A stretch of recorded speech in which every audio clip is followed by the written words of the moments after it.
Heck, everybody, it is time for Ace Attorney. Let's get started.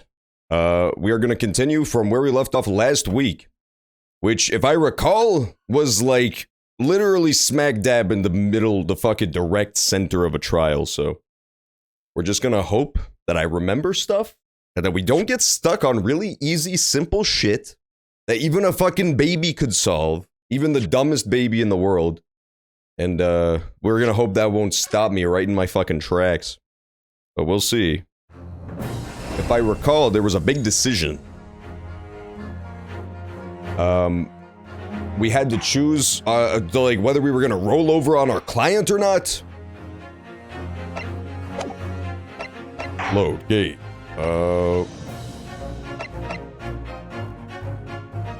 This seems, honestly, this seems about right. I'm just gonna hit continue and trust in the process.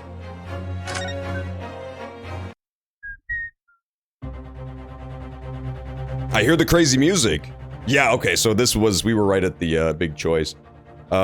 Basically our client keeps trying to throw himself under the bus. Because if he doesn't basically he's caught in a sticky scientist trap where if he doesn't get convicted to this murder, his secret invention will basically become government property. Like, it will become public knowledge. It'll all be declassified to the government, and they'll essentially steal his shit. So he keeps trying to basically get himself convicted, and I have to find a way to stop him from doing that, but he's being a fucking dickling. He's being a complete dickling, and he refuses to stop. That's where we left off last week, so I'm gonna try to get him to not kill himself. I can't avoid betraying his trust. You've been silent long enough. Isn't talking your trade, my learned friend? Or has all knowledge of English escaped your confused Yakubian Nipponese mind? There's the racism we all know and love from Van Zeeks. Possibly one of the most dangerously based characters in video game history. Just constantly spouting 4chan talking points, really. You'd love to see it. Mr. Naruhodo! There's no escape here. I have to make a choice. But it's an impossible one. I have to give up on something. But what? The defense asserts that the defendant's instantaneous kinesis machine was in fact... So this was the decision we had to make. Basically, our client built this device that he claims is a teleportation machine, but is clearly just kind of a crock of shit that doesn't actually do anything. But he really believes in it. He really thinks his device is so sick. You just don't get it, bro. You just don't get how sick my fucking sweet device is. But unfortunately, it is a conjuring trick. It's not real. Last week, at the very end of the session, I moved forward and just picked this to see what would happen, like the wrong option. And it didn't really seem to change anything, so I'll pick conjuring trick this time.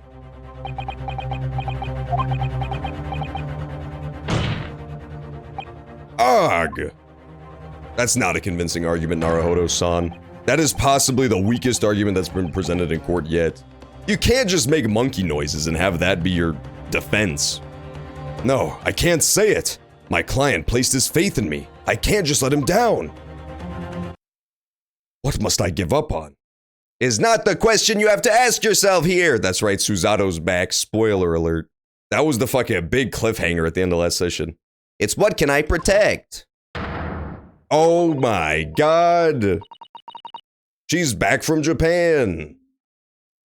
That feel when your legal assistant, Susato, is back from her trip to Japan. That's basically what this game's attempting to convey at the moment. Hello again, Mr. Naruhodo. It's been far too long. Zato-san! But what are you? Hiya! Ugh! My first Susato takedown in 6 months. Bro, if only he was a fucking YouTuber, he would get Susato DMCA takedowns every 2 fucking seconds for playing all this music. No chance you can upload Ace Attorney. If I upload my Ace Attorney to my fucking YouTube archive that I don't even monetize, it is purely just there for like record keeping so people can see full playthroughs and not just sporadic pieces of stream. I still get that shit. I still get the YouTube emailing me like your shit got copyright claimed. It's like, by what are you talking about? It's not even monetized. How are they claiming? What are they claiming? I don't get it. It's so fucking annoying. This song does go really hard, though. You have to admit this song is kind of a bop. Is this like Theme of Susato? I don't remember this song. That song's actually really good. There will be time to talk later, Mr. Naruhodo. For now, we must concentrate on the task at hand. Which is working out not what I have to give up on, but what I can protect! Oh my god. Professor Hairbrain. Yes? Yesterday you told me that science is the pursuit of truth. Well, my job is to pursue the truth too. Yes, of course. And personally, I believe that you didn't stab Mr. Assman. I think you've come to realize something yourself too, haven't you? That your experiment and the machine you built with the victim are questionable. The truth behind that is what we must both pursue now. Lag! That was basically nerdscream.pa. Oh no. Oh, you know some shit's going bad when Van Zeke starts throwing shit against the wall. So, you finally opened your eyes. That's right. I forgot about that. You can't say that to a Japanese person, Van Zeke. That's fucked up. That's incredibly racist. He just can't stop. He is a fucking racism machine. He is the racist Terminator. What?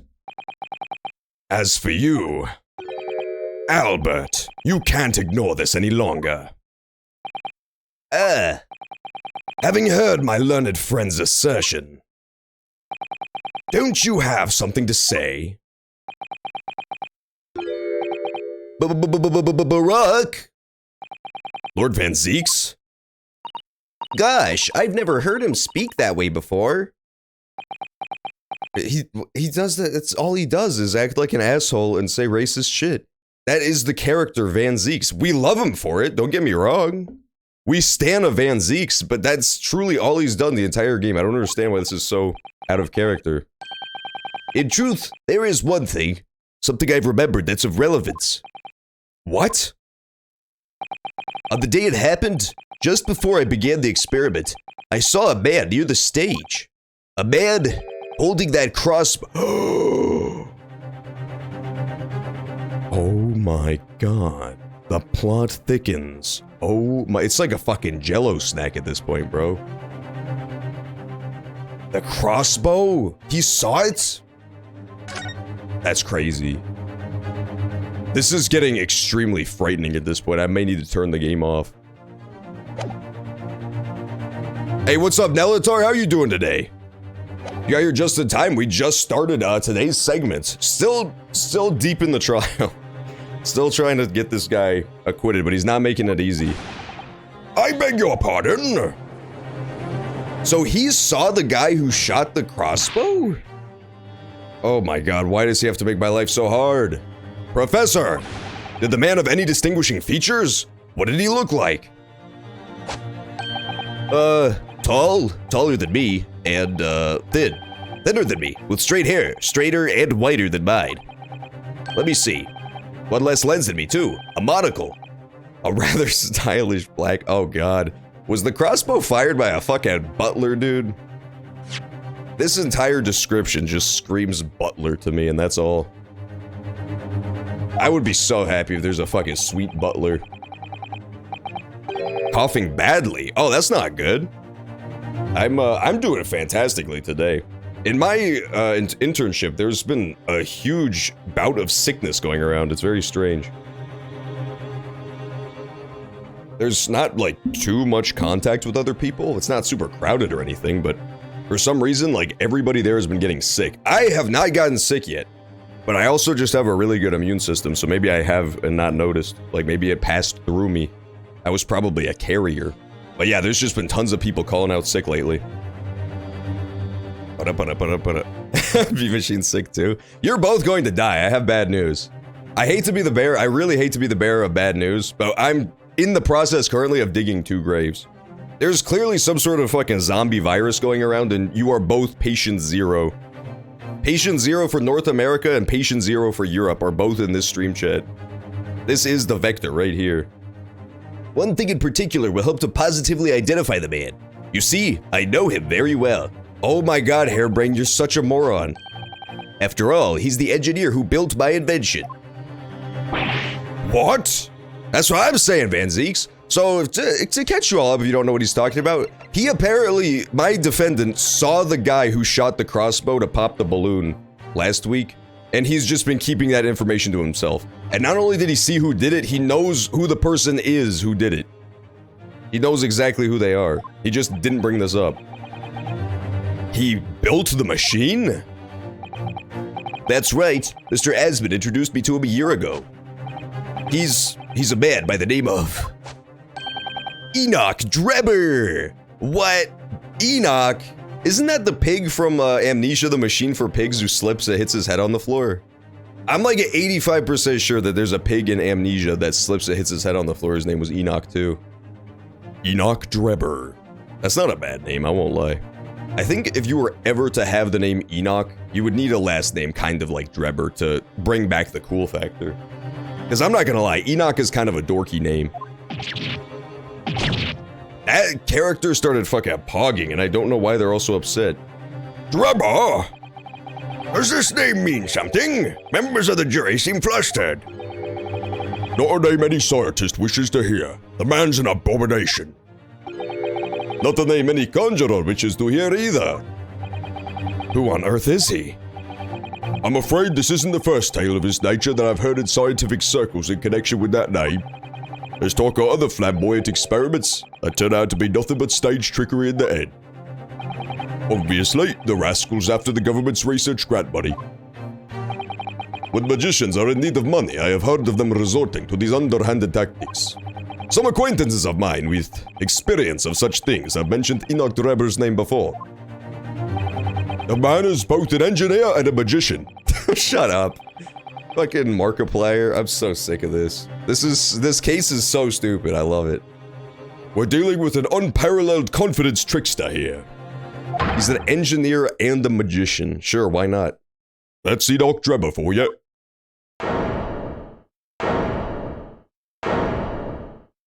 You know, he builds bridges and roads for the government for hundreds of thousands of dollars. And he also ties up balloon animals for children's parties. They're pretty equivalent professions, I don't know. So it's true then. My invention, my great machine, it was just a grand illusion. Oh my god, I just realized. This is literally the machine for pigs that he built. Think about it, he built a giant machine in Victorian England, and it was built by a guy named Enoch.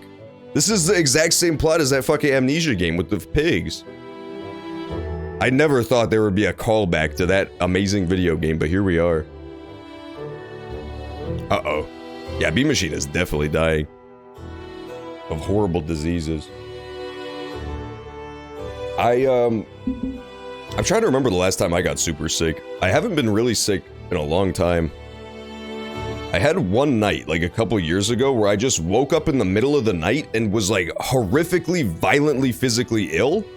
Like all the works that come along with that. But then the next day I was completely fine. It was really weird. I think I had like food poisoning or something. I was just like, for a couple hours in the night, I was horribly ill. That's the most recent one I could think of. I've been pretty lucky with dodging the Roni and all that. I never got the Roni. My invention, my great machine, it was just a grand illusion? Considering what we've just heard about Mr. Drebber's character, I'm sorry to say, that sounds increasingly likely. Even though no one else believed it, I wanted to. I wanted to believe that machine would function exactly as my hypothesis predicted. Which is why you were so opposed to it being investigated, I presume. I knew that if the machine was examined in detail, its construction would give away my hypothesis. Obviously, I didn't want that to happen, but at the same time, I knew that if it was found to be nothing more than a trick, than a work of deception, then everything I had worked towards, all my research, all my dreams, my whole life would be over. I was terrified at the prospect. Alright, so what's the over-under that it's about to cut to Susato saying, "Poor Mr. Hairbrain"? Now that Susato's back, we're definitely gonna start getting that exact same poor Mr. Blank over and over again. This may be the first one since she's returned. I'm calling it here. Come on, please, Susato, do it. Damn it! Oh, I really thought it was gonna cut to her. Rats. She always does that shit anytime something sad happens. So you really had no idea then, did you? About the true nature of the machine that was built. And the true nature of Mr. Drebber. I never questioned anything. I didn't want to question it. It's entirely possible that Mr. Asman and Mr. Drebber were working together to use you as a means of fraudulently acquiring the research grant money. I don't know. That does seem kind of likely on the surface, on its face, but the situation that spiraled out of it doesn't make sense if that's the case. Really. Movie night! Yeah, I'm down for movie night tonight. We could do we should. We haven't done a movie night at all this week yet. We've been movieless in Seattle. So yeah, I'm down. If you all want to do movie night, I'm down. We'll do it. Yeah, because I don't know. I don't really buy this theory that they were working together to get grant money. Because like this was clearly the whole thing is premeditated, right? The dude we've just established, Hairbrain saw one of the two people who were working supposedly to get the money was standing in the crowd firing a crossbow at the time the thing exploded. So he knew it was gonna happen. Like he knew that the machine was gonna blow up. And if you wanted the grant money, you don't really get the grant money by having your new invention fucking explode on stage. I don't know about all this. I think there was probably a different plan that they were working on together. But I'm not buying the grant money motive. That doesn't really make sense yet.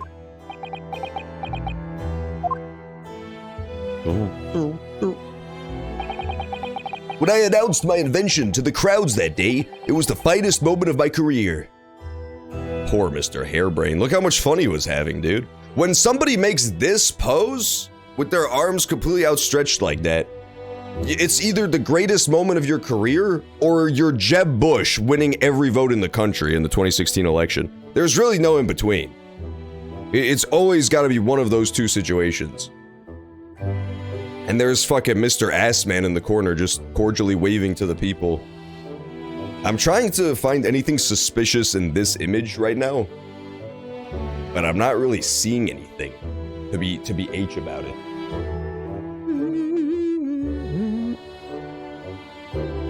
What's the red thing? What is the red thing back there? Is that the thing he was inside of? Yeah, okay, so that's what that is. The red thing is that cage he was inside of. That does make sense. Yeah, I don't really see anything suspicious about this yet. I'm still personally suspicious of these boxes, because so far the boxes haven't come up a single time as being anything. And I find that slightly suspicious. There's just mysterious boxes that are just sitting on the stage with little designs on them with like a company name. I don't remember what the company was, but there was a company name, and it just never got brought up. I think those are probably going to be important, but besides that, not anything really immediately suspicious here. Seems fine. I pulled all the levers and turned all the dials in exactly the way Drebber had described. Alright, Remix, what movies do you want to watch for movie night? That's the real question. What movies are we gonna... Oh, no, look, it's zapping him! He's going, oh, because it's like zapping his nuts, dude. That's the worst invention ever. They were trying to build a teleportation machine and they accidentally just built the Dick Zapper 3000. That is not going to get you any grant money from the government. Very specific niche parties might be interested, but I don't think the government's going to pay for that shit. No chance. When the smoke suddenly started billowing out, I panicked. I didn't know what was happening.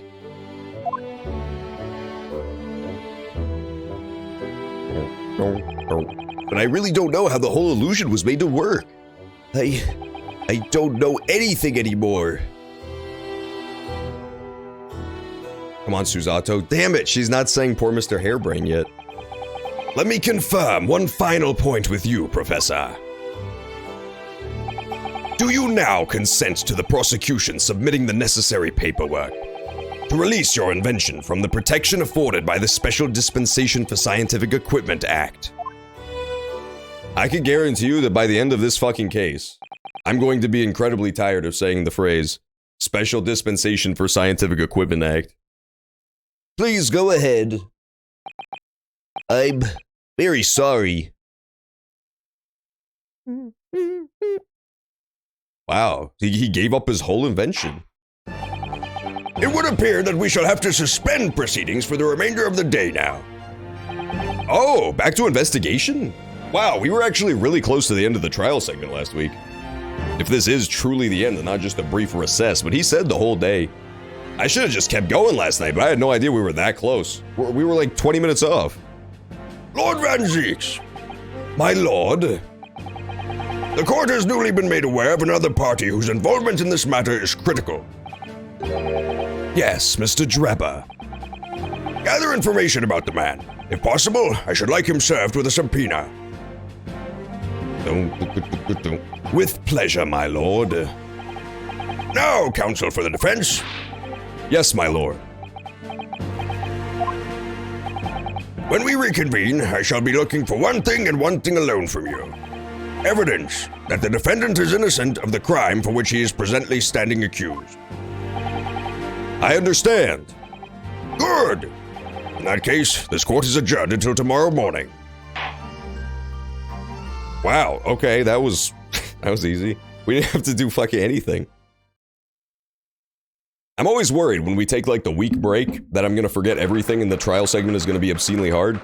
But that time I didn't have to do shit. I just had to press the A button a couple times. Vamp, dude, Pog, yeah, he's back. Van Zeeks was back in a big way for this case. He's got a personal stake in it this time, no pun intended, but the vampire does have a personal stake in it. Because it's his buddy that's on the chopping block. He's got to prosecute his own friend. 23rd October, 1:36 p.m., defendant's antechamber. This guy, Mr. Popcorn Head. Mr. Naruhodo! Yes? I'm so sorry! I was wrong. You were right. I tricked you. You trusted me. I dragged you into my mess. Oh, how did it ever come to this? I'm so sorry. Did you really have no idea, Professor? About what Mr. Drebber was really up to, I mean? About what he was really constructing? Naturally. That machine was the embodiment of my hypothesis. Of all my hopes and dreams. I had complete faith in it. Alright, in that case, I won't say any more. Now, sadly, the murder accusation against you still stands. So we must do as much investigation as we can before the trial resumes tomorrow. Stop pushing up your glasses, Oaf. Well, thank you for doing so much for me. Go away, Suzato. I'm tired of you because you didn't even say poor Mr. Hairbrain. You made me look like a fool. She made me look like a complete fool. I'm so sorry for arriving late this morning, Mr. Naruhodo. Arriving late? Didn't you receive my postcard? I wanted to let you know when I'd arrive. Postcard? What postcard? I hid it from you, Bruno, so it would be a surprise. Well, did it work? I was surprised, all right. Especially when she threw me to the ground. Oh dear, I'm so sorry. I was just so happy to see you again that it sort of slipped out. Maybe we could stick to more traditional displays of emotion in the future. Susie's train was late into London Victoria this morning, you see. But we made the coachman really whip the horses hard so she didn't miss the whole trial. That's animal abuse, Iris, you sick bastard. Iris definitely has that whole Nazi scientist thing going on. She's like 8 years old and she already displays animal cruelty tendencies. That's messed up. She a psycho for real. I was watching from the gallery for a while, but in the end, I'm afraid I couldn't contain myself. Well, I'm glad you didn't. Oh, having you at my side in court gives me the strength that I need to win.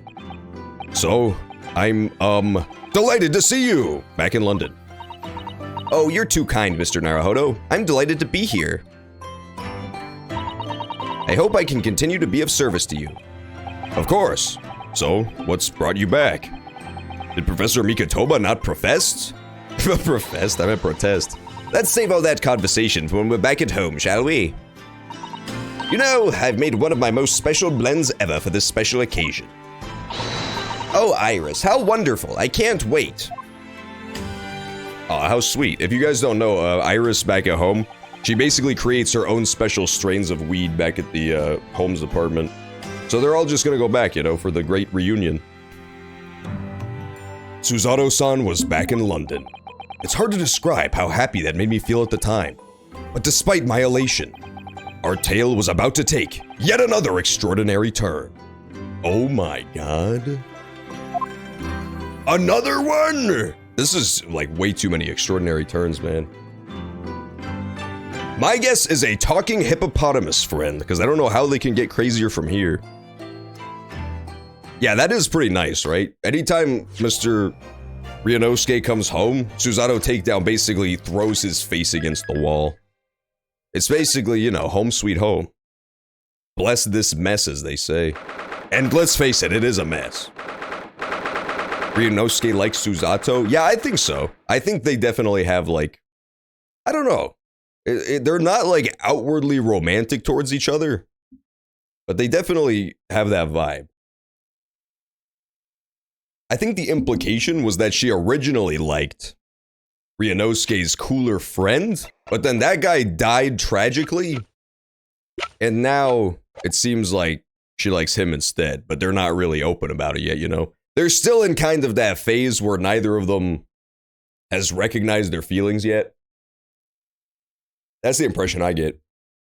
23rd October, 2:41 p.m. Oh, this room, it's been too long. It hasn't changed in the slightest, though. And it's been some 6 months, hasn't it? That's a long time for things to stay so familiar. I didn't know when you might return, and I wanted everything to be as you'd left it. But it has been some 6 months, it's true. So, is your father alright, Susie? What happened? I gotta say, 6 months is really not that long when you consider the fact that this was the age of the fucking boat, bro. She went all the way from England to Japan, and then from Japan back to England in only 6 months. That's pretty short time. There's people, like, if you have family who live in a fucking different state, you'll see them in longer spurts of time than 6 months. That is not long at all for going halfway across the world and back. Some would argue they went all the way across the world and back. Was your father alright, Susie? What happened? My father? Yes, Professor Mikotoba. I mean, it was half a year ago, but that's why you went back to Japan. Because of the telegram you received saying you'd fallen ill with a very high fever for some unknown reason. That's right. So I was surprised to learn you'd be coming back so soon. Surprised, but happy. I think I wrote about it in my letter to you, that it was all a trick. It was all a trick? He wasn't really sick? That's messed up. That's called pranking my daughter into thinking that I'm about to die of a horrible illness prank. Gone wrong. Why would you do that to your own fucking daughter? That's horrible. Make her sail halfway across the world thinking that you're about on death's fucking door? That's messed up. That's probably what Nelitara B Machine are doing too. Just making up a horrible illness so that Susato has to sail, you know. Basically spend 6 months on a big odyssey visiting every sick person on the earth. My father is in fine health, and I'm obviously very relieved about that. Why did you ... and rotate before you said about that? Oh, because there's something she wasn't relieved about. I'm an idiot. That was like the most obvious implication of all time, and I just straight up didn't get it. I'm so stupid. That was... I don't like, sometimes I'll get pretty, you know, crazy stuff and figure it out. And then that was literally the most fucking obvious shit of all time, and I just didn't understand. That is, I am like, I would describe myself as being slightly heavily autistic, so when it comes to understanding what people are doing, I have a hard time with that. I don't understand social norms that well. We're all delighted to have you back. It was quite by accident that I've been able to return to Europe, actually. It's because of a very grand conference called the International Forensic Science Symposium. That's right, that's at the Crystal Tower. The International Forensic? That's the same symposium Lord Strongheart mentioned. Oh, that's not the Crystal Tower thing, my bad, it's what comes after it. Yeah, Remix is definitely coming to visit B Machine, and he's gonna be wearing that exact outfit. Remix is definitely coming wearing the pink flower dress, and then he's gonna throw you against the wall with the Remix takedown. I do believe. Anyway, I've arrived safe and sound, and all that matters is that I'm here now. After all, I have yet fulfilled my promise to you, Iris. Oh, I haven't yet fulfilled my promise to Iris. Remix also does have that exact same hairstyle, I won't lie. Oh. You must tell us everything that happened while you were back in Japan. She did a whole trial. It was a whole chapter of the game. That shit was crazy. Yes, of course, I shall. You would think this would be when it would flash back to the Iris stuff, but I guess it would be a big break in the action, so that's probably why they didn't do that. And there's one other thing. Something you wrote in your letter that particularly grabbed my attention. About you-know-who. About Kazuma. Thank you, video game. That time they're not even gonna leave it up for idiots like me to overlook what they were implying. I do greatly appreciate that. I have some medicine for the coughs. That's definitely a good idea. I have that stupid thing where I never want to take any medicine ever. I'm just like, I'll just ride it out. But it's generally not a good idea. It's generally a good idea to take medicine.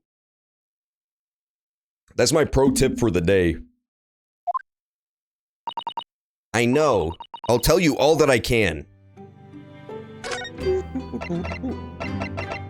Why the fuck is Giselle Brett a conversation option? That was the British lady who, Susato was doing the trial for. She was murdered in Britain. Or no, in Japan. She was murdered in Japan.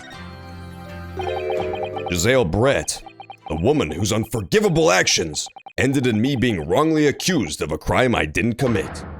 The murder of Dr. John H. Wilson.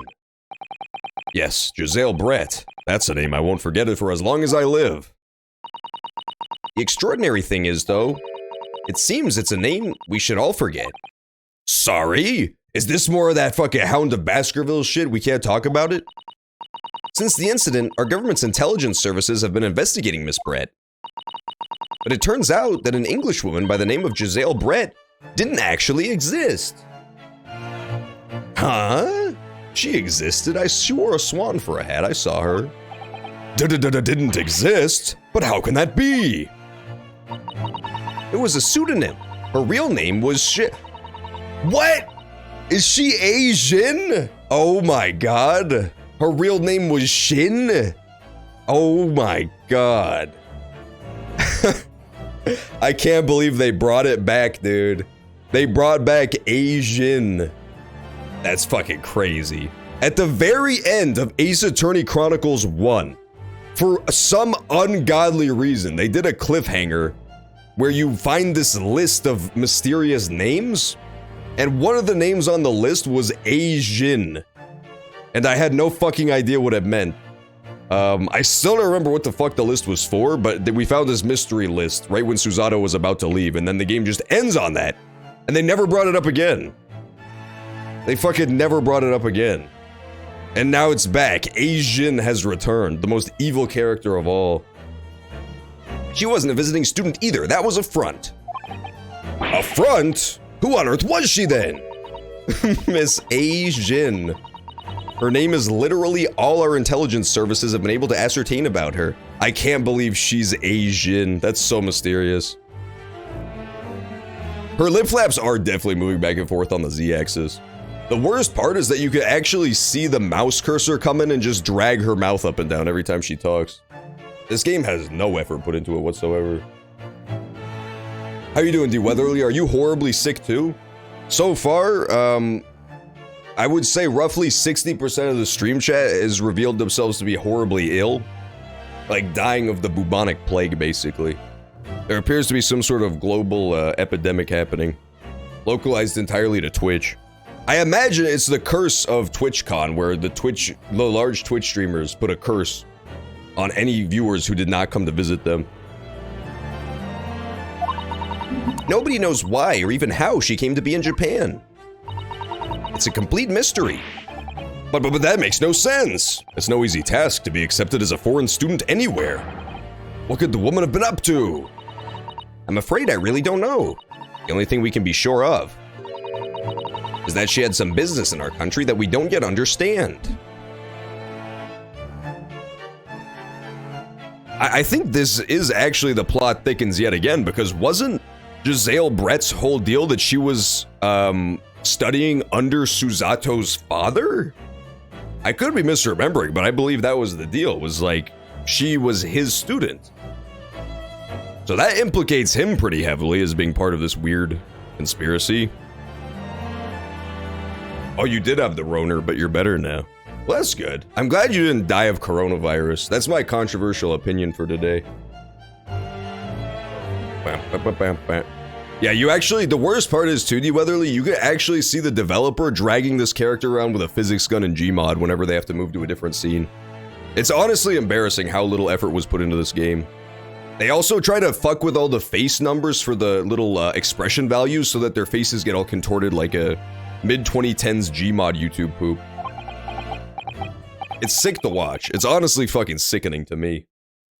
Now she's been killed! While all the questions surrounding her existence remain unanswered. I'm afraid so. Jin. Who on earth was she? So mysterious.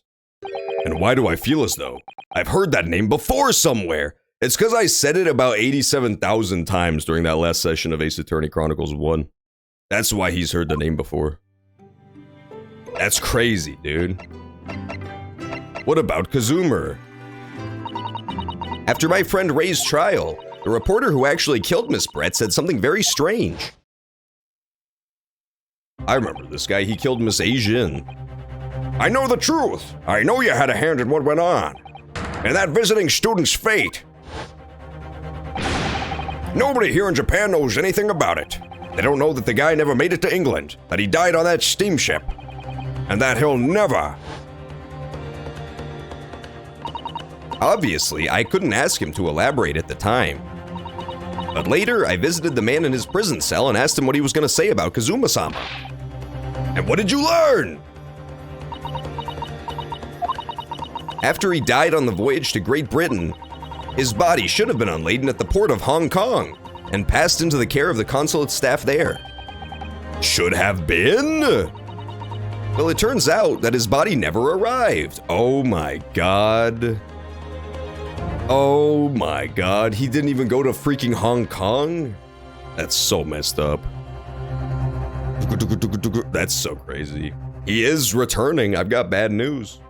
I was really hoping the return of the great departed soul being the name of this chapter was gonna be a fake out, and that it was actually returning to Suzato. But it seems like no, it's actually just gonna be that guy who died at the beginning of the first game is back. It really feels like we're lining up for that. It just disappeared. What? Kazuma's body vanished? Our government tried to cover the fact up, it seems. They erected a grave on the cliffs by our hometown. Except, Kazuma-sama isn't in there. Did Professor Mikotoba know about this? Yes, it would seem that he did. But he didn't tell me. They're still investigating what happened to Kazuma-sama's body as we speak. I just don't believe it! And what is this acute feeling of apprehension I have all of the sudden? That feel when you have an acute feeling of apprehension all of the sudden due to the Kazuma mystery. This game, I have to say, is like pretty relatable. It really just deals with the universal human experience. It really just brings you down to earth with these relatable characters with relatable problems, such as the disappearing corpse of the Japanese friend on the steamship. Thinking back now, some of the things that happened on the SS Burya were definitely strange. Yeah, he did write Tadpole Pob, I remember that. That was a little cringe of him. I mean, after he died, we never saw his body again, did we? Could it be? Could it be that he's actually still alive? Stop it, Mr. Naruhodo! It's too much to bear. I hate that motherfucker. I'm saving again because I'm scared that I'm gonna die. Sometimes if you pick the wrong option, Suzato will unhinge her jaw and bite your head open like Nightmare Freddy, if you could believe that. Dude, the Shaggy is so fucking bad, it's actually absurd. Did you see the trailer for the new Scooby-Doo show? Literally, it's like a 2-minute trailer and the entire thing is just the Velma character ranting about how people shouldn't make fun of the show. It doesn't show you anything about the show, it's just them saying stop making fun of the show. It's crazy. That Shaggy is so funny, dude. I honestly, this is my opinion on the Shaggy thing. And once you hear it, you'll be unable to unsee it.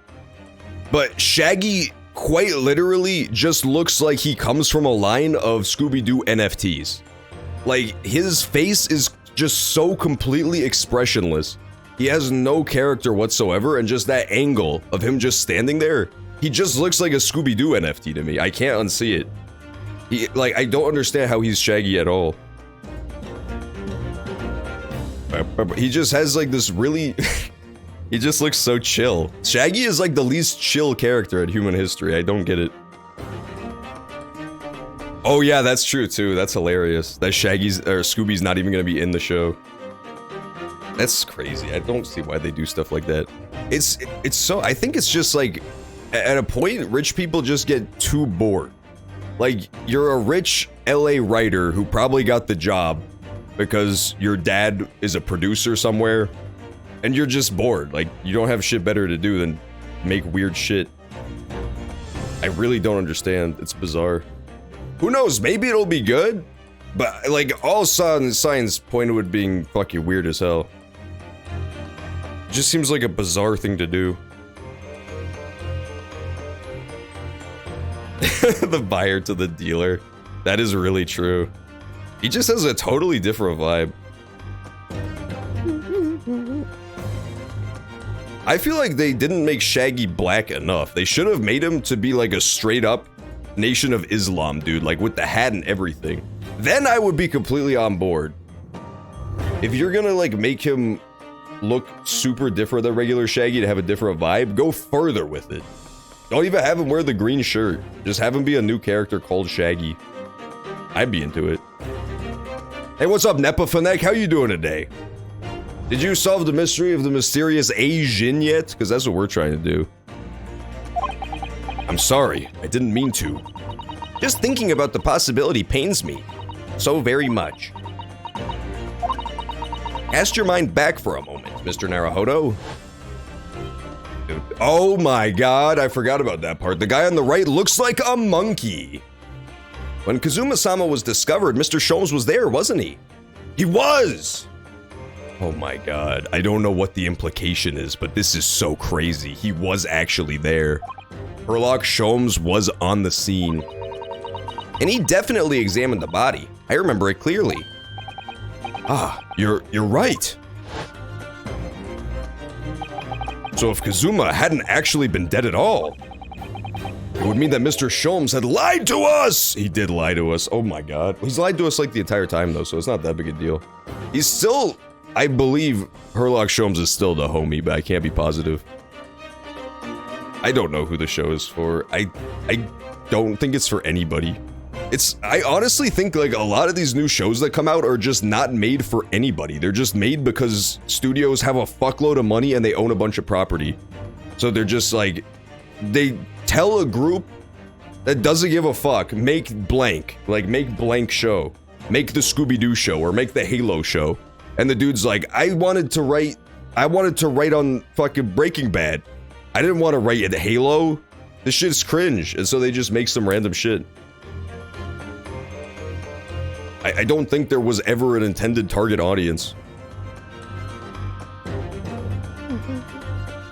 Money embezzling shows. Honestly, not a bad theory either. Just give the show to your nephew, give him a salary of $150,000 to write the show, and then take half afterwards. That's probably a lot of it too. It would mean that Mr. Sholmes had lied to us. But there's no reason why he would possibly have done such a thing. I suppose that's true, yes. It's not that true, there's also the Hound of Baskerville's mystery it could be connected to. The idea that he might still be alive somewhere. It wants to fill me with hope, but I can't let it! Because if it turned out not to be true, then I'd be back at the bottom of that awful pit of despair again.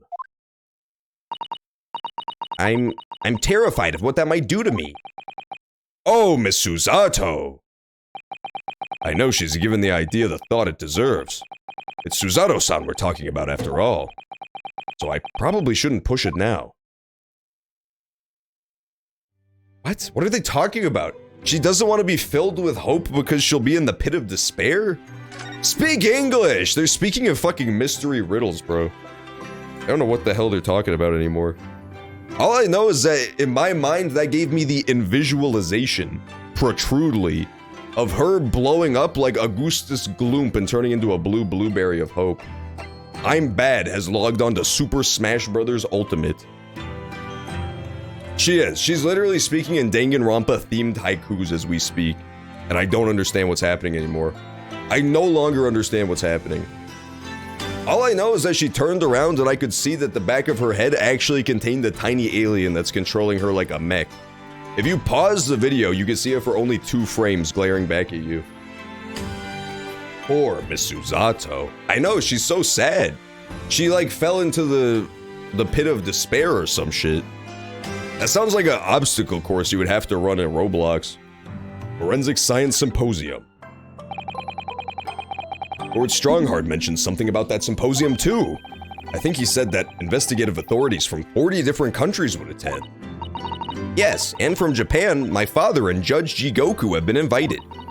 It's something of an honor, I believe. Well, Professor Mikotoba is the leading expert in forensic medicine in our country, after all. But who's the other person you mentioned? A judge, did you say?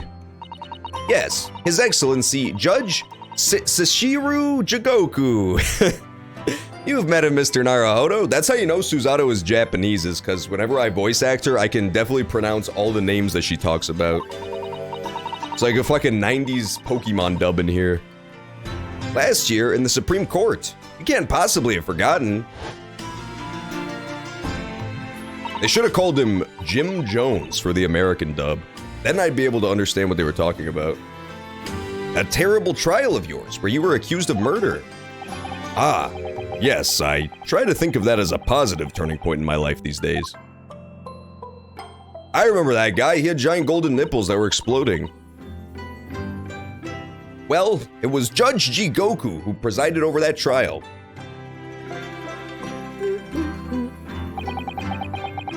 If I'm perfectly honest, I'd be happy never to see that man's face again in my life.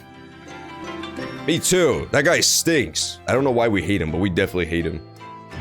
Hey, what's up, Recipe of Disaster? I like your monkey emote. I have a monkey emote too. But mine isn't turning around like that.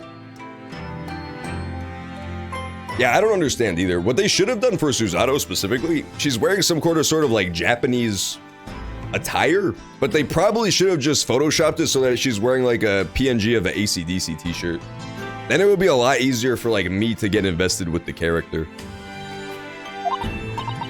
Oh, well anyway, as father was invited to the symposium, he agreed to me returning to Britain too. He won't actually arrive until next month, but, well, I couldn't wait.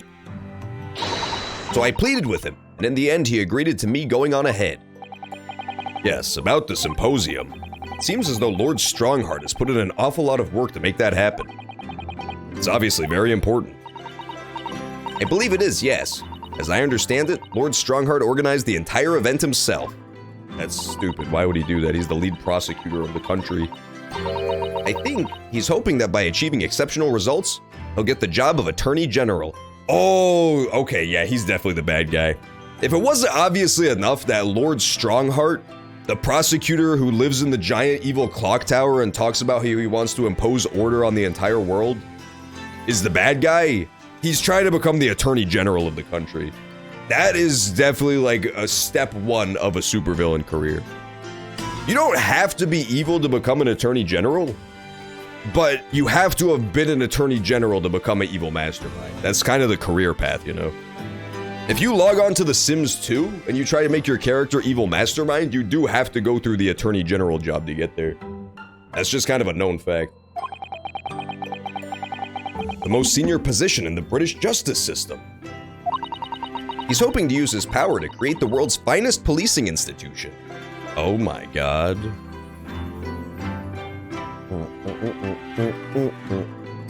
Beavis and Butthead.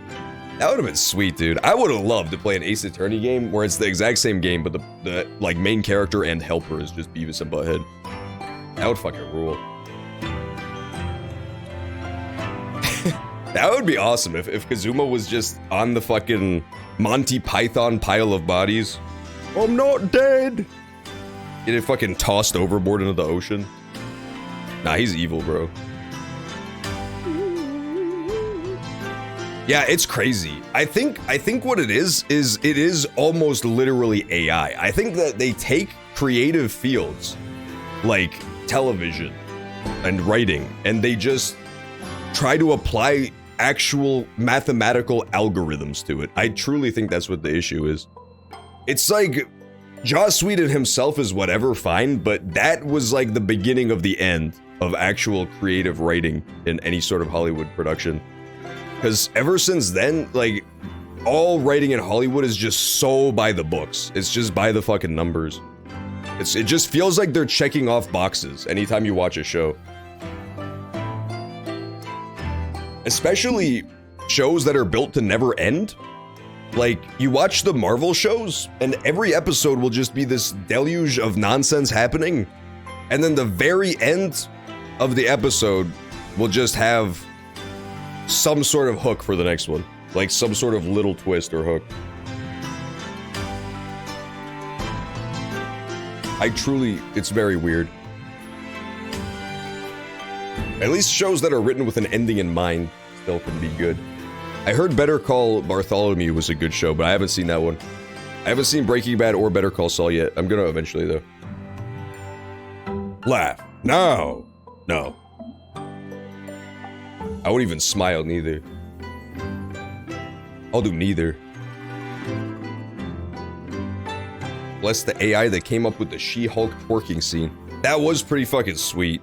They had an actual Simpsons cameo in She-Hulk. I saw the clip that the twerking thing comes from, and it's because the She-Hulk was like hanging out with some celebrity that twerks or something. It literally is just like a Simpsons guest spot. She's like, it was Megan Thee Stallion. She-Hulk is like, Megan Thee Stallion. And then they both just start like shaking their asses at each other. He's hoping to use his power to create the world's finest policing institution. That's what Father said anyway. Apparently it's Lord Strongheart's lifelong ambition. Does Professor Mikotoba know Lord Strongheart personally, then I wonder? Probably. Hey, Brockor. Hi. Everybody wave at Brockor. Brockor is still locked in his cage, don't worry, but his cage does have wheels, so he's allowed to wheel it around. Every once in a while, as long as he doesn't leave the perimeter, he's allowed to wheel it around. Season 3. Yeah, I need to watch it eventually.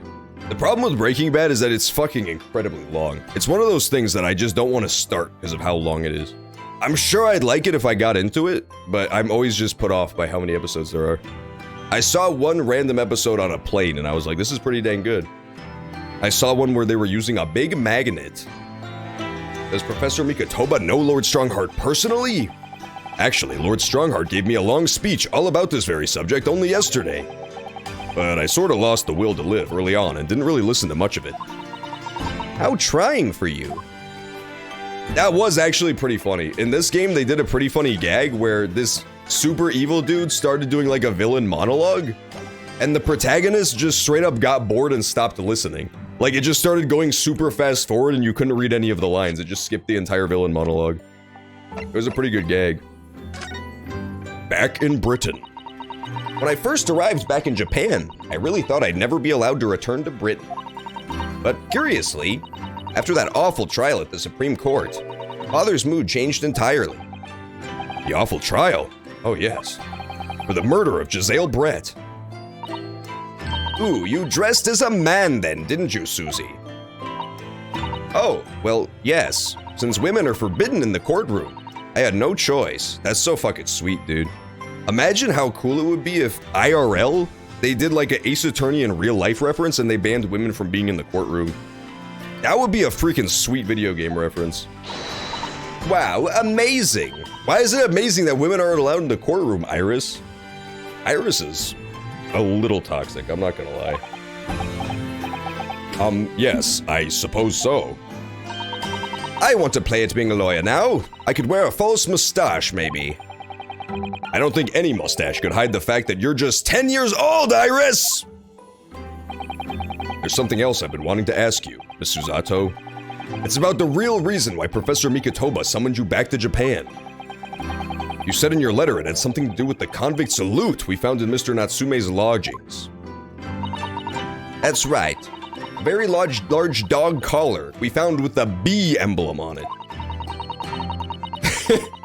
I actually saw a robot appear for 1 fucking second, dude. I saw a robot appear for 1 fucking second. He said, like, buy the Dungy Boys or something, and then his message was immediately deleted. It has been a while. The go fuck you bots have actually been pretty much eradicated, it seems like. I've thought about not deleting my VODs anymore. I usually have to delete my VODs every night because they get botted, and you can get banned for botting your shit, obviously, on Twitch, because it gives you, like, an unfair advantage. And Twitch's solution is basically just go fuck yourself. Like, if you report that your channel has bots showing up in it, they just tell you to delete your stuff, and that's all they can do for you. It's not great. But they haven't been showing up lately, so maybe I should stop doing that now. It seems Mr. Natsume included a drawing of the collar in the report he submitted about his time in Britain.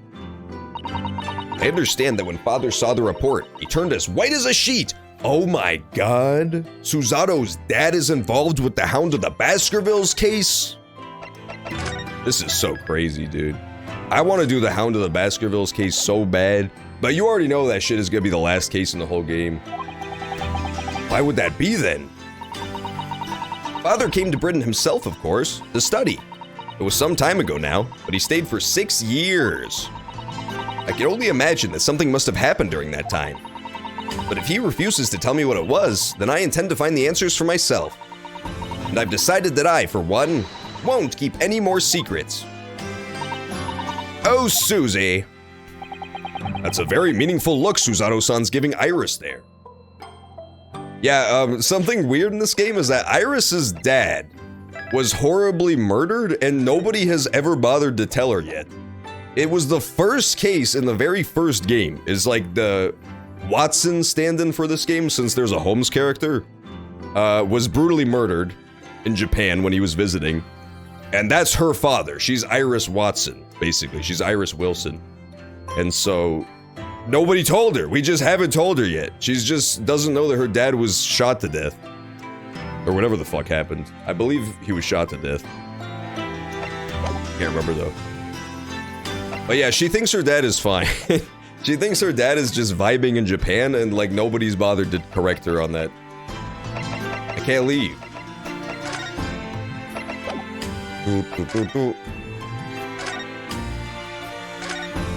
I don't like Iris's fucking Mickey Mouse Clubhouse outfit. It's so stupid. That character is just the absolute worst. Give me the shovel. Thinking back, that spade's been in here since we first moved in, hasn't it? I'm sure I've told you before, Mr. Naruhodo. It's not a spade, it's a shovel. No, shovels are for digging. That's for scooping up loose material. It's a spade. No, spades are for digging. That's for scooping up loose material. It's a shovel. The great spade-shovel war rages on. Okay, D. Weatherly, and I suppose you're gonna tell me next that the fucking spade-shovel debate is not interesting dialogue? Yeah, okay. Go back to watching your fucking cringe Breaking Bad. This is the real cinema right here. And people are too fucking blind to see. People are too busy watching fucking She-Hulk twerking scenes to learn about the spade-shovel debate. It must be about a year ago now. I wrote a really long story based on some of my father's old notes. It's about one of Hurley's greatest exploits. I called it The Hound of the Baskervilles. But then Mr. Sholmes forbade you from publishing it, and put the manuscript somewhere nobody could get their hands on it. So nobody knows anything about it apart from Hurley and I. But for some reason, you knew the title of it, didn't you, Susie? Did she? Oh, it sounds so exciting. The Hound of the Baskervilles. I should love to read it. I guess she did. Spoiler alert. And you wouldn't tell me how you'd come to know it. Yes, but I made you a promise that I would explain one day, didn't I? I think it's time. Oh! I'm only sorry I've had to keep it from you for so long, Iris. Oh my god, we get to learn? I don't think I even know. What do we even know about the case so far? We didn't learn anything about it. All we found was a fucking big-ass dog collar, and that's it. What's wrong with this Japanese writing? Are you telling me that it's supposedly somehow stupid? That this girl is only 10 years old and yet she has the mind of a brilliant scientist that makes inventions? I'm sorry, is that somehow dumb writing? Is it somehow stupid that they decided to make Dr. John Watson, one of the most famous characters in all of Western literature, a 10-year-old girl with pink hair and Mickey Mouse ears? I'm sorry, is that stupid to you or something? Because I don't know what you're talking about. To me, I'm pretty sure that's just called swag. I don't know if you've ever heard of it. It was completely by accident that I came to know about the manuscript. It was a short while before we left Japan. I was cleaning Father's study, and I saw something on his writing desk. A large box of papers. There was a label affixed to the box that was written in English. It read, "The Hound of the Baskervilles." What? My Baskerville story? Of course, I had no idea what it was at the time. But Father came in and... Susato, what are you doing? Oh my god, he's so evil. Oh, Father. Did you look at those papers? No, I simply read the label, that's all. Well, put it out of your mind. Sorry? Forget that you ever saw it, and certainly don't tell anybody else about this. Do you understand? Oh my god. He's so in on the conspiracy, dude. What was Iris's manuscript doing in Japan? That is the question, isn't it? It does definitely seem like Susato's dad is in cahoots with Armstrong. Not Armstrong, Strongheart. Armstrong is the fucking guy from Metal Gear Rising. This game would be so much better if Susato's father was in league with fucking Senator Armstrong. This game would immediately, if they just came fucking busting through the wall, just Jetstream Sam fighting Raiden in the background, that shit would be so cash. I have no idea. But when I heard Iris mention the word Baskerville that day, the title just slipped out. I would never have guessed. But it was an unpublished account of one of Mr. Sholmes's exploits.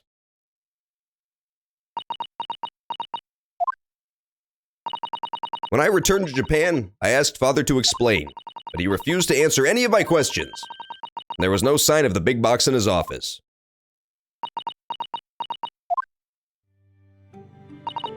That's really all I know about it. I've no doubt that Father has a very good reason for being so secretive about it, but still. I made up my mind to explain myself to both of you. Well, thank you for being so honest, Susie. Okay. So, Mr. Naruhodo, I'm ready to start investigating I've been ready for like 20 fucking minutes, Susato. I've committed every detail about the case to memory. And Iris has told me about the disturbing happenings at the Waxworks Museum as well. Oh yeah! Remember that sexy witch lady who lives in the Waxworks Museum? Oh, we gotta go talk to her. She is definitely fully abreast. I can't lie. We're gonna go talk to her immediately. So you're fully abreast of the situation already, Miss Susato. I'd expect nothing less, to be honest. I would think our first port of call should be to investigate this Mr. Drebber. Wrong!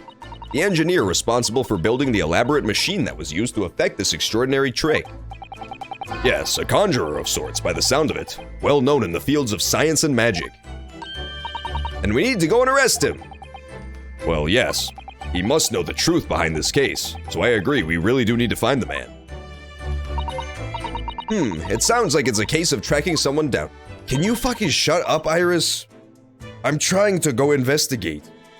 Which is a job for the police, or a great detective. Are we supposed to guess who she might be thinking of? We don't have much time, so we need to get started straight away, I think. Good idea. Well, best of luck then. Oh, you're not coming today? I'm going to Brixton Road shortly for the herb market. But let me know later on how you got on, won't you? That's not true. Don't British people pronounce herb as herb? Fucking stupid British people. Imagine pronouncing like a letter that's in a word. Could not be me. Actually couldn't be me. British people will remove words at random. Entire words and parts of words. And yet when it comes to the one word where you're supposed to drop the H sound, they add it back in just to be spiteful. That shit is so messed up. If you ask them to pronounce the word water, that shit becomes all vowels. It becomes oops all vowels. We left out every consonant. And yet with herb, they add it back in. It makes no sense. Let me know later how you got on, won't you? That was a little abrupt. The pull of the herb market must be strong. Okay. No, I'm not asking her what to do. I know what to do. A new location has been added. Experimentation stage. We already got to go there. Ah, Lord Chief Justice's office. That's the new location. Yeah, that place we did not get to go. Did we? Okay, so we can't go to the prosecutor's office yet. Yeah, we can't go see Van Zeeks. Okay, we'll start at the waxworks. 23rd October, Madame Two Spells. Oh my, no wonder it's called the House of Horrors. I'd like to turn on my heels and go straight home, via the confectionery. What the fuck does that mean? What the fuck does that mean? I would like to turn on my heels and go home via the confectionery? Dude, Miss Suzato refuses to not speak in fucking encrypted ass riddles. I don't understand. You need to bring the motherfucking code talkers from World War II to get her ass to speak English. This makes no sense. Japanese writer, try not to write one of the same 3 cookie cutter characters. Yeah, it is a challenge for sure. It is definitely a challenge. Let's be fair though, to be totally fair. It is absolutely true that American video games do the exact same goddamn thing. I can't tell you how many games in the past 10 years have had the exact same protagonist of grumpy old man who learns how to be nice again through the power of surrogate child or actual child. The Last of Us protagonist is like every fucking protagonist in a game in the last 10 years. They just talk in a gravelly voice about my child. And then the tragic and most shocking part is when they will die for the love of their child that taught them how to be good again. The aliens are contacting. We might be alone. It just might be you and me. But that's okay. Because we really need anyone else. They should put Evader Vi in one of those games. Can you imagine how much better a video game would be if they had Evader Vi as the fucking protagonist? Instead of trying to like save the child, your goal is to get Twitch subs. Shit would be radical. Dude, can you guys imagine how fucking crazy of a twist it'll be if in the new God of War game with the gravelly father who's learning to love again, that he actually ends up sacrificing his life for the sake of his new son? Bro, my mind will be fucking blown if they kill off Kratos in the new God of War. I'll be shocked. I'll actually be shocked if he dies to complete his character development. I'm pretty sure that would actually blow me away. The same roster of characters. Yeah, it is true. It's definitely there is so much tropes in anime stuff. It is a thing for sure. I always appreciate games that go out of their way to like turn that on its head. I find that fun. I think the game that did that the most that I played recently was definitely Persona 4. Persona 4 has like the pack of the most generic anime characters you could ever imagine. Like the most cookie cutter characters possible. And then you end up finding out that they're not that at all. And it like broke people's brains. Every fucking week on Twitter and on forums, there will be a big Persona 4 brawl where everybody talks about how Persona 4 was so evil because it didn't do this character in the most generic way possible. It's like fucking clockwork. It's actually insane. It is bizarre. I remember being very surprised by that. But the problem with doing such a thing is that it's literally the reason I did not play Persona 4 for years is because I thought it was actually just like generic anime game, the game. And it ended up being like more of a commentary on that. But it's hard to get past that initial distaste for it because of what it looks like on the surface. Siri. I remember that, yeah. And Witcher 3. That's funny. Yeah, The Witcher 3 was a weird game. I love The Witcher 3, but my god, that game was fucking weird. That's another great example of gravelly man who learns to love again with his surrogate daughter. It's every fucking, I swear to god, it's like every protagonist in the last 10 years in American games. If there's an American AAA serious game with a deep narrative, there will be the same roster of 5 characters in every single one of those. It is remarkable. Being scared makes you crave sweets? I can understand that. I was looking forward to a reunion after 6 months away, but I wonder why it's such a thing. I imagine it's because shit that doesn't do that just doesn't sell as well. Stuff with like genuinely weird stories and characters just doesn't do well. You'll see it a lot in indie games. A lot of indie games are actually willing to like break that mold and have interesting characters and different stories, but when AAA games roll around, like they really don't want to fuck with the formula. Which he did, he gave birth. Well, he didn't give birth, but you know, through his brooding adventures, he ended up like adopting this girl Witcher. There was like a little girl Witcher. And then, believe it or not, she actually taught him to love again and that life was worth living. And that he could, you know, come out of his shell. It was kind of a unique tale that they told in that Witcher 3 game. I actually do like Witcher 3, but the main story was like insufferable. It was so generic. But it had the best character of all time. Remember the floating fetus guy? That guy fucking rocked. There was a character who was a man who got turned into a floating fetus monster. And he's like the best character from any game ever. There's no sign of Mr. Sholmes anywhere. That's strange. You should be here investigating the abduction of the waxwork. Oh well, I suppose I'll just have to come back again. Oh, got her. He Weatherly actually just fucking dragged Siri. Hey Siri, what a... You know what I'm saying? It's like that robot's name too. That's pretty humorous as well. It's like a good observation because they sound similar, you know? I bet I could make a pretty killer internet cartoon about that. Where is Mr. Sholmes? He's not here. It's just a bunch of wax dummies. She's not a witcher. She can't go through the trial of the grasses. Wait, Siri wasn't a witcher? Then why did she have the white witcher hair and the yellow cat eyes and the scar over her head? She looked exactly like Geralt except with big boobies. She wasn't a witcher? How did she have witcher powers? She could like teleport and shit. Oh no, that's right. I forgot she was Jesus. Yeah.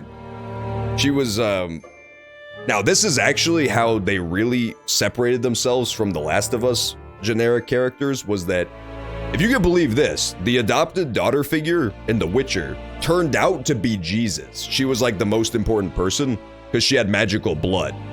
Unlike in The Last of Us, where the daughter was a Jesus figure with magical blood, they kind of made Ciri a Jesus figure with magical blood so that she could save the world.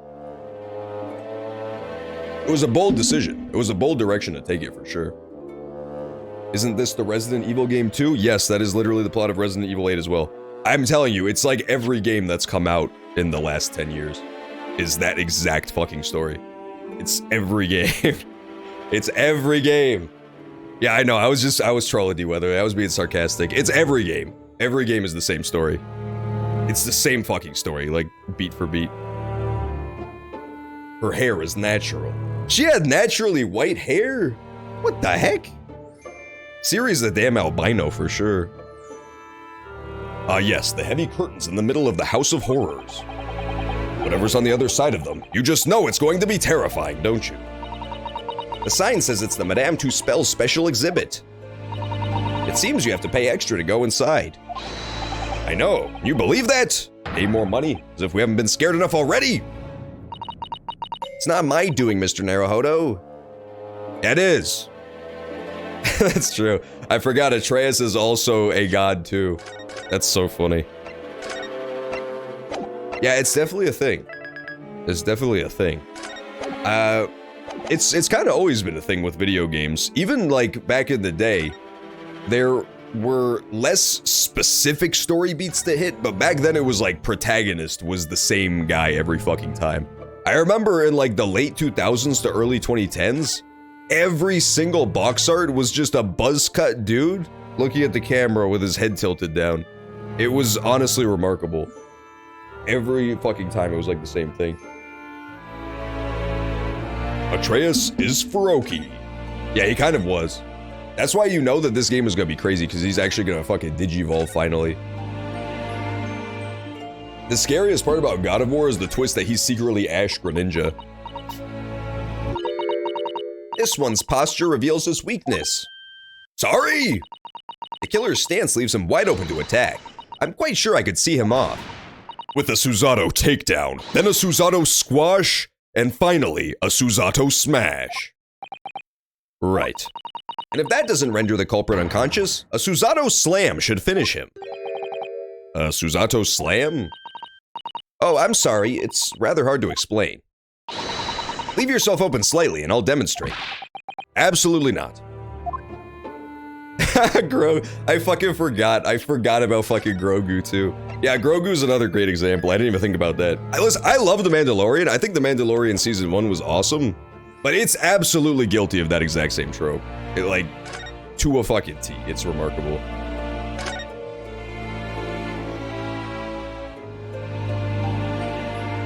Do I have to look at every fucking wax sculpture before I can do anything here, or can I just not do anything here yet? Oops, I misclicked. Oh, what a horrifying scene. A murderer caught in the grisly act. I know. In case you were wondering, it's the one with the big knife that's supposed to be the killer. I don't think anybody would be in any doubt about that. Surely? And did you know that according to the description, the bathtub in the back has no particular significance? What? Really? I would have thought it was meant to show that the killer also worked in a bathhouse peddling criminal wares. Aha! We have a new theory.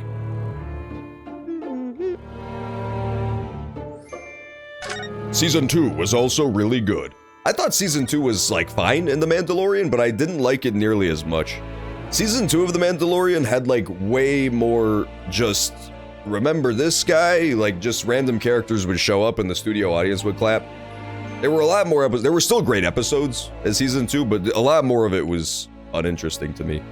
I loved the episode with the frog. There's an episode where the Mandalorian has to take a frog on its journey to its like mating planet or something.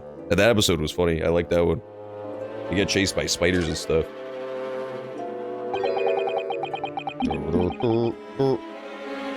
That old policeman isn't here now, obviously. I still can't believe he just happened to be on the jury, though. It understood that London has a population of 6 million people. 6? I wonder if Mario has anything to say about that. And yet, you do seem to run into the same people disproportionately often, don't you? True, Susato. They do love reusing assets. Oh yeah, that's true. They did give him a redemption arc. He helps him break into like that military facility or something. I don't know why, but Bill Burr was like great in that show. He didn't even do anything. He was just like being Bill Burr, but it worked for some reason. I liked him in that. In The Mandalorian. Oh, I guess there's nothing here yet. Okay, I gotta leave somewhere else.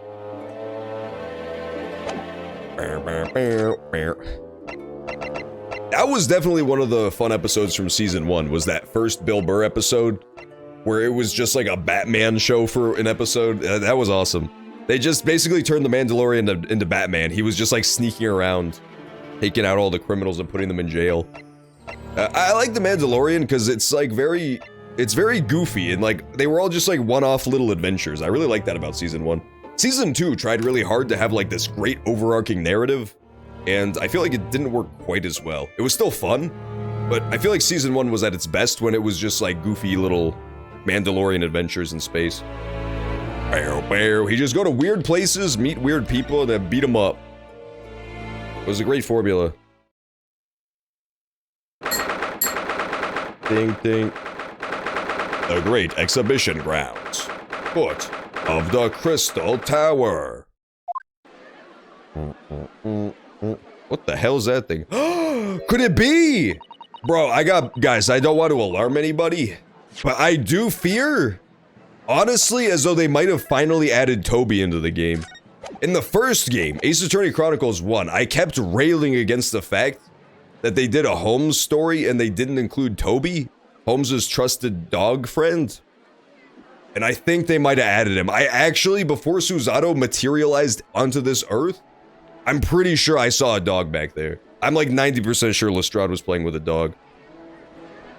I had no idea there were so many people in the world. Susato, you're the dumbest person I've ever... What kind of fucking sentence is that to say to me? You had no idea there were people in the world? What is wrong with you? I know what you mean. It's really packed here today. It feels as though it's taken us 2 hours just to make our way through the crowds to this point. Has it? I shut my brain down, so I didn't really notice, to be honest. Gosh, I do wish I had your absence of mind sometimes, Mr. Naruhodo. There you are! I had a feeling your lot would show your bugs before long! I think this is Gregson, I'll be honest. Yeah, it's Gregson. Confirmed. Oh, Inspector Gregson! I see you're hard at work as usual. Warm greetings to you. I do hope you've been keeping well since last we met. What's with all the ceremony? We just saw each other in court this morning. Not you, Sunshine. The gentlewoman so loyally at your side. Oh. Why, thank you, Inspector. How good of you to notice. He might be a bit rough around the edges, but he's still a proper English gentleman at heart, I suppose. He does have a fucking thick-ass neck, dude, I won't lie. He is all neck all the way down. He traded all of his chin for neck. He definitely min-maxed that neck stat. I won't lie. It's disturbing. He's out here looking like a fucking thumb, aka a Q-tip as well. He's gonna eat his fish and chips too. It's gonna show it in 2 seconds. As you probably guessed, we're hoping to investigate the scene some more. Right. Well, that's the young Chinese domain. He's not gonna eat it? He usually eats it. Oi, get over here, Gina.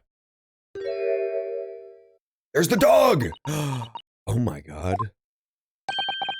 She seems to be busy playing with a puppy. Probably giving it a traditional East End training. Gina? She's a police officer now? In the first game, she was a street rat. She was a pickpocket. That's why Susato's surprised. Amazing, isn't it? She's a good kid, actually. Heart's in the right place anyway. She's got the detection bug, if you ask me. Yup, I think she'll follow in my footsteps nicely. What do you mean? I'm being transferred. It's time for me to say toodaloo to London. No! Gregson's leaving, dude. That's so sad. He was the best man ever. He would call me racial slurs and eat fish and chips. Like any proper Englishman should. Yo, if it fucking cut to the dog twerking, that would be amazing. Are you kidding me? Oh my god, if that black puppy in the back was just doing the chihuahua twerk, that would be so sick.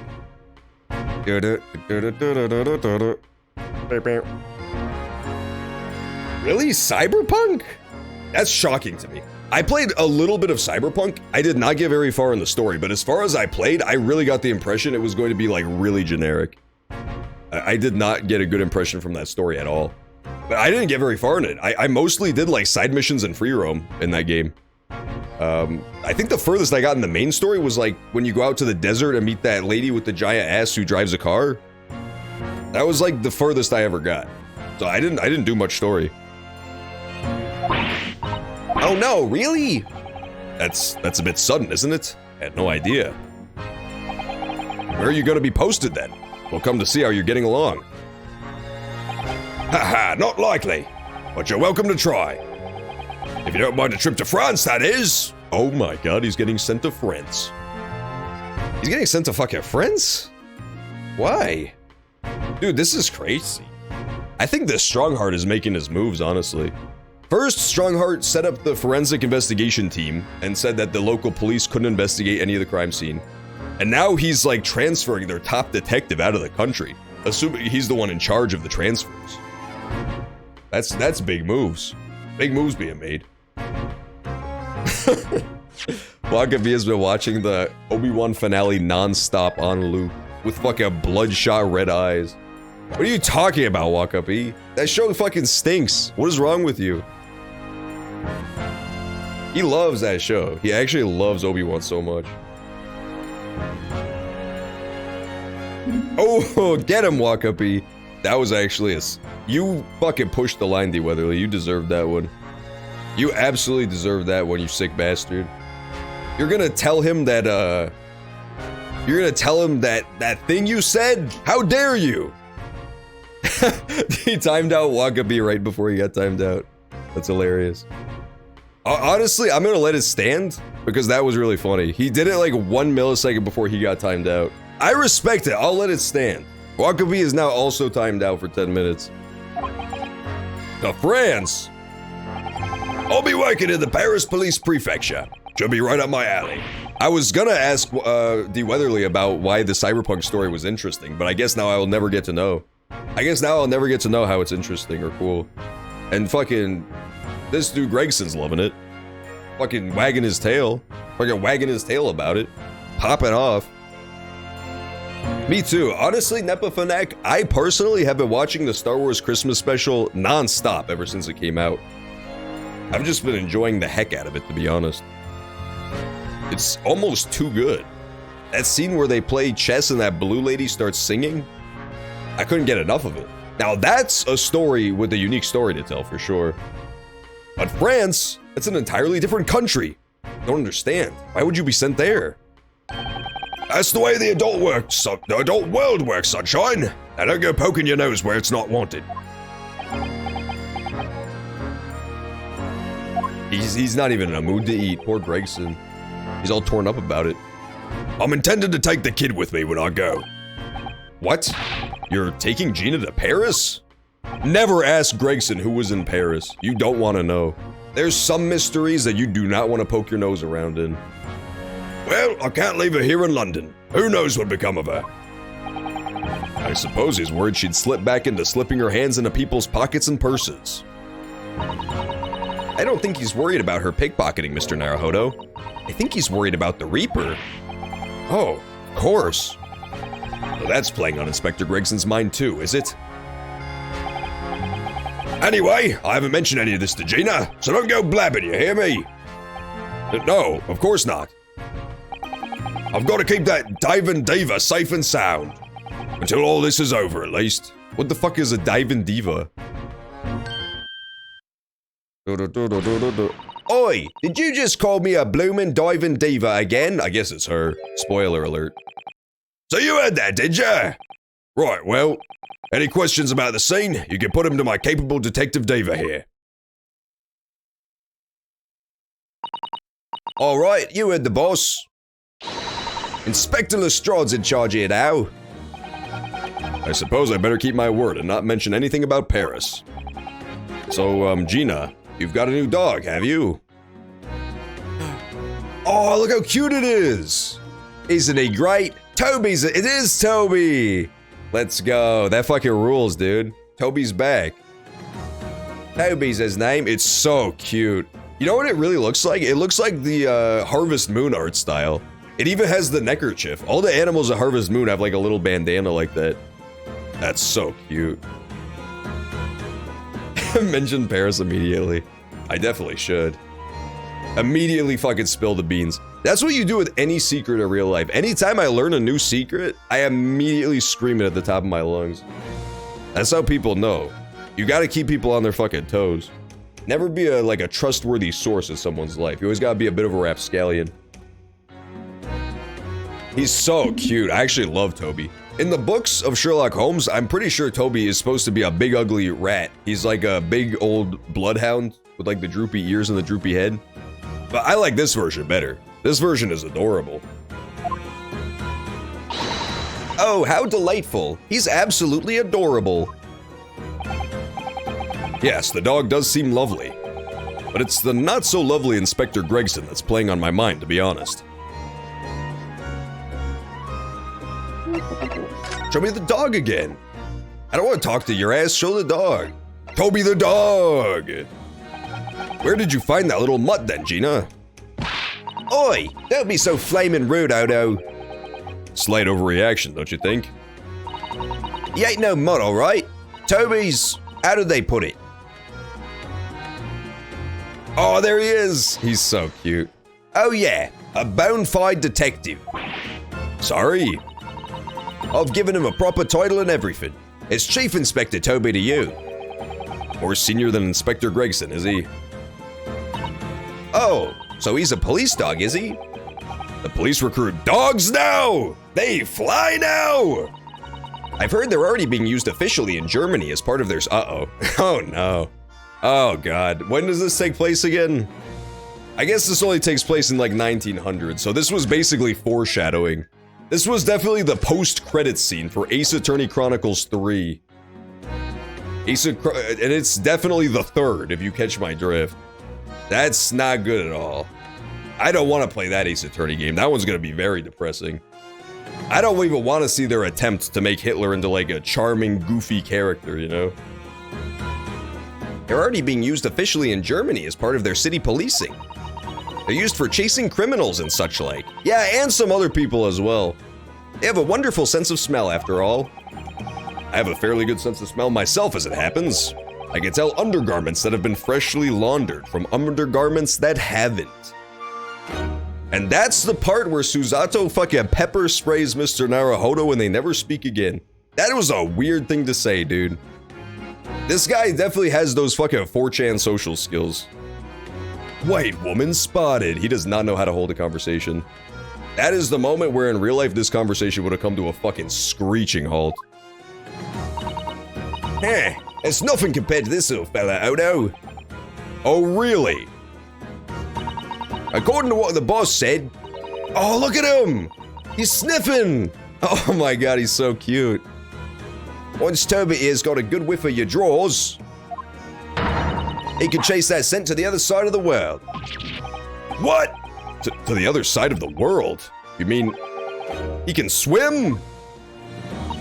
Mr. Naruhodo, I think you may have missed the point. By rather a wide margin. I just can't believe this little dog has such an incredible skill. I'm telling you, Odo, there's gonna be more and more dogs doing their bit for police in the future. Yes, I agree. Thanks, great contribution, Susato. Susato also does not know how to hold a conversation. Fucking one-word answers. That is a fucking cute-ass dog. It's so adorable. I love him. I love him immediately. You know what's weird is that black dogs are pretty rare, too. With cats, black cats are like pretty common, but for some reason black dogs, fairly rare. Also, I can't help but notice that this dog is black, and in the book of Sherlock Holmes and the Hound of the Baskervilles, I'm pretty sure the Hound of the Baskervilles was a black dog.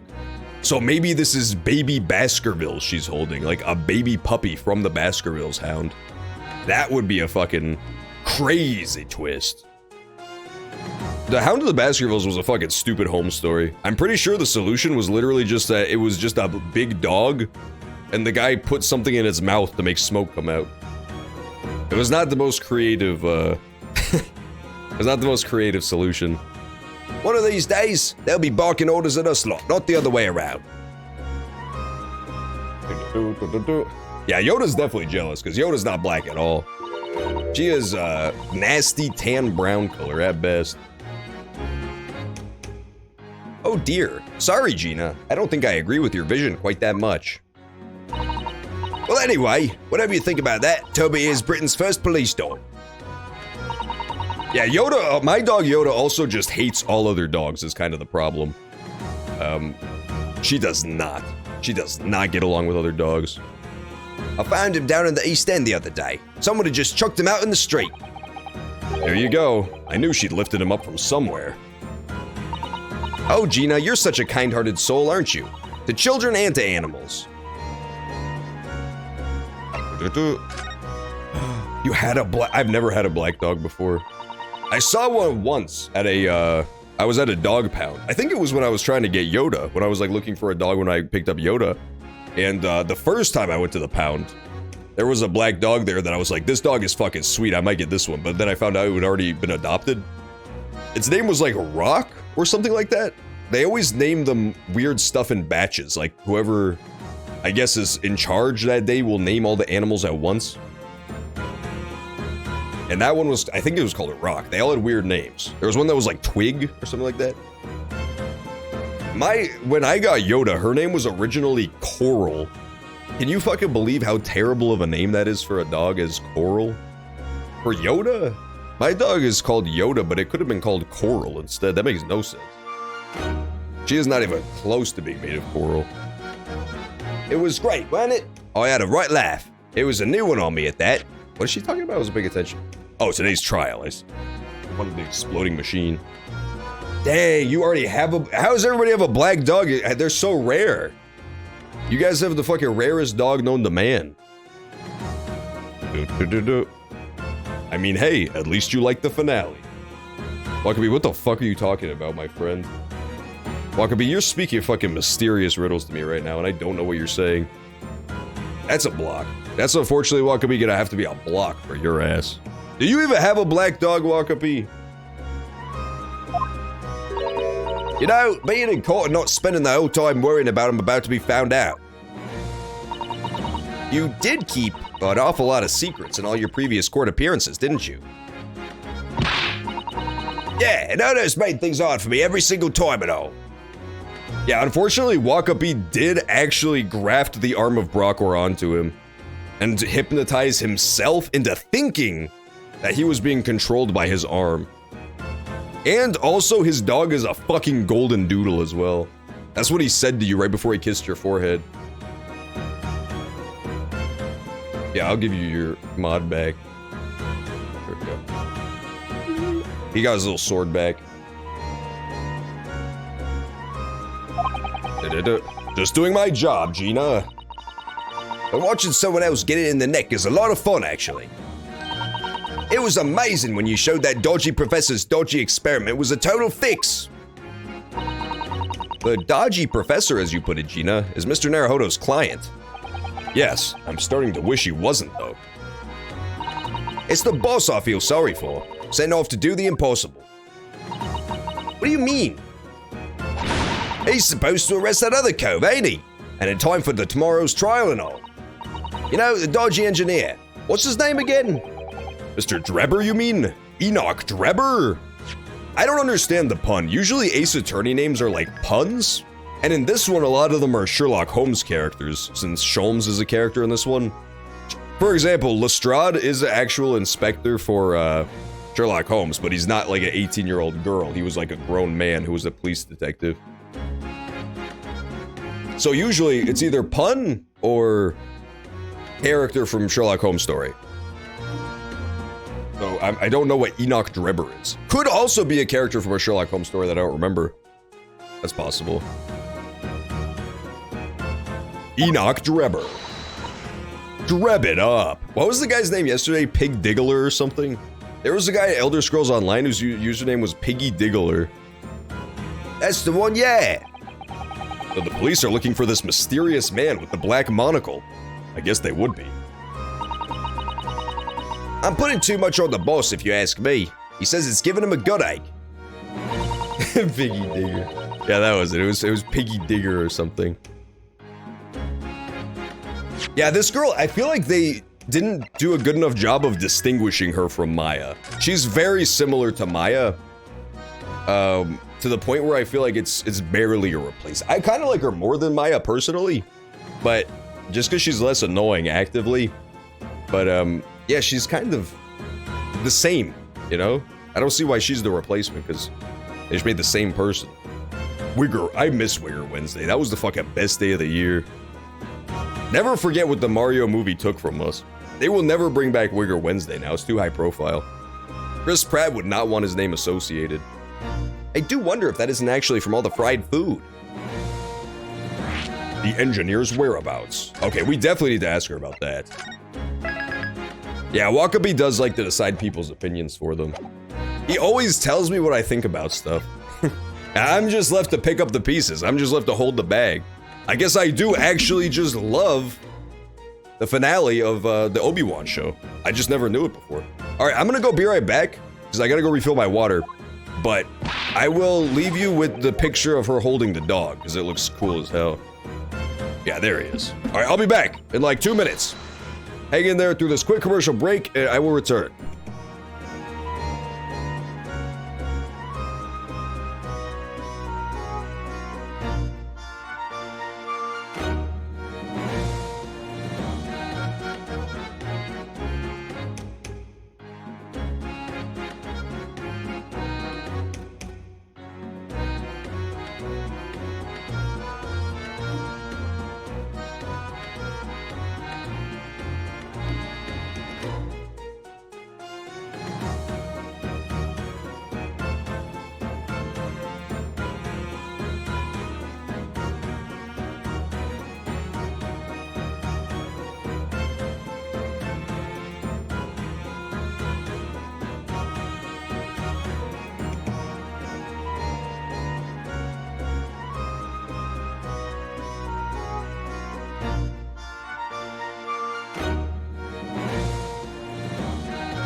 All right, I'm back.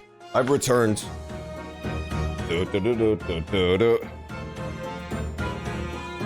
The Mario movie. Hell yeah, I actually love it. I unironically love it, and I don't understand why it's so hated. I think it's so fun, and it's like stupid, and it's boring technically. Like it's kind of plotting pace-wise, but it just looks so fun. Like there's so much cool set work done, and it's just fun. I don't know. I like it a lot. It does. It has a lot of personality. It has a ton of personality, and it's goofy as hell. I appreciate it. Because like back then especially, you literally couldn't do Mario 1-to-1. There just wasn't enough shit to do with it. It was just a guy who jumped on fucking turtles. What did you want out of a fucking Mario movie? If they had had like the true Mario experience, it just would have been fucking Captain Lou Albano jumping on turtles for an hour and a half. They just like did some crazy shit with it because it was all up in the air. I'm skipping all this. Yeah, that was the weirdest part, was that it was actually just a fucking cyberpunk story. It was so bizarre. It was awesome. I don't understand why they did Mario Cyberpunk, but I appreciate the fact that they did. I agree. They do a lot of the Marios dirty. That's what I've noticed, is that the curse of the Mario. Now, Charles Martinet has also followed in the line of being done dirty. They just replaced him completely with the worst Mario voice I've ever heard. I do hope, I don't think it's gonna happen, but I do hope that the internet puts up as much of a stink about the Mario voice as they did the Sonic character design. And so they'll just completely re-record the lines. Just get Chris Pratt out, throw him out, and bring back the real Mario. I'd be happy. I'd be happy with that. I feel like Chris Pratt's Mario is offensively boring. It's just nothing. It's just so nothing. The rest of the voices were like fine in the new trailer. They were cool. I didn't have a problem with any of them except for Mario. What about the engineer's whereabouts, Gina? So Scotland Yard are trying to track down Mr. Enoch Drebber. I wonder if they've had any luck. He's really funny looking. Got two eyes that don't match. Stole a glimpse of a picture of me earlier. I mean, I didn't actually pinch it enough of him. The old devil's got it. Sorry, who? You know, a scowling reaper. It's always glugging down glasses of that blood-red Blanc. Ah, Lord Van Zeeks.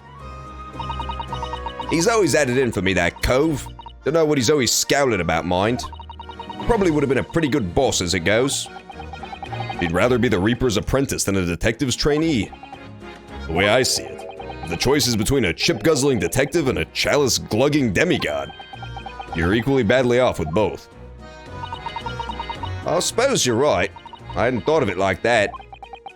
Glad we put that one to bed. Anyway, the point is, everyone at the yard's dead set on finding the fishy engineer.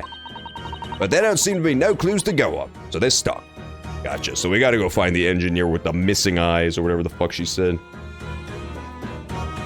And the AI voices, dude. The AI voices are so weird. They're doing that for Darth Vader, apparently, now. James Earl Jones retired from Darth Vader, so they're just gonna have, like, an AI amalgamation of his voice. Which is gonna be really weird. Very strange. Which is also depressing, because it does say that not only are they bringing Darth Vader back again, they're going to bring him back a fuckload.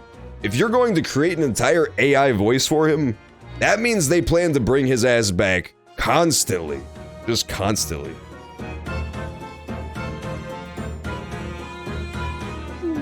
I could see that the Mario movie was originally just, here's our weird-ass cyberpunk tale. And then they're like, okay, but Nintendo, give you the money. All you'd have to do is, like, slap out the main characters. That's pretty much it. I think they were just, my personal theory is that they were just coked out of their goddamn minds. They were just fucking blitzed on coke like all writers were back then. They just came up with some awesome shit. That's true, that is true. It could also be for Disneyland park rides and shit like that. You must give Walt Disney all of your money to enter. I could see that. When I was a kid, I went to Disney World, and there was a Darth Vader who you got to do like a lightsaber fight with. I think they still do that. And so they had to have the little voice come out of his mask, too. I hope so. I hope that's what it is. Because I gotta say, I'm really sick of every single Star Wars story ever being set within the same, like, 20-year span. It's getting extremely boring. But there don't seem to be no clues to go on, so they're stuck. There's nothing that can lead us to Drebber at all? Investigating the scene. Oh, hell no, I was a fucking god at lights. Well, I was 5, so he probably just let me win. Dude, the thing about being a Darth Vader at Disney World is it would be so hard day in, day out to resist the urge to just fucking go to just start fucking wailing on these dumbass kids who come to do the lightsaber fights. You gotta let all these stupid little brats beat you in a lightsaber fight. That shit will get old real fast. Especially when you consider the clientele. Like, you know for a fact that roughly 60% of all the people there have got to be just obnoxious Californians and their bratty-ass rich kids. Gina, we were actually hoping that we can investigate the scene again. Yeah, alright. If it's around here, you can do what you like. Oh, that's alright, is it? I'm pretty sure you have a mental breakdown after like the 8th consecutive week of having a kid in a Fortnite t-shirt slap the shit out of you with a lightsaber and then start flossing on you. I don't think any human mind was designed to take that well. I'm gonna be playing with me new friend here. Yes, Toby. Hi, Toby. Hi, Toby. Toby's not looking at me. The machine that exploded must be at the top of those stairs, I presume. Hey, thanks, Nepofanek, for the subscription. Appreciate it, dog. You've just gained access to a veritable treasure trove of schizophrenic emojis that make no sense. I filled up almost all my emoji slots now, so now there's actual emotes, which is pretty dope. Yeah, you got access to that crazy dog emote too. The free emotes I'm still working on. I still have like 4 more slots for free emotes, but I figured it would be more fair to fill up all the subscriber ones first. And so now I'm still working on the free ones. I gotta get some good ones. These are like my final 4 for now, so I gotta make sure they're great. I gotta make sure they're godlike. Yeah, you got 0, B-Machine. Your alert got completely stolen.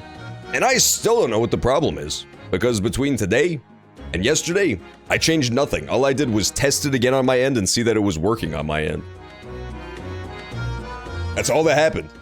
Both days, it showed it as working for me, but B-Machine's alert got eaten. I haven't actually seen it yet, so if you don't mind... Sorry, you can't go up there, Suze. Oh. It's like I told Odo yesterday. Even I ain't allowed near that wreck. What's it called again? The reason we ain't supposed to touch it? The Special Dispensation for Scientific Equipment Act? Is that what you were thinking of? That's the one. That's why only them lot are allowed to investigate it. What are they called again? The Forensic something? The Forensic Investigation Team. Is that what you were thinking of? That's the one, yeah. But isn't it the case that the special dispensation has been lifted? I think so. I don't really get it, to be truthful with you. You're still supposed to get permission from some bigwig or other, as far as I know. What was his name again? Lord Strange something? I'm not sure that's quite right, Gina. I think you mean Lord Strongheart, perhaps. That's the one, yeah. Apparently he's always watching the time or something. So without Lord Strongheart's express permission, we can't investigate on the stage. Okay, got it. So we gotta go talk to Lord Strongheart. That was a long way to go just to find out that we have to go talk to Lord Strongheart. We still got the piece of cloth, but we already used that. It was a popped balloon. It was the titular big balloon that I was referring to in my title. That green thing belonged to. Okay. I'm gonna be honest, I'd rather go talk to my boy Herlock Sholmes. 23rd October. Sholmes is sweet. Yeah, we gotta talk to Lord Armstrong. We gotta have him punch us on top of the Big Mac. He's not here! Oh my god. Sholmes is gone. I love Metal Gear Rising: Revengeance so goddamn much. I appreciate that game greatly for finally allowing stupid people and Zoomers to get into Metal Gear. It was honestly impenetrable. The Metal Gear games are so long and bizarre that, like, if you didn't grow up with the Metal Gear games, most people just never got into them at all. Metal Gear Rising was like the gateway drug. Why does Sholmes have a femboy corner? That's for Iris. That's for the little 10-year-old girl. She has this corner. That's not Holmes's. He does not live stream on this typewriter wearing cat girl ears and a maid outfit, I promise. Yeah, no, Metal Gear was always huge, but it was like an established fan base, you know? Metal Gear was like kind of an old head thing before Revengeance came out. It on its own was not like what made Metal Gear popular, but it brought a whole new generation into it, is what I'm saying. It was like the gateway drug for people who otherwise would have never got into the games. They were before kind of esoteric older games.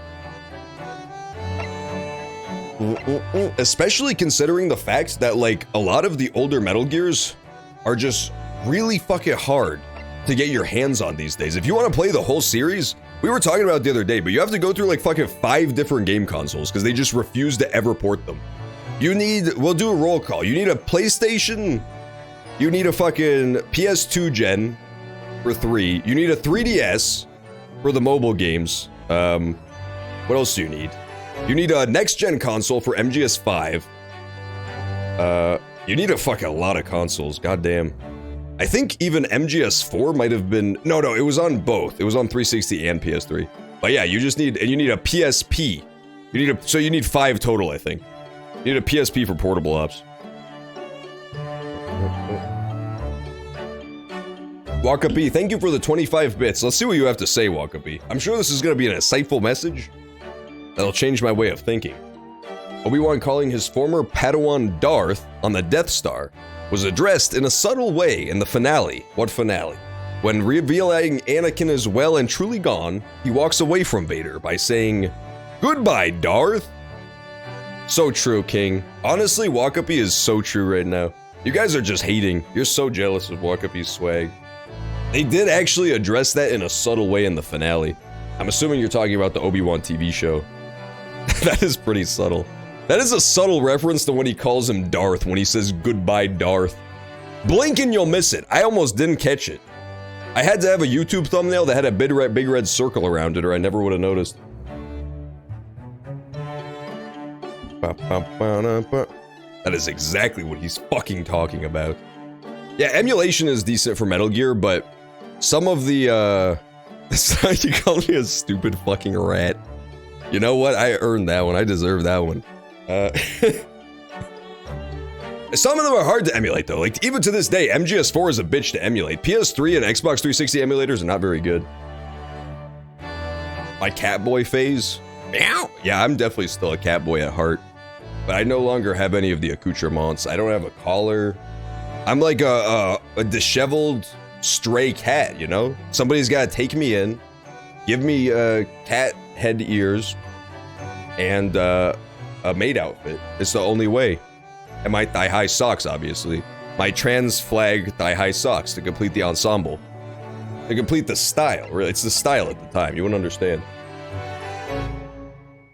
When, it's just something that's gonna be looked back on in hundreds of years and seen as hyper-masculine, because it's just a product of the time, you know? It's like when dudes in Spain used to wear high heels, but it really meant that you were just someone who rode horses a lot, you know? Wearing a cat ear, headphones, and maid dress will be seen as a hyper-masculine thing in the future. Who is this lady? She looks evil as hell. What the fuck? She's got like a chef's hat? Bez? On? Corliss? I don't know who that is. Say the line, Bart. I don't know what the line is. I don't know anything that's going on. Oh. I think it's this person. Courtney Scythe. I think it's this person. Remember, we got an autopsy report that was bizarrely signed, like it had a name on it? I think it's her. I think she's probably the coroner that did the autopsy. Weren't heels made for butchers? Were they? I could be totally wrong. I remember learning a long time ago that they were like a Spanish thing and it was for riders. But I could be just completely fucking wrong. I've got no clue. That's like a factoid that I read 10 years ago and never fact-checked, so it's probably misinformation. I'm definitely gonna get that little Twitter popping up below that says, "This is the true information." Oh, from Pokemon Black 2, that's why I didn't understand the reference. I've only played that game once. Exactly. Greeks liked long hair, and wrestling naked covered in oil, that was seen as manly. And Roman people wore skirts. Dude, the fucking, the funniest part about Greco-Roman wrestling is, like, anytime you see some guy online who's trying to peddle himself as, like, a man's man, and he brings up Greeks and Romans, just remember that they would wrestle naked and shove their thumbs into each other's asses. That was a viable hold back then. You were not only allowed to, but it was meta to stick your thumb in the other guy's ass to get a better grip on him. Just remember that next time somebody brings up as Rome and Greece as the pinnacle of masculinity.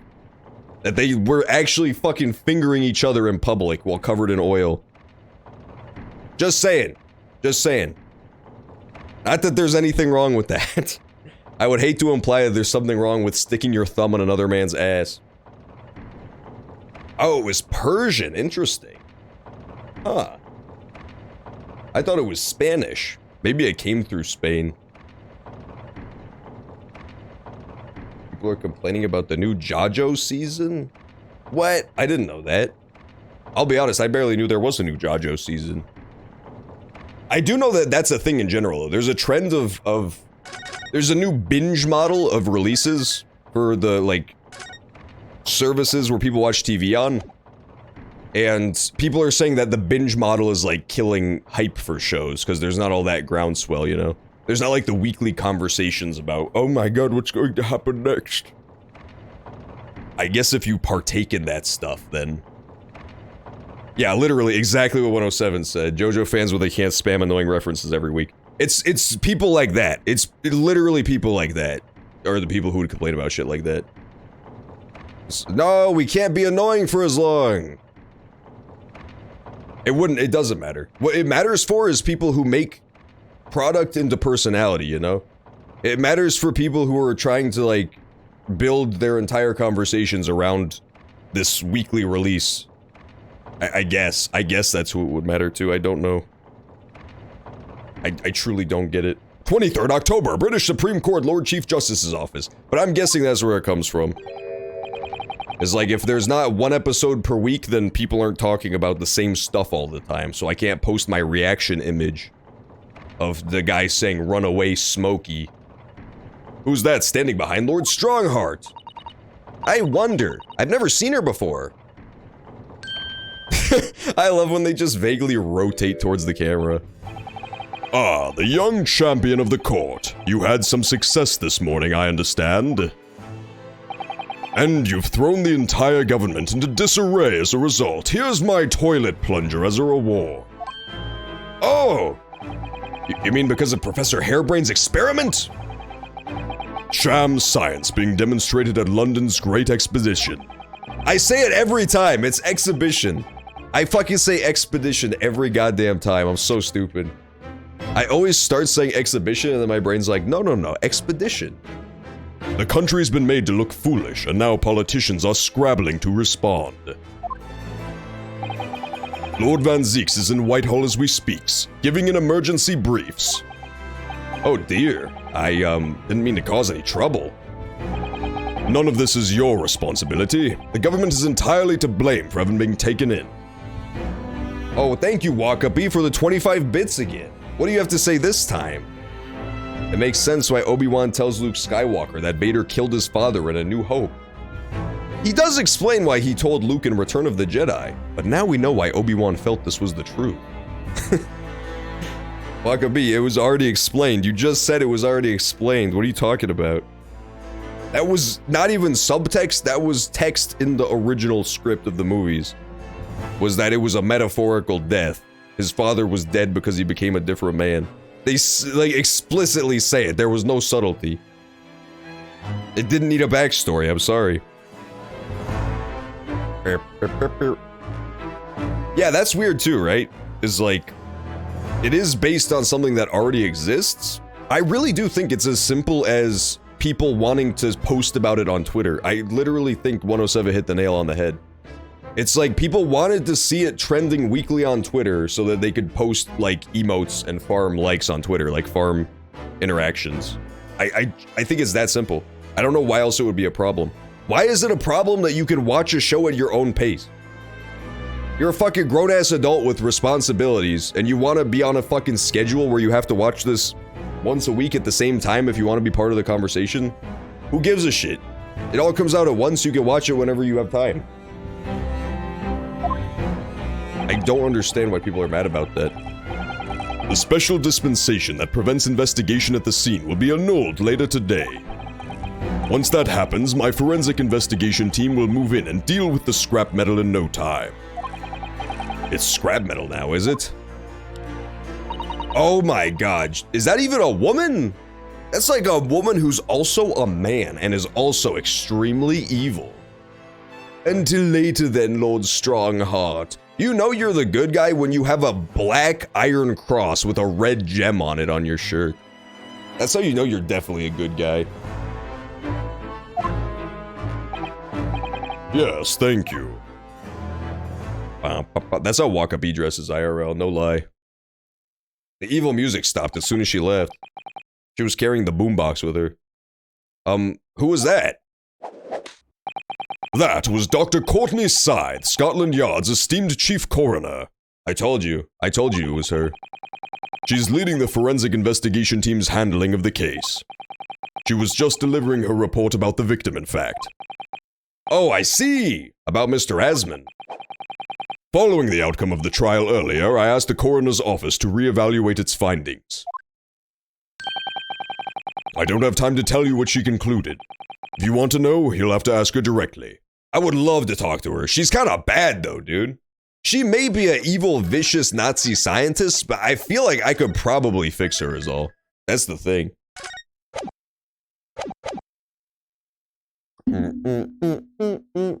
Your opinion will always be wrong. That's fair. That's definitely fair. Yeah, that's I think we can agree to disagree, and then also agree that my opinion is always wrong and that I'm a bastard of a rat and that you're always right. I feel like that's like a fair middle ground we can come to. You know, we can compromise on that. You can find her in the forensics laboratory. Ah, right. Now, what were you here to see me about? I can give you 7 minutes and 39 seconds of my time. So he's not running quite so spectacularly late anymore.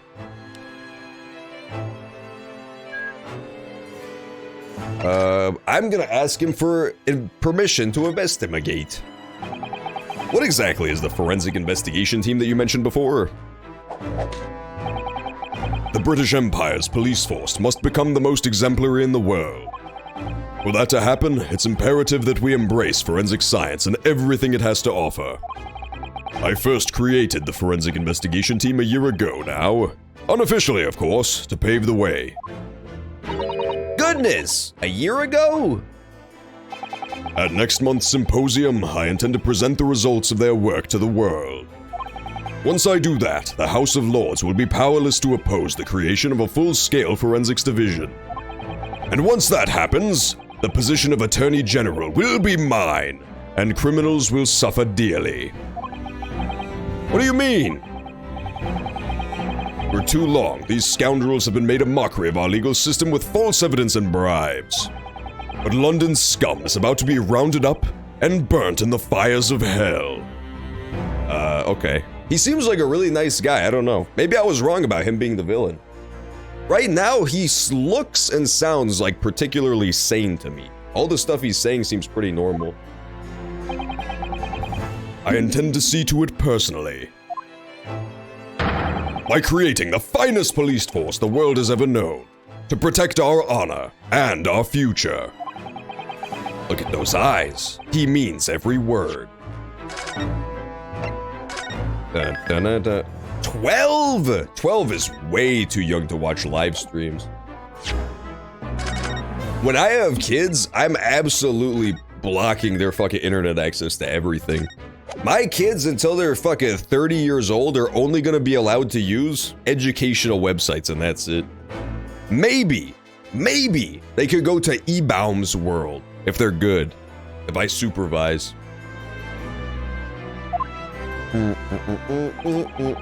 Dr. Scythe is an extremely reliable coroner. Then again, back then Twitch wasn't that bad. Back then, Twitch wasn't really that bad. Now, Twitch is absolutely awful. Like, Twitch is quite literally a softcore porn site at this point. If you go to the front page of Twitch, like, half of the streams are just a woman's ass. It is not a good place to be a kid anymore. But back then, it was mostly still video game stuff. For the most part. When I officially establish the forensics division at Scotland Yard, she will run it as my right-hand woman. Now then, speaking of the symposium, Miss Mikitoba. Oh, yes, my lord. Your father should be on the high seas as we speak, making his way to represent the Empire of Japan. Yes, that's right. I understand he will arrive at the beginning of next month. Are you acquainted? Oh, that's me. Are you acquainted, Lord Strongheart? With Professor Mikitoba, I mean. It was many years ago now, but yes, I remember Dr. Mikitoba very well. Oh my god, the plot thickens so much. I gotta ask him about Dr. Mikitoba. Is that a British thing, or is it just this game where they're never punctuating Doctor or Mr. or Mrs. or Miss? So far, this game like never punctuates titles. It's just like Der Mikitoba. It's very weird. I personally believe in punctuation. I'm pro-punctuation. And this game seems to disagree entirely. You know what's really fucking weird? Speaking of grammar and shit, people don't even do, like, double spaces anymore between sentences. Even in, like, formal stuff, even in formal writing, people will do a single space between sentences. I don't get it. It's really weird.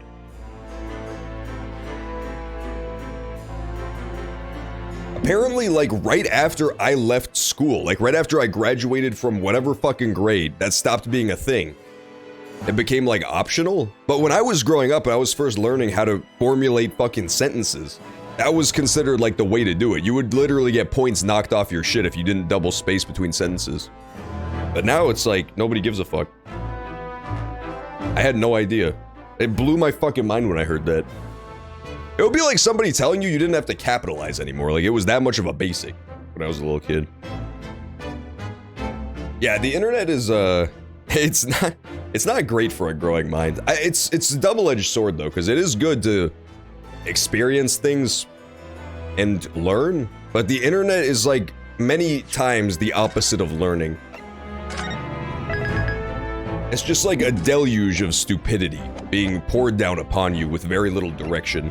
And that's kind of what kids need. If you're like a small child, especially, like I would say from 1 to around 10-ish, your brain is just so fucking malleable. And granted, some people never grow out of that phase, and they just always are extremely suggestible. But when you're a kid, like whenever you hear something, you just immediately believe it.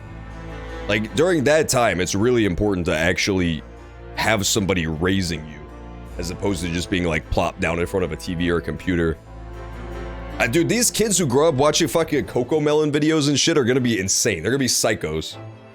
They're gonna be fucking cyberpunk psychos. They're gonna have Cocomelon psychosis on the streets. And this was before Twitter. Yeah, Twitter is also not good for the growing mind. People on Twitter are just completely fucking insane. It's honestly remarkable. The opinions you'll see on Twitter are just bizarre. People on Twitter have the strongest opinions about the dumbest shit you've ever seen. Dr. Mikitoba. It's like, Twitter is like, what if everybody in the entire world was Wakabi? That's literally what Twitter is. It's just, it's a strange world of strong opinions. I don't understand it. But without any of Wakapi's swag, you know? It's like all the worst parts of Wakapi, like his very strong opinions and his proclivity to fling insults around, but none of the redeeming qualities. Like swag and power, they don't have any of that.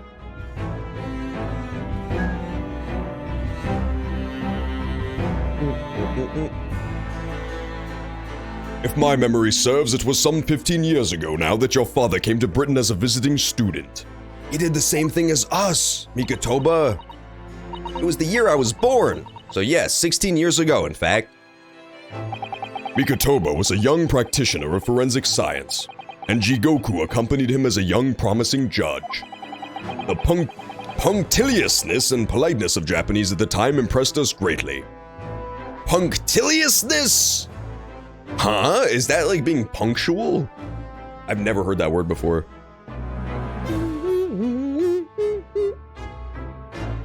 Yeah, that is weird, man. I don't get it. It makes sense though, because I feel like a lot of parents of kids now were just raised by the television, you know? Like, I feel like Gen X and baby boomer gens, a lot of that was like, we're both working, we're both busy all the time, so we just kind of leave our kid at home with the TV on. Which was a lot better, because at least the TV is somewhat curated. You know, like, bad stuff can still come on the TV, but it's mostly a curated experience. Whereas the internet, if you leave your internet autoplaying on YouTube, you'll watch like Spider-Man versus Elsa, and then it'll autoplay to Elsa is pregnant with Spider-Man's baby, and then it will autoplay to Andrew Tate telling you about how white women have smaller brains than men. It's just very fast, you know, it's punchy. You get down rabbit holes pretty fast. And when you're like 6, you don't fucking know any better. You're just like, well, I guess this is the new video now. I guess I'll watch this. Pokemon Red on the Turlet. Pokemon Red teaches you good life lessons, though. Such as that you should always pick Bulbasaur because he receives a better learn set.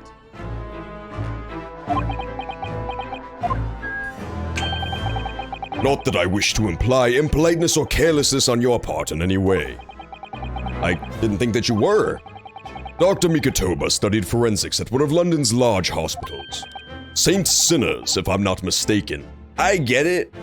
It's like sinners and saints. They did not even try for that pun. They just replaced the I with a Y.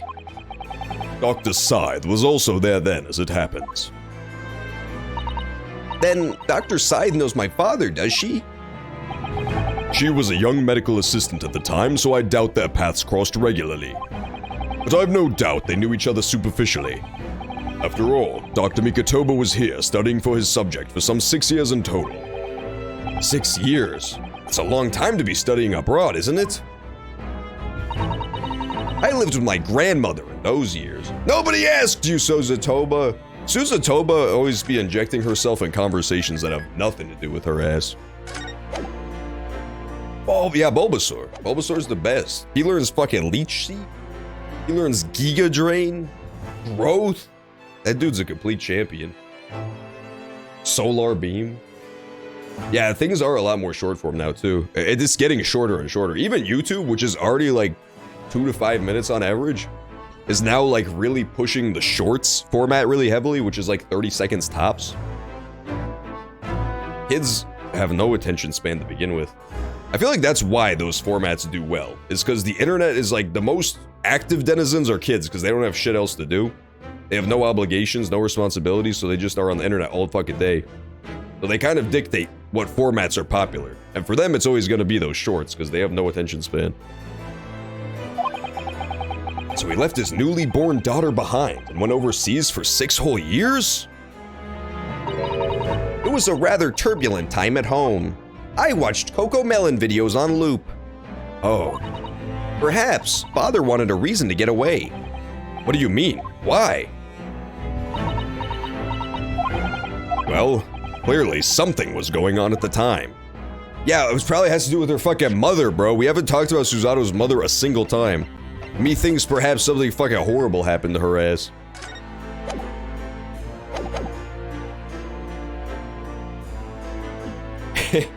Diligently sitting there with a fucking pad and pencil waiting to find out how to unlock Supersonic. Yeah, the Melee rumors went hard, dude. The Melee rumors were off the chain. Everybody was telling you how to unlock fucking GoldenEye by beating the entire story mode without losing a stock. I miss that mode. The Melee Adventure mode was so fun. You had to fight those horrible zombie creatures. That game rocked. The new Smash is fun, but it has no fucking story mode whatsoever. It only has that Lord of the Spirits shit, which is not fun at all. I wanted to ask you about Lord Van Zeeks, actually. I heard his older brother was killed some years ago by a mass murderer known as the Professor, who targeted nobles and royalty. Is that right? You Japanese are a thorough lot. You've done your research well. Yes. And you could say it was that very incident that gave rise to the Reaper. What? Why? When his brother, Clint Van Zeeks, was murdered, it was just after young Barack had graduated from the University of London and become a prosecutor. When obvious criminals who managed to evade conviction in court started disappearing, rumors quickly spread throughout the capital. Londoners started to say that wherever Barack Van Zeeks went, the ghost of his dead brother wasn't far behind. Oh my word! So Lord Van Zeeks isn't the Reaper, it's the ghost of his brother! Ever since that time, he became a very aloof figure in London's legal circles. Yeah, I'd imagine so. Hard to relate to people when you have a fucking ghost brother murdering everybody. Oh yes, Lord Strongheart. Go ahead. It's about Professor Hairbrain's experimental machine. We'd like your permission to examine the remains if possible. Come on! Are you well versed in science then? Not in the slightest. In fact, you could say I was barely aware of the subject at all until recently. Well, the special dispensation legally preventing investigation of the machine is currently being annulled. Within a few hours, Dr. Scythe's team of forensic experts will begin their own investigation. But I suppose until then, there's no harm in you looking at the wreckage, as long as you touch nothing. Thank you. Being able to look at it is better than nothing. And I'll be able to see it too. Your time is up. You'll have to excuse me now, I'm afraid. My next engagement calls. We are extremely sorry to have troubled you when you are so busy, my lord. What a kiss ass. I have important matters to attend to in preparation for the symposium, you understand? Super Mario 60. Oh yeah, Mario 64 had crazy rumors. I forgot about that shit. Yeah, Mario 64 had the craziest rumors of all. And the worst part about that one is like one of them was actually real. The Yoshi thing. The Yoshi thing sounds like one of those playground rumors that would be bullshit, but it's actually completely real. So it basically opened the fucking gold mine. It was like the fucking Wild West of everybody thinking crazy shit was in that game. There was something to do with that fountain in the very back where all the booze are, but I can't remember what it was. There was like a big rumor that swirled around that place, like some big secret that was there, but I can't remember what it was. It might have had to do with the Luigi thing. It might have been the Luigi thing, but I can't remember. That's right, it was the L is real. It was the Luigi thing. The thing about Luigi is that he actually looks exactly like L, and he's not even cosplaying is the crazy part. He just looks so much like him. They just look that much alike. Courtney Scythe, 39. I'm gonna be honest, Courtney Scythe though looks damn good for 39. She does not look bad at all.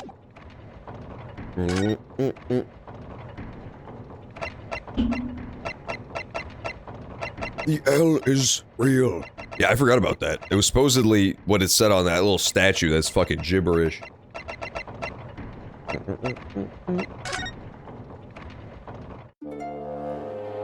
We'll visit this place. Nope, still nobody here. Okay, let's go to the experimentation stage and investigate.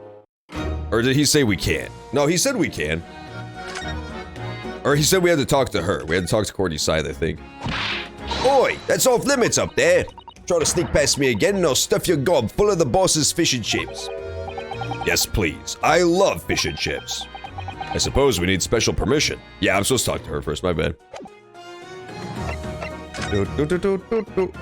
Okay, fine, I'll go talk to the fucking stupid nutty professor. Skeleton! Oh yeah, this laboratory fucking rocks. This is so spooky. I imagine it's because in-game it's also October, which was just completely fortuitous. I did not plan that out at all. But it just so happens to also be October on like the real planet that's not a video game, the Earth one.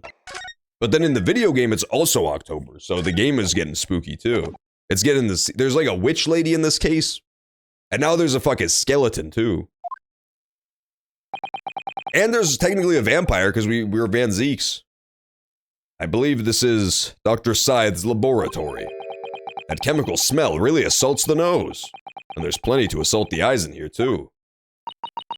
It looks as though the doctor isn't here. But we're here now, so we might as well do some sightseeing, don't you think? What a seasoned tourist you've become, Miss Susato. We could just have a little look around, being careful not to upset any restless souls. The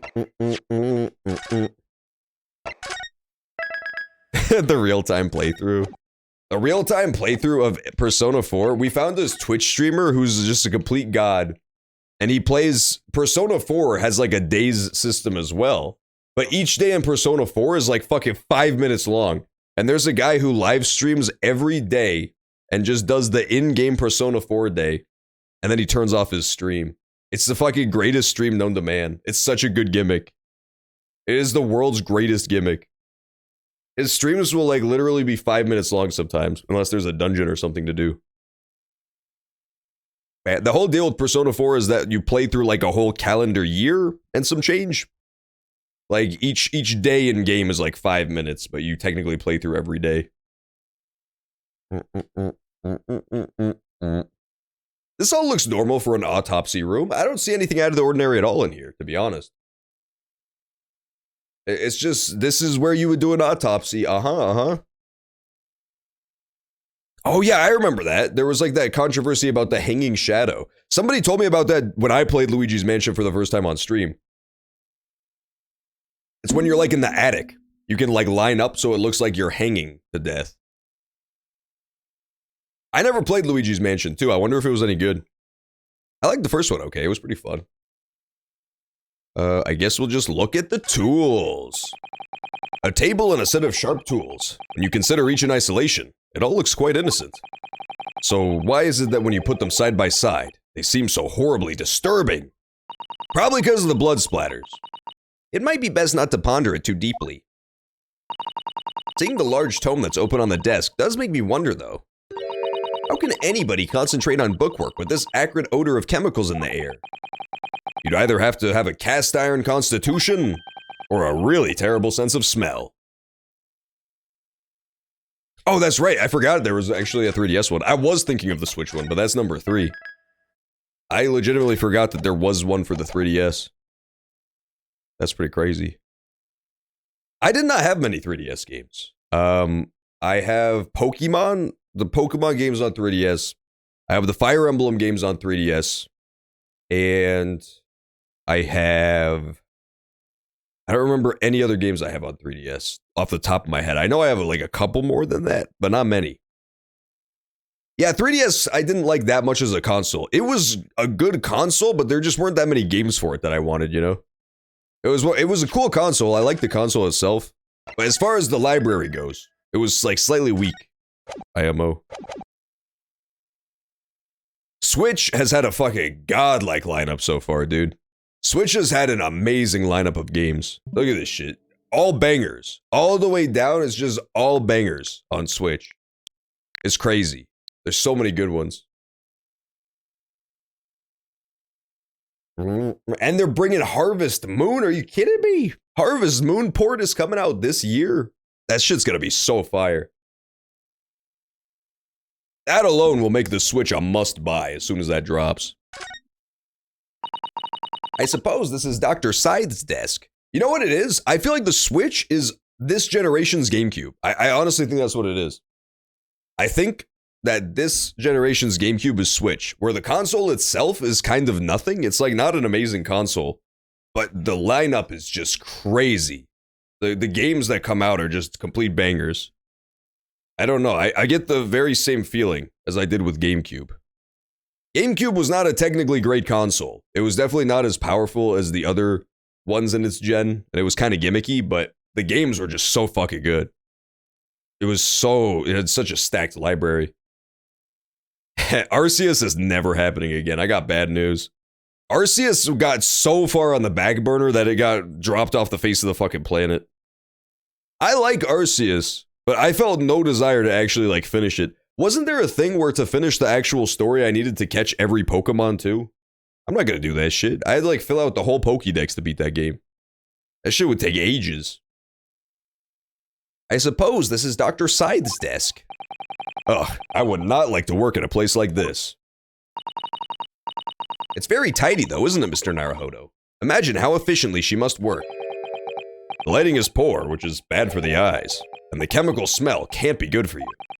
Not to mention the skeleton watching over you as you work, which is definitely bad for the nerves.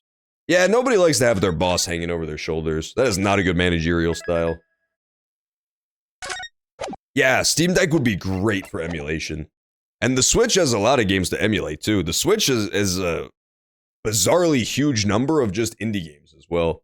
Like on their store, on their eShop thing. Yeah, the eShop games are pretty crazy good. The problem is, you know, you definitely want to buy them as well because they're just indie games, so you want them to get the money. But nobody wants to play on the fucking Switch, let's be real. This console fucking stinks. The people who play with the little baby maraca things too, God, dude, I used to play with the Joy-Cons. They're so bad, dude. The Joy-Cons are the worst controller of all time. I'm using, even for Ace Attorney, I'm using the fucking GameCube controller just because it's so much more comfortable. Ace Attorney has, all you have to do is fucking press A. And I still don't want to hold those little shits.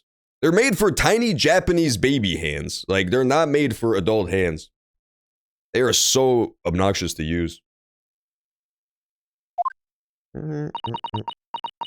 Yeah, Arceus was fun. Arceus, we played a bunch in a row because it was just so fun. But as far as actually, it was one of those games, I don't know. It was one of those games where it was really fun, but I felt no desire to actually finish it because the story was just nothing. There was like no interesting story whatsoever. I felt no desire to finish Arceus. It was cool though. It was fucking dope. You gotta catch, I caught all these shinies and stuff. Man, I caught so many good shinies. I tried to finally get shiny Rhydon, which I've wanted ever since fucking I was a little boy and I knew shinies existed. I wanted it so bad, but I never got shiny Rhydon. Yeah, there was a couple Arceus streams. I don't think I uploaded all of them because I only used the YouTube archive to keep story game VODs essentially. And the Arceus playthrough very quickly devolved into not being story at all. It was literally just me running around catching Pokemon talking about random stuff. There was really no reason to archive those. I think I have them on Twitch, still saved as highlights, but like, they're not even, I stopped playing the story completely, and whenever I have to interact with it, I just mash through all the dialogue, so I didn't bother uploading it to the YouTube. The YouTube is for like long-form playthroughs, like Witcher 3 is up there, Persona 4 is up there, like all those long story games, they all get uploaded to the archive. Those are valid concerns, I suppose. I can just about cope with a one-eyed Daruma doll watching over me, but that's all. What the fuck does that mean? I hate when they talk about dumb Japanese shit in this game because I don't understand what they're talking about. Localize your fucking games, idiots. People in the 90s did it right, man. Back when they did like the Pokemon dub and they just took out all the Japanese references. What the fuck is a one-eyed Daruma doll? Is it this? No, that's a skeleton. He has no eyes. This is the one-eyed Daruma doll. Oh, it's the thing in his office. Oh, I remember that thing. Yeah. It's like a red monkey. It's the thing from Pokemon. They have one in Pokemon. Yeah, just say Furby. Everybody will know what you're talking about if he says there's a Furby watching over you. Everybody knows that feel in America. Don't need to know about fucking Darunga doll. Hey, day one. Yeah, Arceus was so generous with shinies. It was crazy. I caught a bunch. I got shiny Skorupi. I got shiny Drift Blimp. I got some other. Oh yeah, Nose Pass was the fucking goat. Nose Pass was the best shiny. I almost missed him too, but B Machine pointed out that there was a noise, a mysterious noise, and then we found Nose Pass just standing majestically on top of a mountain. Yeah, I caught a ton in that game. I was even looking for him. They were so generous with them. I failed a Dusclops, which was kind of sad. There was a shiny Dusclops, but he lived in like that time vortex thing that just disappears in 1 second. So he left as soon as he showed up. Look at all the bottles on the shelves in these cabinets. What an assortment of chemicals. These ones here are labeled highly toxic. That's worrying, because there are also things that look like salt and pepper shakers in there. Oh yes, and they actually say salt and pepper on them. The doctor probably spends a lot of time in this room, I suppose. Perhaps she has meals here sometimes. Life goes on, even when you're surrounded by death. So true, King. Where's the doctor? I guess I just can't talk to her yet. Looks like I gotta look at the brains. Those large jars seem to have pale things floating around inside them. I suppose they're fruit liqueurs or something. Or like the pickled umeboshi plums we make back home. Don't you guys love eating those pickled umeboshi plums that we make back home?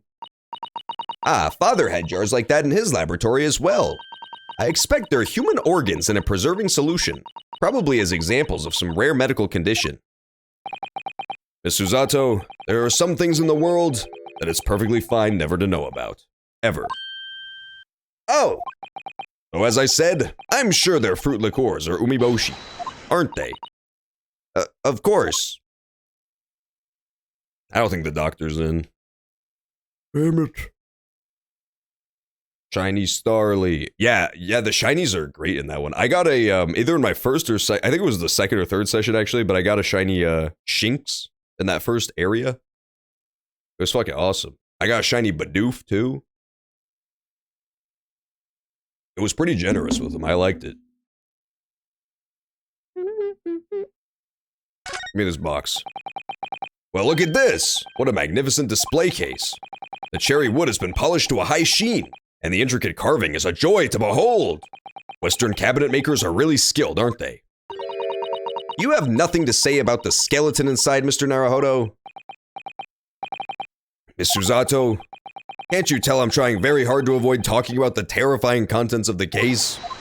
It's how I cope! I'll be sure to remember that from now on. God damn. There's shit to do in here. This location stinks. I'm assuming it's one of those where I just have to inspect enough and then something happens, she'll barge in. It's not happening so far. Yeah, in Arceus, I would always find shinies in areas where just a million Pokemon spawn. I got shiny Alakazam too, I think, because there's an area where like, I got shiny some guy from this. Oh no, that's where I got Driftblim. There's an area in the very first zone, like tucked in the back, where a giant Alakazam spawns. And in that area, there's just fucking 5 billion Pokemon that spawn in. So there's just so many chances for them to be shiny. That's where I'd always find mine, is just in like giant herds of Pokemon. That looks like an owl and a crow. I know, and they haven't even twitched since we came in here. Well, no, they wouldn't have. They're taxidermy mounts, Mr. Naruhodo. Ugh, I was afraid you were going to say that. I've been trying very hard to tell myself that they're just sleeping, with their eyes open. Poor taxidermied owl. Bro, goth women love taxidermying tiny animals, and I don't understand why. I don't feel like I would like to be taxidermied when I die, so I'm not gonna taxidermy anybody else either. Actually, I guess I'd be okay with it. I would want to, if I had to be taxidermied in some way, I would want to be one of those bear rugs that's flat on the floor with the real head. I've been trying very hard to tell myself they're just sleeping with their eyes open. Yes, I think perhaps you are wise to put something like your Daruma doll on display in the office instead. I heard tale of someone. I know someone who knows someone who had their, I think it was their cat taxidermied when it died. Like their actual pet cat taxidermied and like put on their fireplace, which is weird as fuck to me. I guess it's a way to remember it by. It's very strange. I would never do that to my dog. Where am I supposed to fucking go?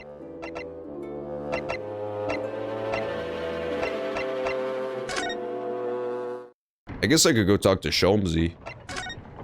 Yeah, it might be because they're psycho. I couldn't tell you. It's definitely slightly weird to me, but I mean, who am I to judge? I do weird stuff too. I play the game Ace Attorney Chronicles. That's probably weirder than taxidermying your own cat when you really get down to it.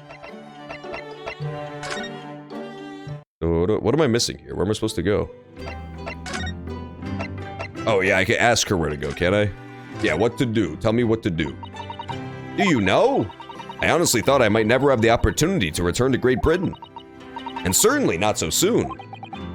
It's funny, for the past 6 months, I haven't been able to work in court. Meanwhile, you've been raising a storm in the Supreme Court of Judicature back in Japan. Please, Mr. Naruhodo, I may have been dressed as a man, but it was a very reserved performance. So what your father said in his letter about a Ryutaru takedown is reserved? Well, anyway, I'm back here in this great capital now. I'm ready to assist you again in any way I can. Thank you, Miss Susato. It's my pleasure, Mr. Naruhodo.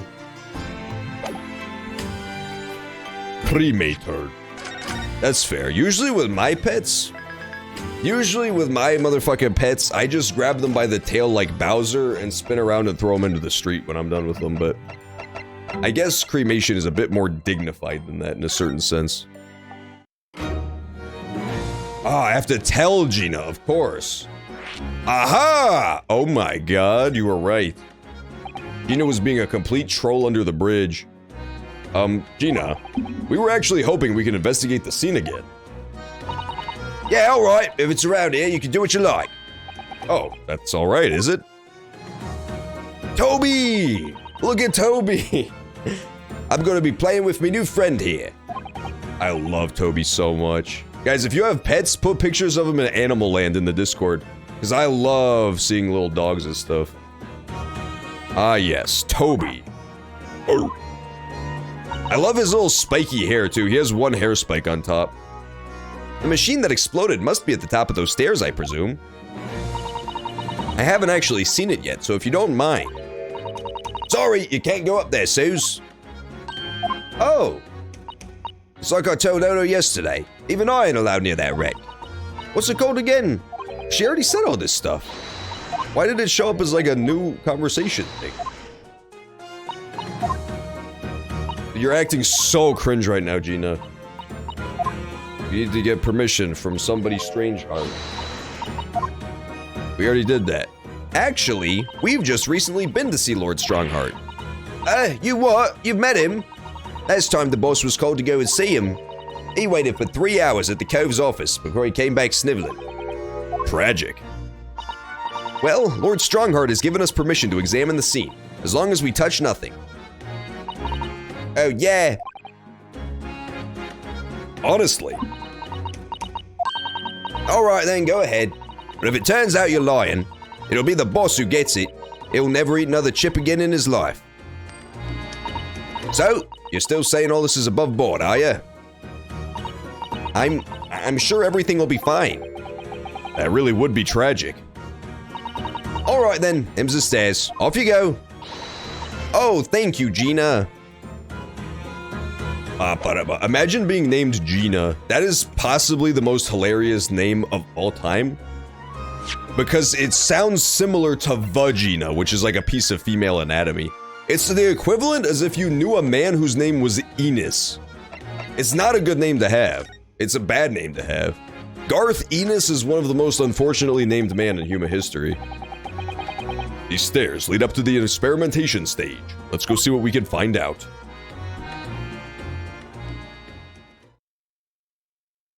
No! Who could have done such a thing? 23rd October, the Great Experimentation Grounds. Oh my! So this is the machine. That was used to deceive people into thinking instantaneous kinesis had taken place. Yes, that's right. Or rather, it was the machine. It's a little worse for wear at the moment. Vagina is a what now? You didn't know? Allow me to educate you. Clearly, you never learned about human anatomy. On every woman, there's something called the vagina, and it's in their butt. So, you know, that's a little education for you today. Not everybody's quite as bright as me. Not everybody's had the life experiences and the schooling I have, so I always like to pass off little pieces of wisdom. So, you know, those less fortunate, those less traveled. What extraordinary strengths Lord Lairbrain went to obtain the research grant. No. The professor was tricked as well. He didn't know anything about it. Yes, of course. It is amazing though, isn't it? The scale of the whole affair is so very British. You're right about that. You'd never see such a grand deception in Japan, that's for sure. Oh, look. Is that... Oh, no. It's Van Zeeks! He's back! Yeah, no problem. I'm always down to drop some wisdom in the chat, you know? I'm always down to educate people about stuff. Drop little factoids and things. So I think we're more or less done here, aren't we? Shall we, Miss Usato? Already? He is the Reaper, remember? We'd do well to keep our distance, I think. But we have permission to be here, from the top. We're perfectly well allowed to investigate this machine, as long as we don't touch anything. From the top? You mean Lord Strongheart? Exactly. So we can stay here and stare at this wreckage for as long as we like. She could have been at the center of the explosion here, and it wouldn't have bent her steel will. Did anything change since the last time we were allowed to look at this? This all looks normal to me. I don't notice anything out of place from last time. It seems to be exactly the fucking same. So if you guys didn't catch the first session of this trial, it's up on the YouTube archive. You can definitely see it there. But basically, the defendant that we're currently trying to get off the hook for murder built a teleportation device. And supposedly, while he was teleporting the guy for his demonstration, he was horribly murdered. The defendant was horribly murdered, and so our guy is suspect number one, because he's the one who built the big dumb teleportation device. Which doesn't actually work, believe it or not. In 1900, he was not able to build a teleportation device, but he thought he did. He thought he built it real good. But it turns out it was just an accessory for murder. You know what I noticed now? Check out this shit, huh? That's a little interesting, isn't it? Hairbrain earlier during his testimony was talking about how he was running around pulling all the levers and stuff. Why would one of the levers be behind the machine? This is where he was, clearly. This is like the place to set the machine to go. So what does this lever? During the demonstration, the professor was here, like doing all his shit. And the victim was here, because he was going to get teleported. So why was there a lever here? That's a little strange. I don't know if I trust that much. That seems very strange indeed. I think I might have just stumbled onto a huge clue. It's also not even color-coded like the other two. There's like a red lever, a blue lever, and then a mysterious other lever that's hidden in the back. Almost out of sight. Almost out of sight of the dude. Interesting. Huh, what would that third lever do? It's hard to see in 3 dimensions because of the nature of how it's shown, but as I go up like that, you can actually see that it is kind of like tucked away behind the machine. It's very much like kept out of sight. Very mysterious. Very mysterious indeed. So that's the dead guy, after he was teleported into the tower across the street. Photograph of the balloon. So, aha! Hyun! See, from this photo, you can definitely get a good perspective of how it would have looked. So here is the professor, like I thought. He's in the place where the other 2 levers are. Here's the victim in his cage right there. And then tucked away behind the cage, completely out of sight, is the lever. You can't even see the lever in this photo because it's so tucked away. And it's when all the smoke is coming out too. I think I'm starting to see what's going on here. Yeah, that lever's definitely super fucking important. That lever is definitely super fucking important. I just don't really get how yet. But I feel like I'm definitely onto something here. There's definitely some weird people in the crowd, but nobody like overtly suspicious aside from obviously the person firing from the crowd.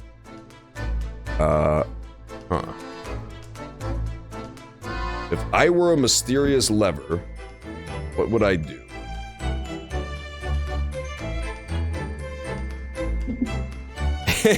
But that would be so funny. If they actually never use the lever, I'm gonna be so fucking mad. I would actually be so salty. It's possible. Generally, these games, historically, I played 1 through 3 and then these 2 prequel games so far. Generally, they're really good about shit that shows up visually being important. Like, there's generally not super extraneous detail, but it does happen every now and then, where something visually just doesn't mean anything. But usually it's a good clue. Huh.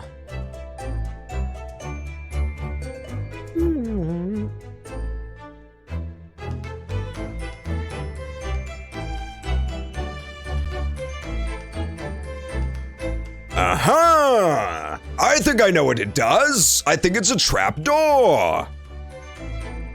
I think it's a trapdoor. Think about it. This is very conspicuously a 2-floor building. Like, they go out of their way to mention that this is a raised building. It's the 2nd floor of a building, which is why we always have to take the stairs up. And probably to keep it in mind, it's why it always makes us physically go to the bottom floor and then take the stairs up, is to remember it's on a 2nd floor.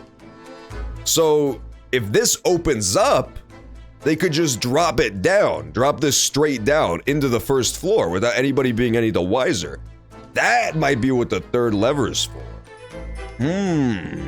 And mind, it happens when all this smoke shit comes out too, to like block it from view. It's like the Prestige. I was even talking about the fucking Prestige last time we streamed this. Yeah, 107, I completely agree. I think it's also probably a trapdoor thing. That would make complete sense. The big smoke comes out, device explode. In the chaos and all the smoke, they drop the guy through the trapdoor, pop the balloon where they said last time that there was a hidden thing.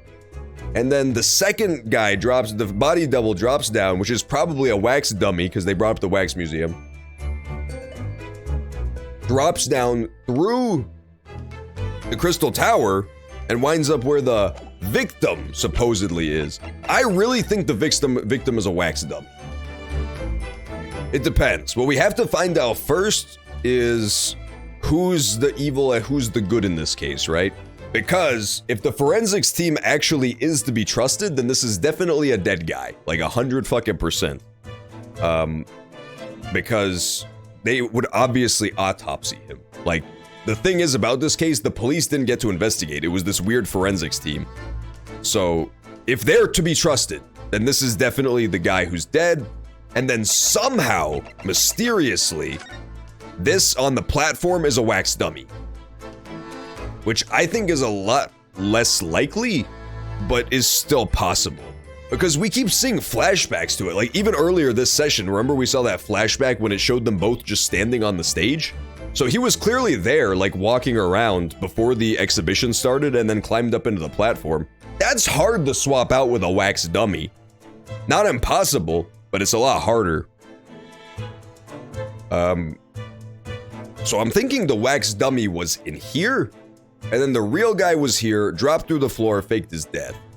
That's my guess so far. But again, it's very contingent on the forensics team being evil. If the forensics team is not evil, then the guy's actually dead. He got dropped out. Okay, there was even a cutscene. Okay, yeah, then it definitely wasn't a wax dummy. That'd be the world's greatest fucking wax dummy, bro. Oh yeah, the neurons are firing now. I save all of my brain power for when there's cool mysteries to solve. For all the dialogue is shit, I get my brain running on fucking battery saver mode on the iPhone. Cool, good to know. So, a lot of moving parts in this case so far. We know there's a guy in the crowd, like a second person in the crowd who's an accomplice. We know there's somebody who loaded something into the balloon, either a corpse or a wax dummy. And then there's the 2 dudes on the stage. So there's at least 4 interesting subjects to keep track of. Not necessarily all people, because one of them's probably a wax dummy. But those are the 4 moving parts we have to work with to figure stuff out. Also, the question becomes who pulled the lever, right? That's also a very fucking important question. Because I was thinking that the guy would just do it himself, but he clearly couldn't. Like, look at this. He's not even facing the right direction and he's locked in this cage. So someone else had to be on the stage to pull the lever for him is the thing. And it couldn't be the guy in the crowd because he was in the crowd shooting at the balloon. So it had to be another person, like another person. And it can't be the professor because he was right here. He's photographed it right there. Huh. There's a lot of moving parts in this case. This is definitely gonna be a tough one.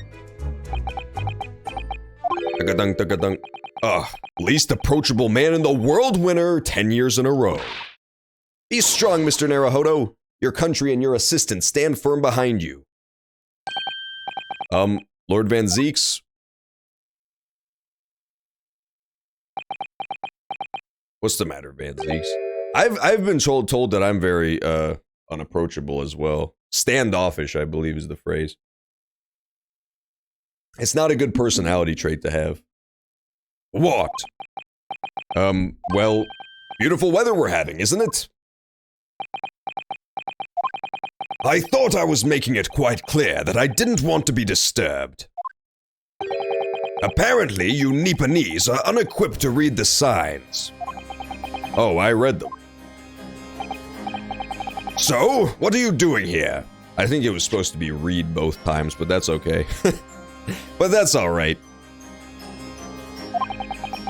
Entry to this area is prohibited. Ah, well, the thing is, Lord Chief Justice Strongheart granted us permission to investigate, on the condition that we didn't disturb anything. That is true. I guess the young Stalin thing is definitely puts people off. They think that if they're photographed with me, they'll be mysteriously disappeared and then scrubbed from the photograph later. And yet, you've managed to disturb me. Ah! Never mind. State your business, then. Come to think of it, there are quite a few things I'd like to ask Lord Van Zeeks about. Not least of which is that awful case, even though it's nothing to do with this. Ask away, Mr. Naruhodo. You won't know unless you try. He does not look happy to see me. He does not look cheesed to meet me, I can tell you that much for free. How about we talk about your brother, Clint? Would you like that? Would you like that, Van Zeeks? So, Clint was the name of your older brother, I understand. Lord Van Zeeks. You Nipponese, I always have to be on guard whenever you're around. So, you've been investigating me, have you? Oh, no, it's not like that. Well, alright, it is a bit like that. My older brother was also a prosecutor. He was the pride of the Van Zeeks family. But tragically, a vicious killer took him from us. The professor, you mean? Hey, kek. Is something funny? That's the extent of what you've discovered, is it? I shouldn't be surprised. Sorry, there's more to it then. Lackluster work is very much your trademark, isn't it? Ugh, you're too kind. Are you gonna tar all Nipponese with the same brush next? So tell me, what's your interest in that historic incident? As it happens, Lord Van Zeeks, there's a rather curious case that's come to our attention.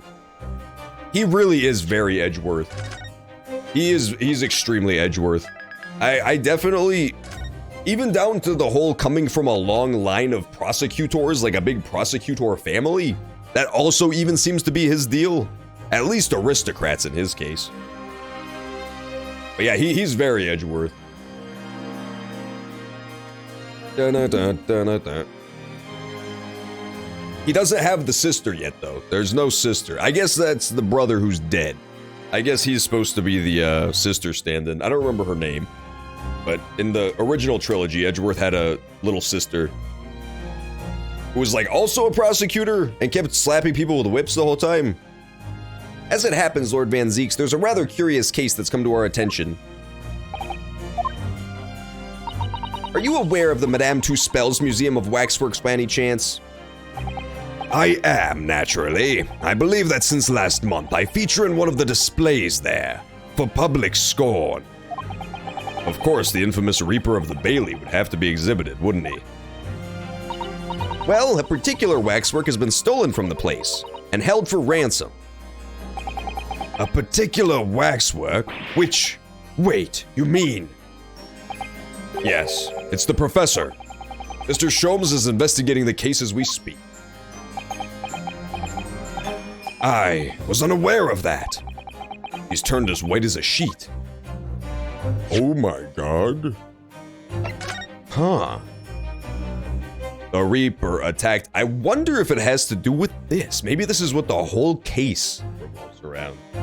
In the very beginning, there was a newspaper article talking about how our boy here, who people think is the Reaper, the person who murders all the people who get off, all the criminals who get off easy, they think it's him, and he was attacked in the streets. The kingpins of the criminal underworld, generally managing to escape conviction in the Reaper's trials. And this isn't the first time their henchmen have tried to attack Lord Van Zieks as a result, by the sound of it. It makes you think. That's how the justice system works in London. Then there must be dark forces at work. Yeah, so he was attacked. Okay, so this is gonna be a shot in the dark, but try this theory out for size. Try wrapping your little snatch around this one. What if the whole reason all of this kicked off was the unsuccessful assassination of our boy? What if the guy who we've thought was the victim the whole time, we know for a fact that this ugly, creepy dude, odious man, is the boss of a large criminal organization, and they keep going out of their way to say that the people who escape justice are like kingpins and shit? So what if this is a guy who thinks he's being targeted by the Reaper of the Bailey? So A, he attacks, he hires people to kill Edgeworth in the streets, Van Zieks, fails, and then says, oh shit, I completely fucked up. I better fake my own fucking death to escape. And then he has this whole elaborate route where he pretends like he died in a tragic teleportation explosion and actually just slips back into the shadows so that he's not in the fucking crosshairs for the Reaper. To me, that kind of would make sense as a motivation to do this whole goofy exploding teleporter ploy. I don't know why else he would want to do it. Or alternatively, same idea but different order of events. Maybe he still organized the hit and everything, but since this seems like it took a long time, maybe this was all part of the plan all along. Maybe he just did this as insurance so that the Reaper wouldn't come after him in case it was unsuccessful. It's like, well, that guy couldn't have possibly the one who tried to kill me because he's dead. He died in an explosion. Maybe. To me, that seems like it makes sense. He was a financial backer and the boss of a large criminal organization. And that's what it said in the paper. When we examined the paper, it keeps saying that it's always kingpins and shit are the ones who escape justice. And the ones who escape justice are the people who usually the Reaper targets. Kingpins of the criminal underworld managing to escape conviction in the Reaper's trials. Yeah. I don't know, to me that makes sense. Lost Cat. Yeah, the Lost Cat is the true culprit of it all. He's the real killer. No, not the Reaper attack, the Lost Cat, damn it. Fiery ball gown sets dance hall ablaze. An evening of cordial dancing turned into a blazing ball last week when one of the lady attendees' dresses accidentally caught on fire. In her panic at the sudden appearance of flames at her feet, the lady dashed wildly about the whole of the thing. Awesome. What? These little articles make no sense.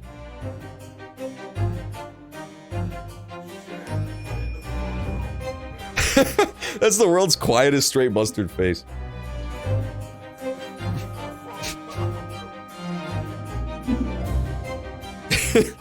It's so much better when it's being drowned out by orchestral music.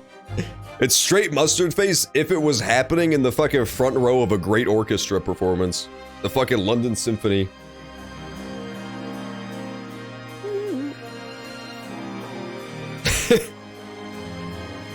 That's so tragic.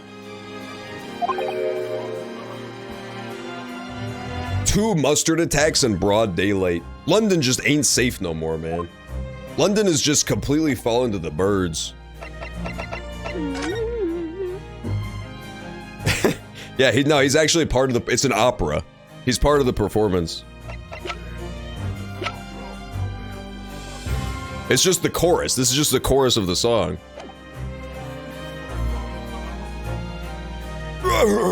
Dude, the fucking, what do you call it? This music only usually plays during the trials, but I guess it's just the theme of this guy. I guess it's just Van Zieks' theme song. I assumed it was like trial music, but I think it's just his theme song.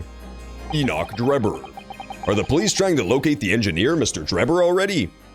Right, the engineer! I bet the engineer's the guy who pulled the lever. The engineer's definitely the guy who pulled the mysterious third lever. I think I figured that part out for sure. There's a mysterious third lever behind the cage, and I think it's connected to this, which I believe to be a trapdoor, to drop the guy down. I bet the mysterious engineer is the one who pulled the third lever. No, because Hairbrain said he saw him in the crowd and he was the one who shot the crossbow. Didn't he? I don't know, man. I have no clue. There's too much moving parts for right now, but I think I'm starting to close in on this, to be honest. I definitely feel like I'm triangulating. Like targeting lasers on lock. We're getting there. It's like that scene in Star Wars when Darth Vader is like trying to catch the little Luke ship, but he can't quite get it. That's how I'm feeling at the moment. We're getting real close.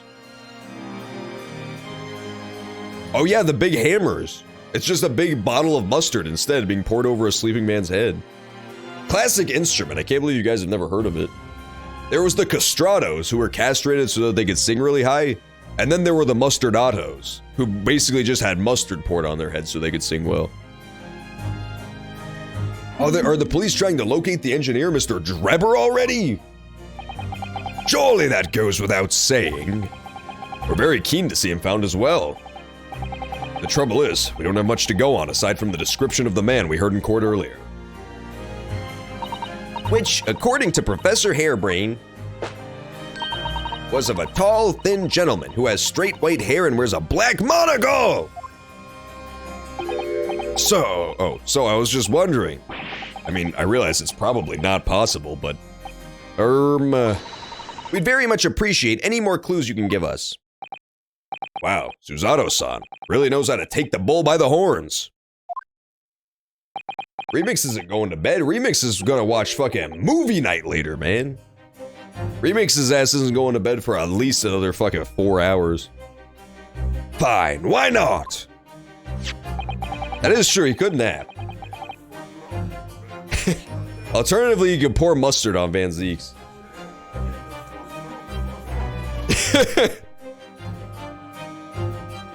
This has just become a fucking pure cacophony.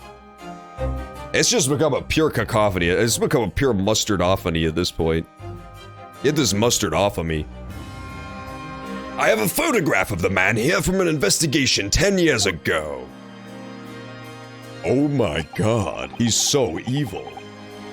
Though it appears he already had the black monocle at that time. Gold's Town. Okay, we gotta pay a lot of attention to this photo. Huh.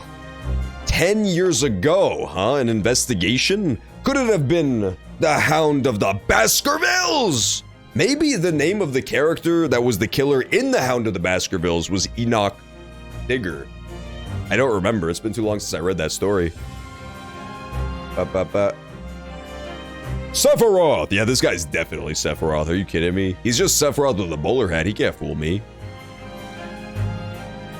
No, we did not have movie night last night. We watched 0 fucking movies. We haven't done one at all this week, so I'm definitely down to have one tonight. We watched 0 movies. Oh shit, was that, do I not get that as evidence? Sucker, I wanted to look at it more. I actually pressed A. I didn't get to see it. I saw Gold's Town. Remember the name Gold's Town? I didn't remember the names of any of the other streets. They're probably important though. What? Oh, no, nothing. I was just surprised that you shared that with us. We all need the man's testimony in court tomorrow, which means we have to do everything we possibly can to track him down in the short time available. So why wouldn't I show you the photograph? What is it about Lord Van Zieks? Sometimes I just can't work him out at all. He's just a tsundere, dude. That's literally his whole character. The photograph of Drever has been entered into the port record. Okay, good. We do get the picture. I want to look at it again. I got to examine it a little bit more closely than not at all. Oh my god, it's the mysterious masked man. Ah, the file I requested for the trial tomorrow. It is really funny that he looks like that and he's actually just fucking Van Zieks' errand boy. Thank you.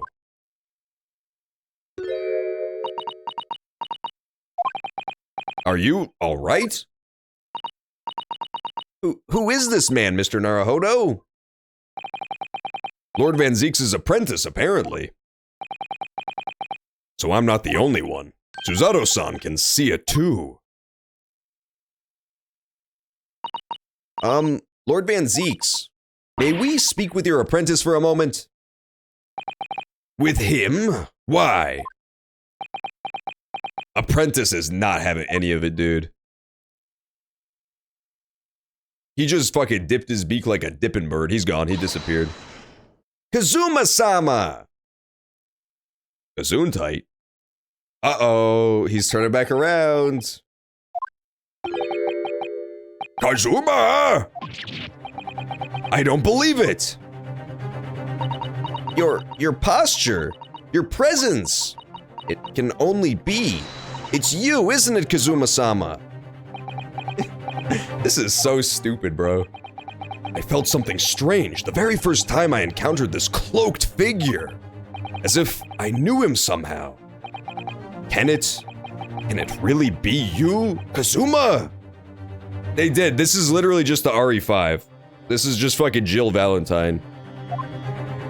There he goes. Bye-bye. Wait! I really hope it's not actually that, but it really definitely is. It definitely seems like it's him. Which is the dumbest thing possible.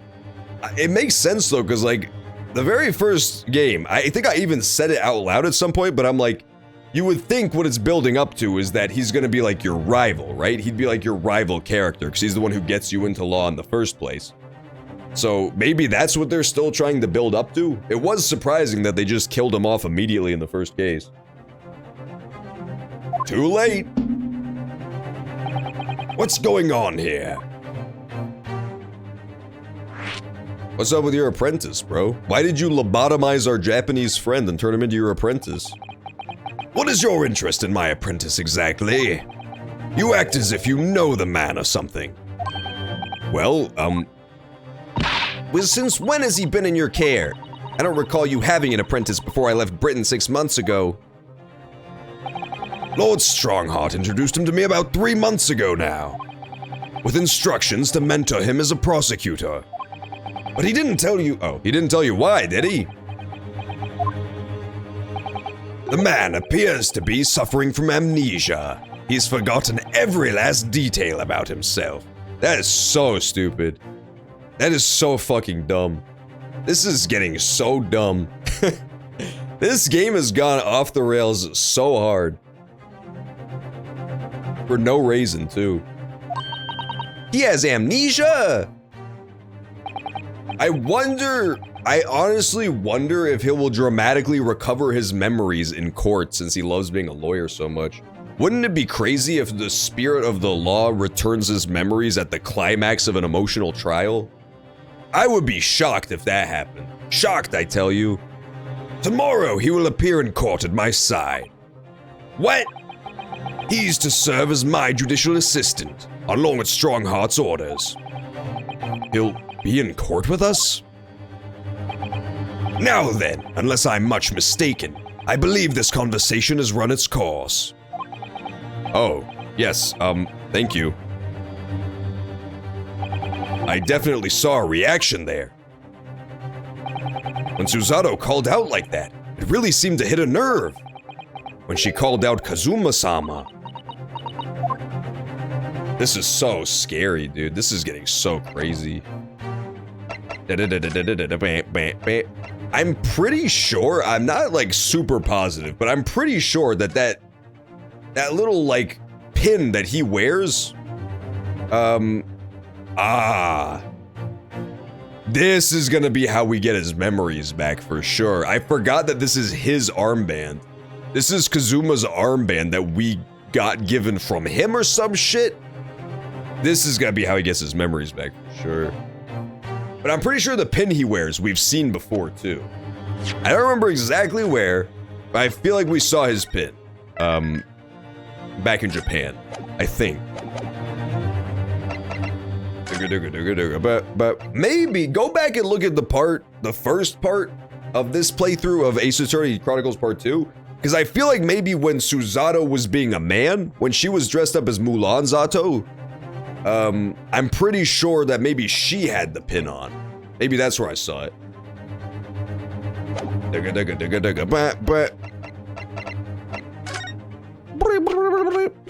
What do you think about the photograph of Drebber, Van Zeeks? What's that? You just gave it to me, dipshit. It's a serious crime for the defense to attempt to extract information from the prosecution by illegal means. All right, I get the message, but I don't see what's illegal about me asking.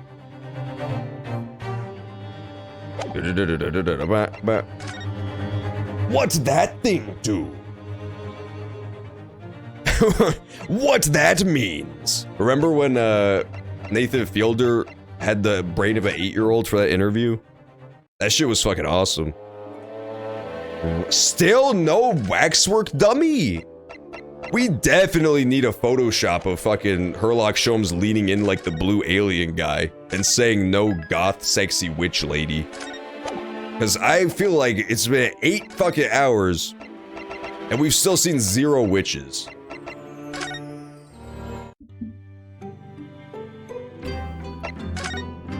Let's talk about your dead friend, shall we?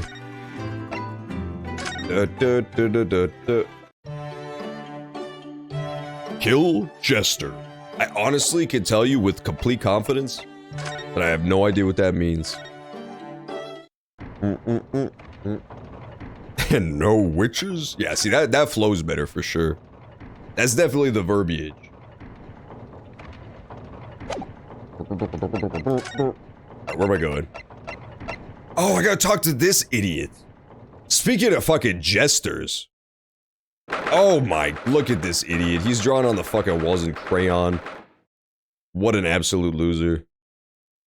No, she's not made a single appearance. It's actually so cringe. We've been able to go to the Wax Museum the whole time. And yet, there's no witches to be seen. The first thing I thought of was also Sonic Adventure 2, which is pretty bad. That was literally the first thing I thought of. I thought of Sonic's prison cell, though. What's he doing? Oh my, the whole wall of the cell is covered in mathematical equations. And he's still writing more now. Professor, sorry to interrupt. Oh, Mr. Naruhodo. And who is this young lady? She's just like one of my Japanese animes. My name is Susato Mikitoba. I'm Mr. Naruhodo's judicial assistant. John has never watched Limmy's show confirmed. That is actually true. I only have seen him tweet the same fucking tweet like every month. And then I saw a video of him where the entire joke was just that he had a Scottish accent. So I haven't had good exposure to him, but I've heard he's very funny. I've heard that Limmy's very funny, but I've only had bad, like, exposure to him, you know what I mean? I'm Mr. Naruhodo's legal assistant. It's a pleasure to meet you, Professor. Sonic was a Gerald Robotnik's ass. When was that confirmed? How do you know the fucking deep lore of Sonic Adventure 2 that was never established? Ain't nobody ever said that in the game. Oh, if only I'd met a refined young woman like you sooner. Oh my god, Hairbrain. I just knew that he was gonna be a fucking Turbo Verg, and I don't know how I knew. None of this would have happened. No, that's not logical. That makes no sense at all. Oh dear, I'm sorry if my presence here upsets you. I owe you an apology too, Professor. I didn't manage to deliver what I promised you I would in court this morning. Oh, no. The whole thing, the whole miserable affair. It all happened because I've been such a complete and utter clot. Professor Hairbrain, what have you been working on in your cell? Look at the gif of Candle Flame, bro. That's like fucking Diablo 1 fire. Holy shit. I think that's literally 3 frames. That animation of the fire. It's a stretch to call that an animation cycle. Maybe it's like 5 fires, but that's it. It is not much fires at all.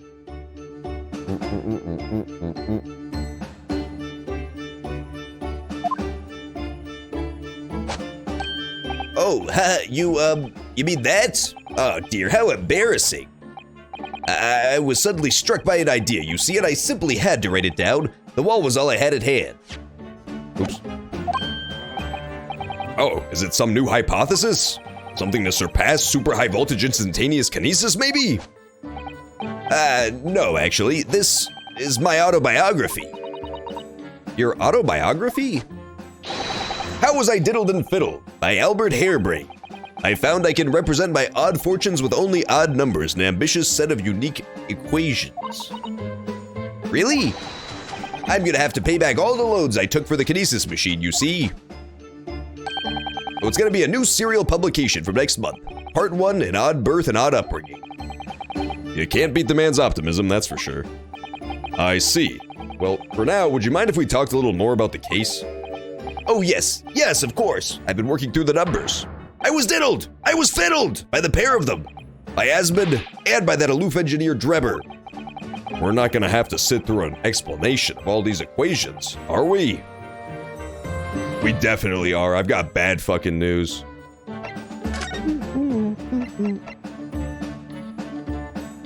Yeah, he was, well, to be honest, this guy was both diddled and fiddled by 2 separate men. So I can guarantee you there's already many storied great works of fan art about that exact scenario. But he has confirmed that it did in fact happen. I mean, to be fair, when we first met this guy, he was standing in front of a building that looked suspiciously like an Eiffel Tower. So it was not exactly a subtle metaphor. Professor Hairbrain, what do you make of this? Oh yes, that's just what we need to prove my hypothesis. Okay, I was gonna see if you could recognize the guy in the photo, but he doesn't want to. Take it away. I don't want to be bothered with anything that doesn't assist my science. All right, keep your abundant hair on. He does have a hair for a brain, I won't lie. Are you a diddler or a fiddler? Well, as Kanye West said, you're either a diddler or a fiddler. And I'd rather be a dick than a siddler. So, me personally, I go with diddler.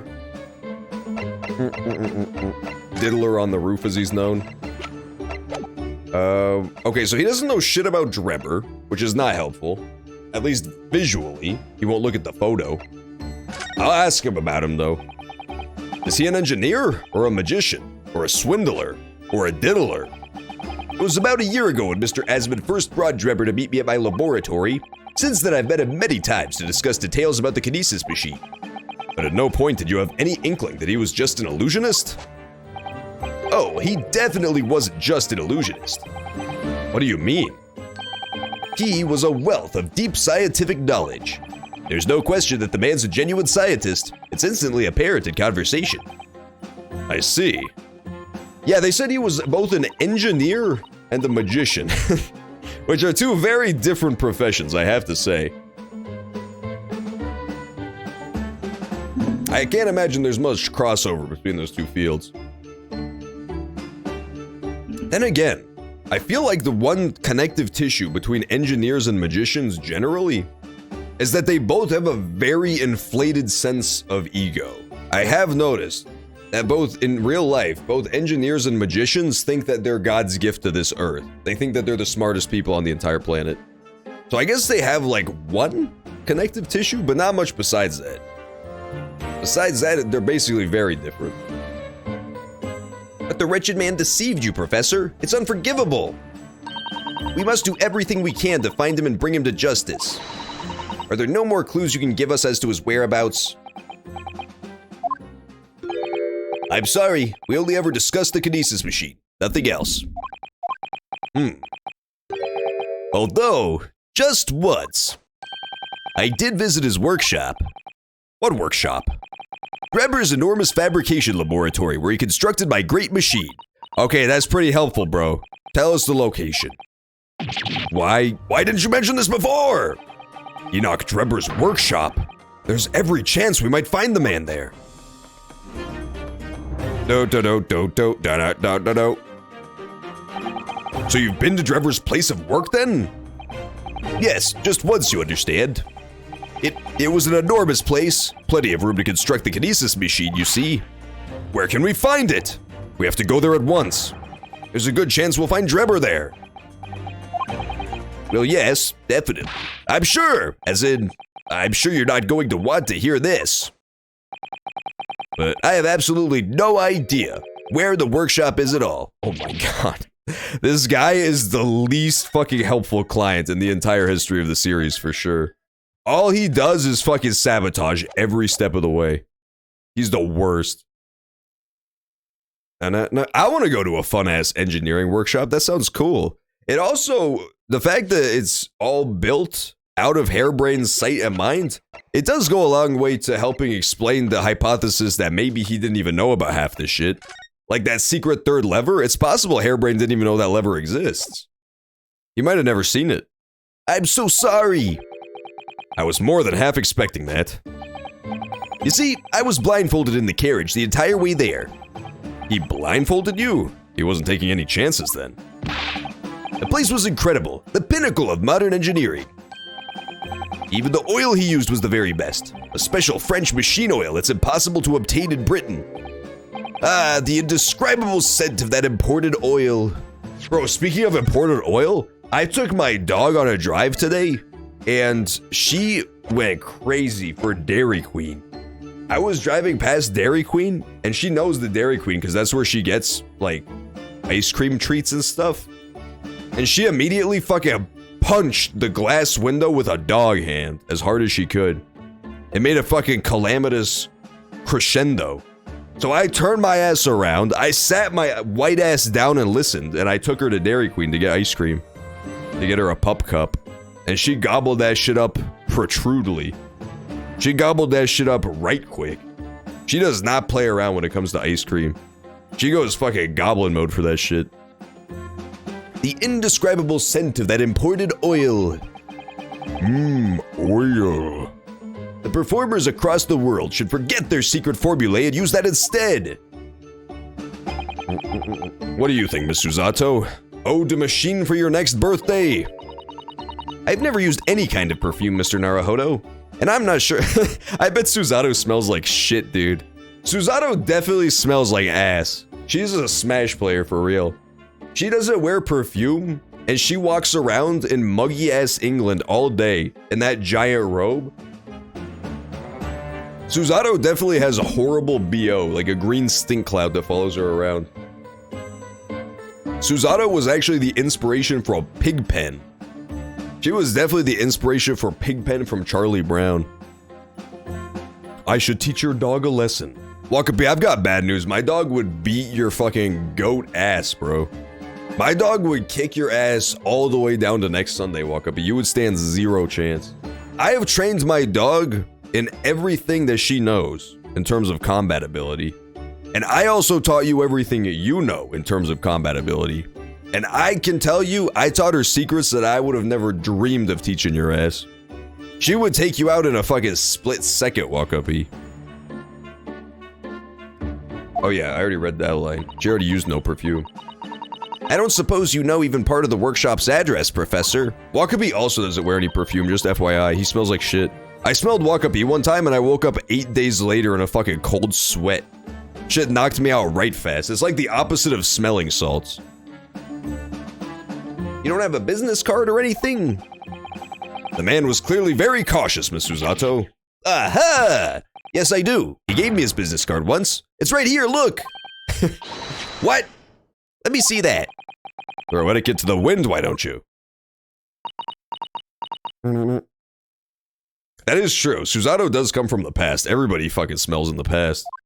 Wakapi doesn't even live in the past, he also smells like shit. That's the worst part. Wakabi actually smells like a fucking rodent dipped in a fucking pile of feces, if you could believe that. Left out on a swift summer Sunday. Enoch Drebber, engineer. I'm afraid that's all it says. There's no address. No. Oh well, I can't say I'm surprised. Still, this could be useful. It is weird. Smelling bad is definitely weird. I imagine it's just like at a certain point, you grow numb to your own stench and you don't realize that you smell like shit. I imagine that's gotta be what it is. It's gotta be like a stealthy shit smell. Because otherwise, it seems like even cooking in your own fucking pungent odor, even if you didn't care about anybody else's opinion of you, it would just smell too bad and you wouldn't be able to function. E. Drebber, engineer. Oh my god! It's this symbol! He's in cahoots with remember that crazy lady who's like the coroner? She had the iron cross with the red gem in the middle. Oh my god. They're in cahoots. I wonder if you can even see it here. You can't see it here. What the fuck? That's what he looks like? The fucking boardwalk caricature Sephiroth? He looks a lot better in the photo. He definitely found his dream angle in the photo for sure.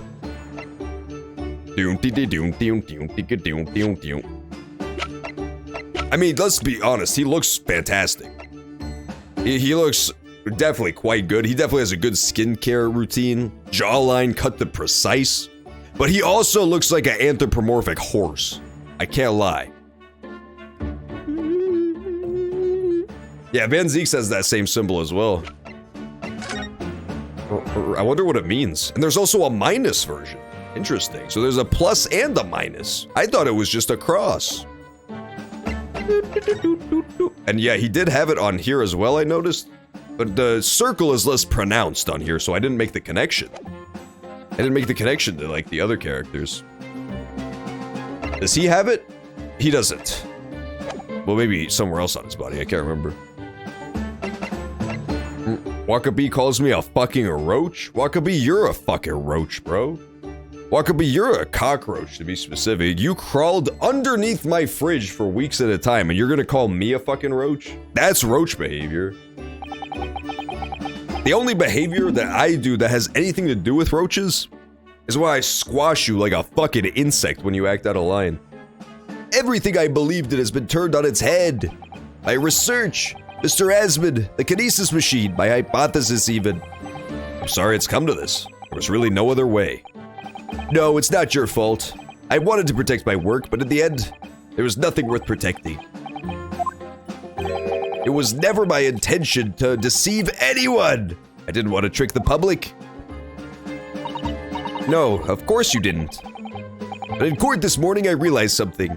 If you've done something wrong without knowing it, you've still done something wrong. Logically, it makes no difference if you were aware of it or not.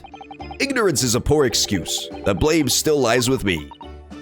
Oh, Professor, she still hasn't said poor Mr. Blank the whole time. I can't believe Susato's been so, she's been holding it back. If she says it once, I'll pop off for sure. I want her to say it once before the stream ends. He believed in me this morning, you know. Barak did. He believed in my hypothesis. Well, I think that was just a necessary factor in the prosecution establishing its case. No, Barak wouldn't do something like that. I'm sure he genuinely believed it. Did he? I think I understand now why it was that he decided to take on the prosecution of my trial. I see. Van Zieks' motivation. Alright, hang on. I'm gonna be right back again, real quick. I'll be back in like 2 minutes. And we'll pick up from right here. We'll ask Mr. Hairbrain some more fucking harebrained questions. But I am gonna take a quick break, so sit tight through this commercial, and I will be back in 2 minutes with fresh water.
I'm back. Where'd my controller go?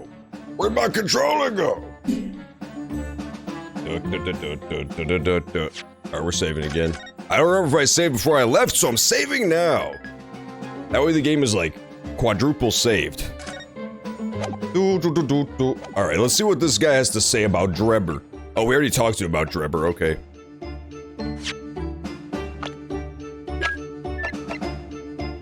Enoch Drebber, 35. A trickster who constructed both the thing and the thing. He constructed the thing. Drebber's business card. Enoch Drebber's business card. It only shows the man's name, there is no address. Huh. Very confusing. Enoch Drebber. I don't understand if that's a pun. I don't think that's a pun. I think that's a Sherlock Holmes character. They do one or the other. It's always either a pun or it's a Sherlock Holmes character. Drebber. Who the fuck was Drebber? Was he from the very first story? Maybe. He might have been from Study in Scarlet, but I can't remember. Drebber. I don't remember. I think he was possibly a victim even? In one of the really early cases, but I don't remember. It's been way too long since I read the books. Van Zieks' motivation. Let's talk about that instead. After the terrible accident happened, nobody would believe in my hypothesis anymore. Not the police, not the prosecution service, not any lawyers even.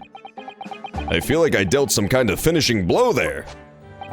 So if any other prosecutor had taken the case, if it was anyone other than Barack, I'm sure the prosecution would have declared my hypothesis a complete and utter nonsense. And in that case, you would have been declared a fraud yourself, Professor. Exactly, which would have been a fate worse than death for me. But Barack insisted that I was a proper man of science from start to finish. You think that's why he... I know him very well indeed. He's an extremely kind-hearted soul. But that extremely kind-hearted soul spent all morning trying to paint you as a murderer, didn't he? Well, admittedly, that part of the analysis appears to have some flaws in it. And what about the whole Reaper side of things? How does that fit in with the kind-hearted soul idea? Okay, we just have to ask about Mr. Assman now. Man, I hope I never get sent to jail for a murder I didn't commit. If you get sent to jail for a murder, you would at least hope that you committed the murder, you know? At that point, you might as well have actually killed somebody. Because at least then you'd have, you know, I'm going to jail for life, but at least I have the life experience of watching the life drain from someone's eyes. This guy gets the worst of both worlds. He didn't get to kill anybody, and he has to go to jail for it. Do you think he set out to trick me from the very start? I'm sorry to say, that does seem likely, yes. When I first met him, he introduced himself as a wealthy financier. He looked over the paper I'd written and said my work would benefit all humanity and must be pursued. He was so enthused. He was so emphatic. But in reality, he was the mastermind of some vast criminal network, it seems. I still can't believe it. As the machine was essentially a set decoration for some stage magic. It probably didn't require a large amount of investment, actually. But the scale of it, it wasn't just some small trick. It was a very elaborate feat of deception. All young scientists are full of hope about their burgeoning ideas, full of zeal. But none of us have any money. We all want to do research, but we can't afford it. Many of us take on barely legal part-time work to try to earn just a few measly pennies to carry on. To go through all of that, only to be taken for a complete fool. It's too rotten to believe. It is, I agree. And that's why we have to find those responsible and bring them to justice. Mr. Asman is no more, of course, which leaves only the engineer. Mr. Enoch Drebber.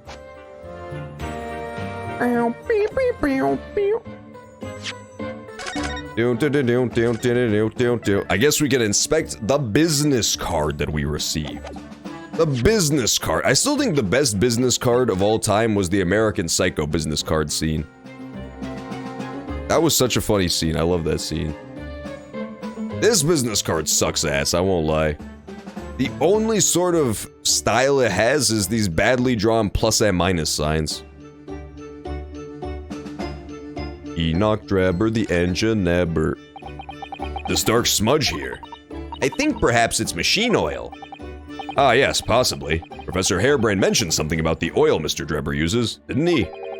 He said it was a specially imported, very high-quality oil that's impossible to obtain in Britain. Yes, that's right, but more importantly, that it's more fragrant than the finest perfume. So excuse me a moment. Oh, it doesn't appear to have any scent at all. Don't worry, I expect that's just because there's such a tiny amount on here. I see. Pungent oil, huh? I know who would be interested in pungent oil. I've got good news, everybody. We're going on an expedition to go talk to a funny dog. Not you, Gina. Go away. We're gonna show the Drebber card to Toby. Because he's a bloodhound. And he'll sniff it out for us. They did say it was pungent after all. Oh, he is real? Okay, so yeah, Drebber is a real Holmes character. That makes sense. It does add up. Yeah, it sounded familiar.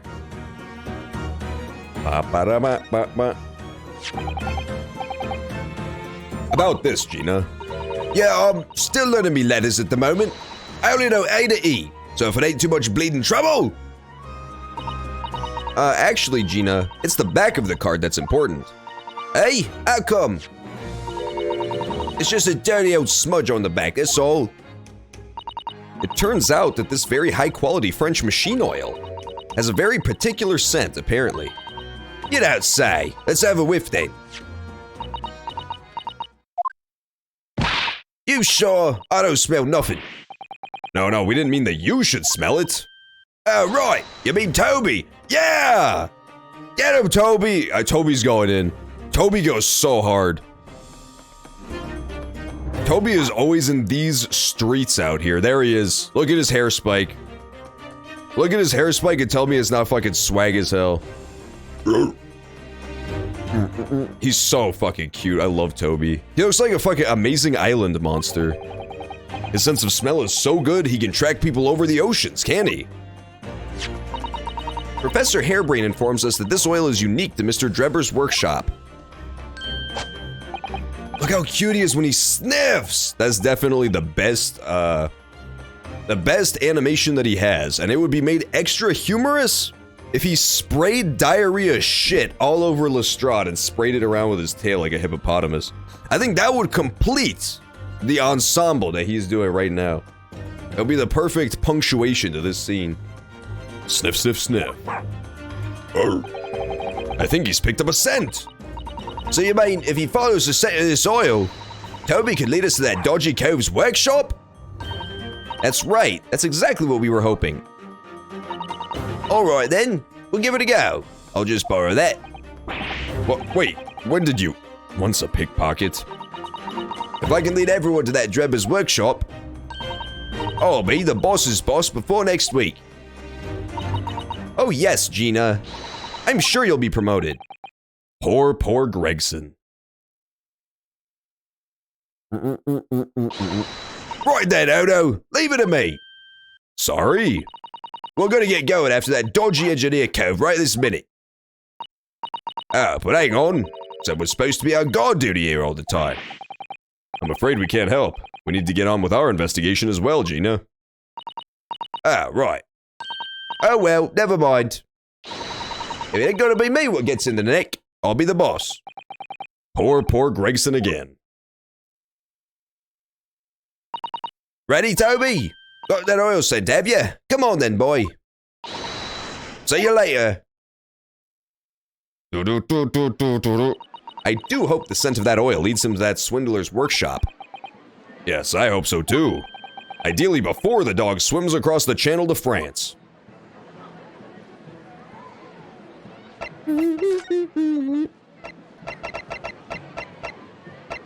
Well, now I can't go. That's not helpful. That was the whole point of this operation. And nobody showed up. Nobody showed up at the fucking forensics laboratory. Nobody's gonna show up at the sweet Crazy wax factory, neither. Ugh. I've been bamboozled. I've been betrayed.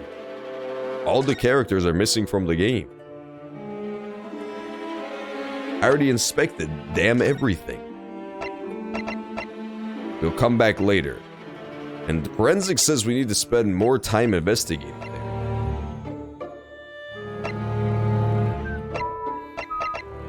I guess I'll try talking to Sholmes first. Maybe he knows what's good. He does have an old Victorian fainting couch, which is always fun. I've always wanted to try out a fainting couch, but I just can't bring myself to faint onto the couch. Which, let's face it, that's an important part. That's an important part of, a fainting couch. Oh no, yeah, they're all hiding in the Naruhodo legal consultancy. Every character in the game is just fucking crammed up here by themselves. Yeah, we're gonna not talk to you, Susato, because you look like Michael Jackson. Susato definitely has a bit of a Michael Jackson look to her, I won't lie. I think it's the nose. I think it's the nose and the eyes that really sell it, but she definitely looks like end-of-life Michael Jackson, for sure.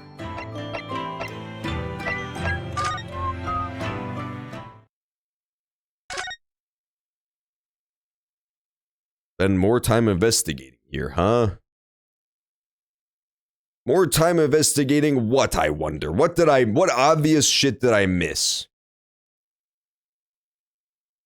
If this was that last case, I definitely need to investigate the stupid gas lamp, but luckily no gas-based murder this time. I'm not hiding anything, I swear. There's nothing under my face cam. Where the deuce is everybody? I'm so confused. Every character is just missing. Maybe I can go talk to, our boy Edgelord again. Try talking to him. He might know what's good.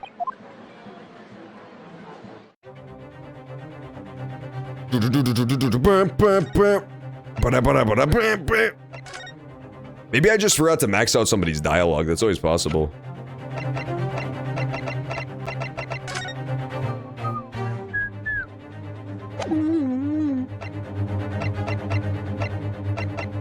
Experiment sketch. I don't know. I don't think I have anything to show him. All I wanted to talk to him about was his brother Kaylint. Oh, I haven't examined anything here yet, of course. I haven't examined anything here yet. This wasn't here yesterday. It wasn't! I feel foolish. Really? But if I'm not mistaken, it's the cage in which the victim was standing before he was apparently beamed through the air. Oh yeah, why would that be here? I somehow didn't even fucking notice the giant orange cage in the corner. Yeah, the cage is supposed to be in the other building. This guy's supposed to be in it as we squeak. And now it's back here. That's right, the bird cage. According to what Professor Hairbrain said in court, it's made of wood. Or more precisely, Japanese cypress, I think. Japanese? Huh? And despite having been in an explosion and then falling from a great height, it's relatively unharmed. What wonderfully durable construction, wouldn't you say, Mr. Naruhodo? I'd understood that the forensics investigation team had taken it away to examine it. I suppose they must have brought it back here when they'd finished their work. But sadly, not with the body inside it. No, that's right. I know we were given strict instructions not to touch anything, but still, this is too important a piece of evidence to overlook. We might need it for the trial. Okay, so this is the cage that the victim was in. Gotcha. It crashed down to the Crystal Tower.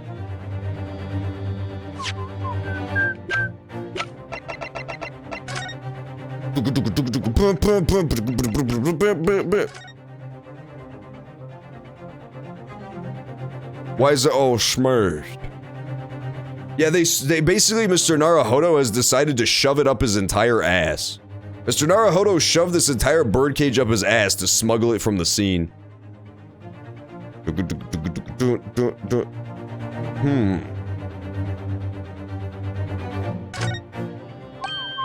Ah, look here, Miss Susato.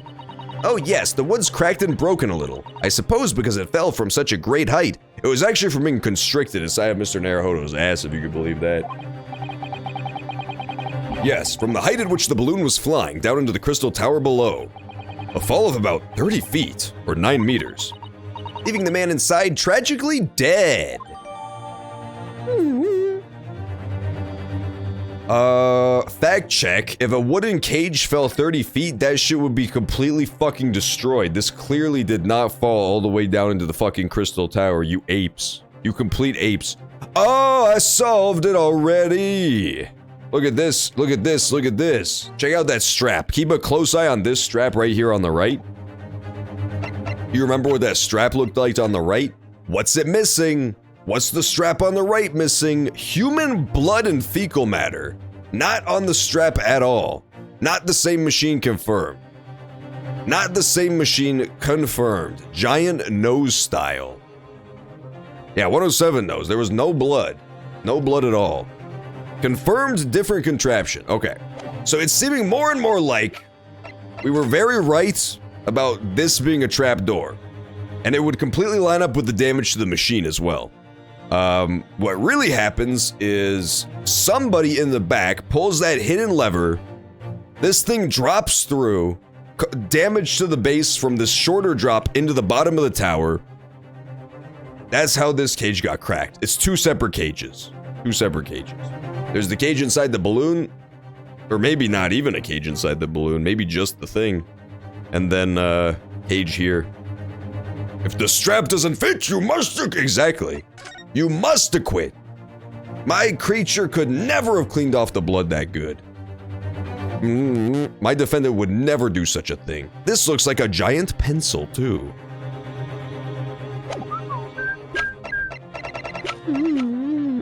That had to be the single greatest defense in all of human history, is that the glove does not fit, therefore you must acquit.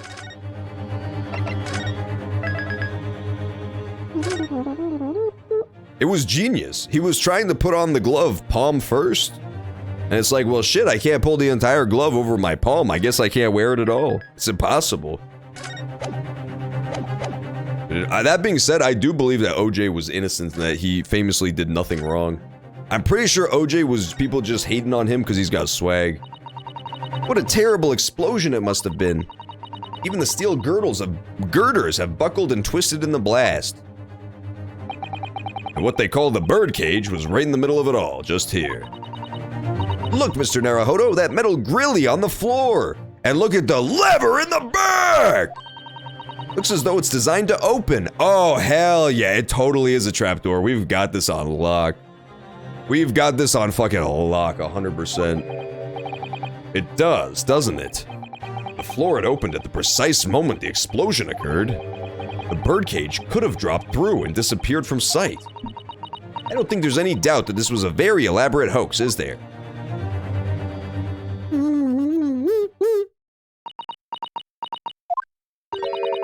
You'd already met that masked man, hadn't you, Mr. Naruhodo? Yes, yesterday, in fact, in Lord Van Zeek's office. I see. And if Kazuma-sama really is still alive, it means Mr. Sholmes lied to us! I know. We're going to need to speak to him about that. You're going to have to leave now. The plot demands it. The forensic investigation team are due to arrive shortly. If they find you here, it will cause problems. What sort of problems? Foreign affairs problems. Well, we could do without that.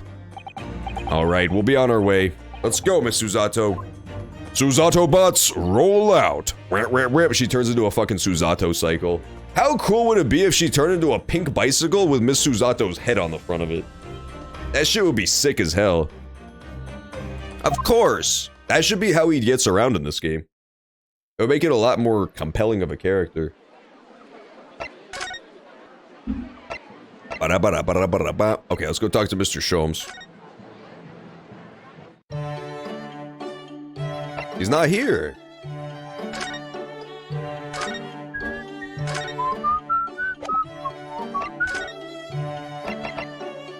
I'm going to the wax dummy factory yet again. Yet a fucking again. Oh, I still can't go. I don't know where to go. I'm so confused. I'm so fucking lost. Maybe back to the prison? Maybe? Maybe I have to present the birdcage to the harebrain. Okay, he won't look at the birdcage. He doesn't want to see it. Poor Professor Harebrain. He does not want to look at it at all. Nope, nobody here either. This entire game has just become a fucking ghost town all of a sudden.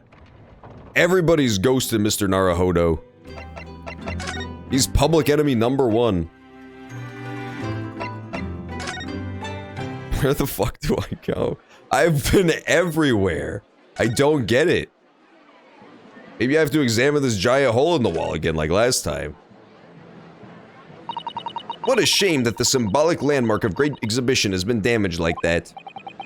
Yes, unfortunately the birdcage crashed in the most prominent position possible. It's the gods giving us a warning, if you ask me. Man must travel under his own steam, and not cut corners with instantaneous kinesis. But imagine what might have happened if the birdcage had landed in a slightly different location. The death toll could have been far worse. So I think perhaps it was a blessing in disguise. Well, the gods are benevolent, obviously. I did say it was just a warning. Man must travel under his own steam, or next time birdcages will rain down on all of you. Your faith is much stronger than I realized. Well, how do you think I passed the entrance exam for Yume University? It wasn't by studying alone.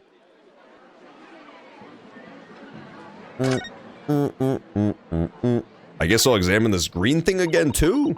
Here's the scorching on the ground that you mentioned. Yes, and there's what's left of the green balloon's envelope. All clear evidence of the balloon that exploded on the day of the incident. Poor Professor Harebrain! Yeah, she finally said the line! She finally said the Susato catchphrase. It's finally back. She almost went a whole... There's only an hour left in the stream. She almost went the whole time without saying it. That was crazy. That was honestly way too close. That was disgustingly close. Fuck! That's messed up. I genuinely can't fucking believe how close that was. I do feel sorry for him that his dreams have been shattered like this. Someone's well and truly burst his bubble, as it were.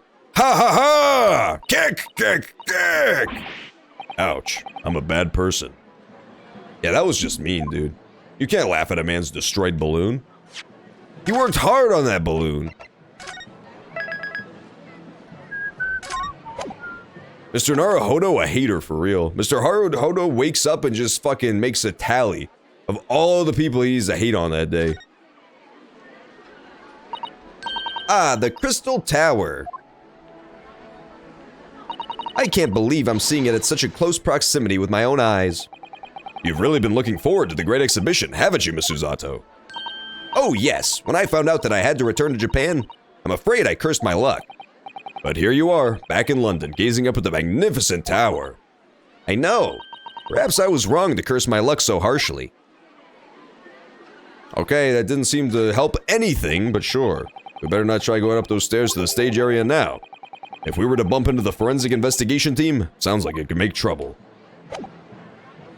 And make it double! I genuinely don't fucking know where to go. I must have just missed like a dialogue option. Oh yeah, maybe I could try that. Maybe Shelms is some... But I went to the 2 spells and it didn't say like, you know, the new date and time, which usually means something's updated. But maybe it just didn't this time for some reason? It's possible. No, he's gone. He's not here. I mean, it was definitely worth a shot, because I don't know what the fuck I'm missing now. But something has gone horribly wrong.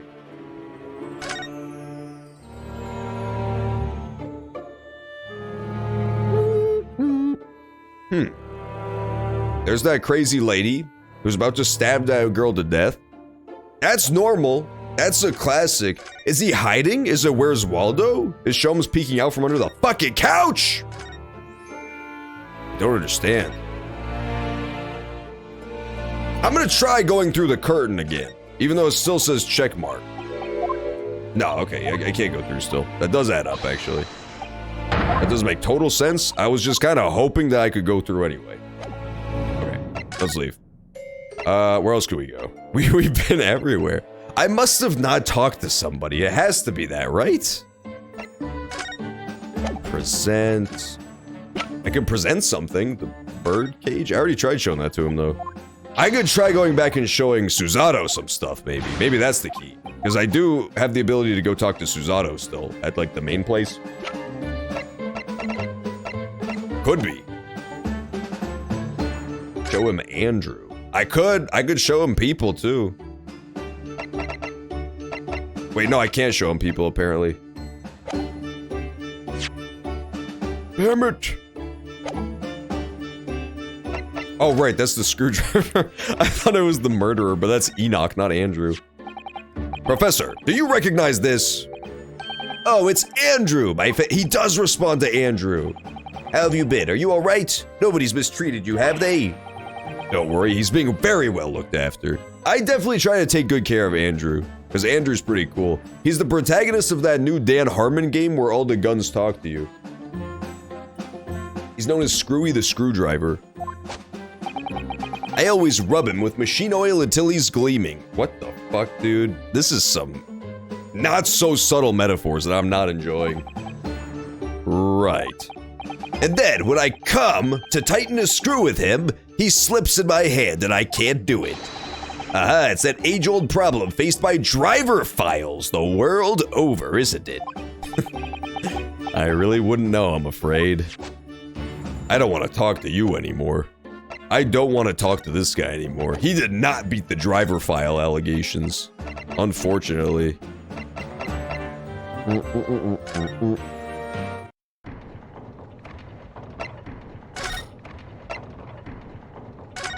Mr. Sholmes is sweet. And let's be honest, it is pretty fucking sweet. But the problem is there's nobody in it. Iris is gone, Sholmes is gone. Everyone's fucking gone. They all pieced the fuck out. Where did they go?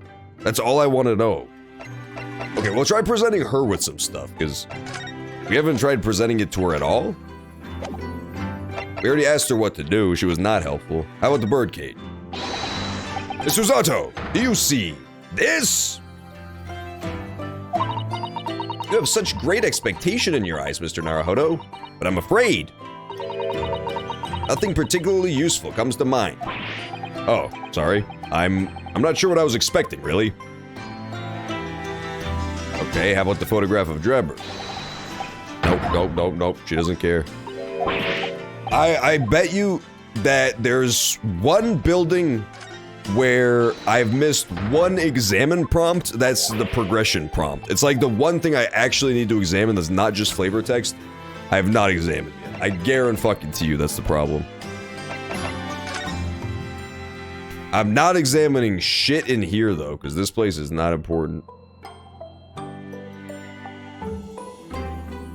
I'll do it anyway. I bet this actually is important. You see, I've been keeping my desk beautifully covered in papers as always. You really must tidy it up, Mr. Naruhodo. No more excuses. But Miss Sazato, the way I see it, all these papers building up on my desks like this is a reminder of how wonderfully diverse my daily life is. I like to leave them as they are, so I never forget how lucky I am to have such varied experiences. In that case, you should definitely have a thorough tidy. Then you'll be able to see your papers building up all over again and feel that joy renewed. Still can't beat her in an argument, even though I'm the lawyer here. I told you it wasn't helpful. Miss Susato a troll. Miss Susato is a troll and trolls get blocked.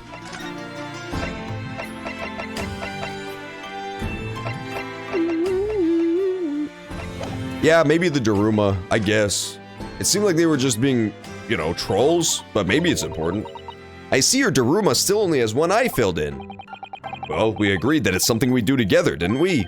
We could do it right now if you'd like. I'd be happy with that. I rather like the anticipation, I think, Mr. Naruhodo.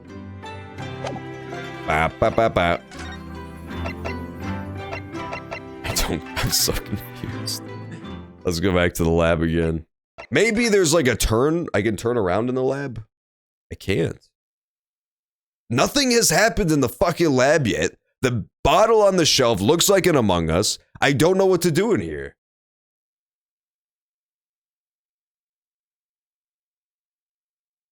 I'm so confused. I'm so fucking baffled at the moment. Don't make me look up a guide, video game. I have gone the entire Ace Attorney without looking up a single fucking guide, and I don't want to start for this stupid shit. Just finding out where to go next. I must have missed something. I must have missed something to click on. Book? Book! Oh my god, that's a troll! This game is made for fucking trolls, dude. Look at how precise the book is. I've gone over the book 80 times, but I just haven't been on that specific fucking pixel, dude. Look at that. That's crazy. Look at this. This is not looking at the book. This right here is not looking at the book. That is absurd. I knew it was going to be some dumb shit, too. I knew it was going to be some dumb shit. This isn't looking at the book. This isn't looking at the book. This is only looking at the book. That is absurd. Fuck that. Look at this big, thick book here. Ah, it appears to be an accounting ledger. It's a record of the forensic investigation team's spending, I think. Oh? What is it? It's clear the team purchases various equipment and supplies on a monthly basis, but, well, one entry seems rather strange. Really? In what way? They're buying 500 scalpels every month. What? That is kind of strange. 500? That is absurd. Maybe it's like pens and they just hand them out like fucking candy. Yeah, this is pretty fucking bad if this is- I think this is progress too. This seems important. An accounting ledger for the new forensics team? That's pretty fucking bad. I mean, it is something that visually like draws the eye that you'd want to click on. And I did hover over it, I just didn't hover over it good enough. It's so precise. It's so fucking precise. I thought I hovered over it, but I was hovering over the desk prompt instead.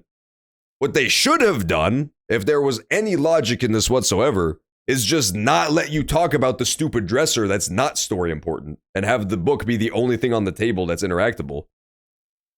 They're buying 500 scalpels every month. 500?! They must be working really hard on dissecting corpses. I don't know. Judicial autopsies are only carried out in certain special circumstances. And scalpel blades can be sharpened, too. It does seem a bit strange, you're right. 500 scalpels a month. What could they possibly be using all of them for?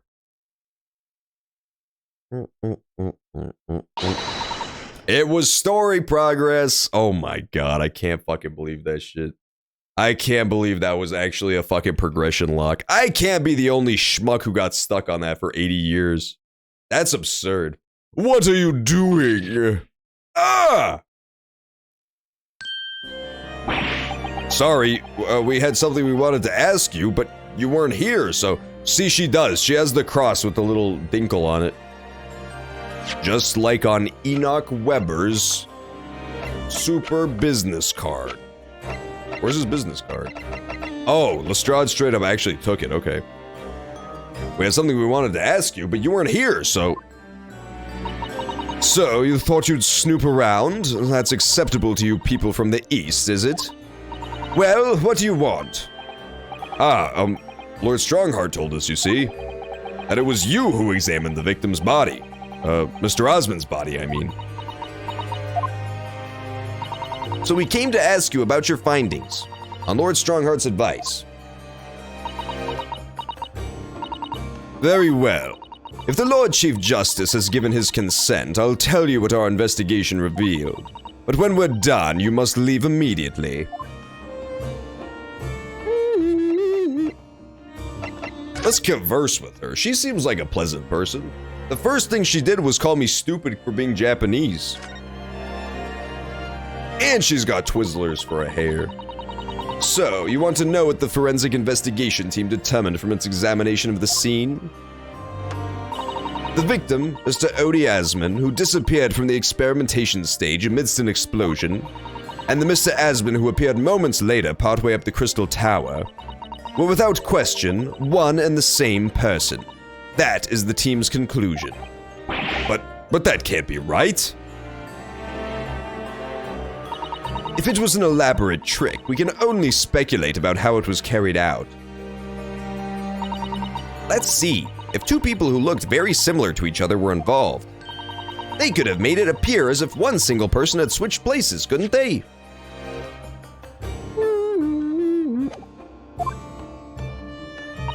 Very true, but sadly in this instance, that was not the case. The man who disappeared and the man who subsequently reappeared was the same person. The fingerprints at the scene make that quite evident. Ah, fingerprints. They're not yet officially recognized as forensic evidence in the British justice system, but one day, they will be used as an investigative aid as a matter of course. Oh my, but that would mean that the instantaneous kinesis actually took place. So where does that leave us? That actually doesn't mean that at all.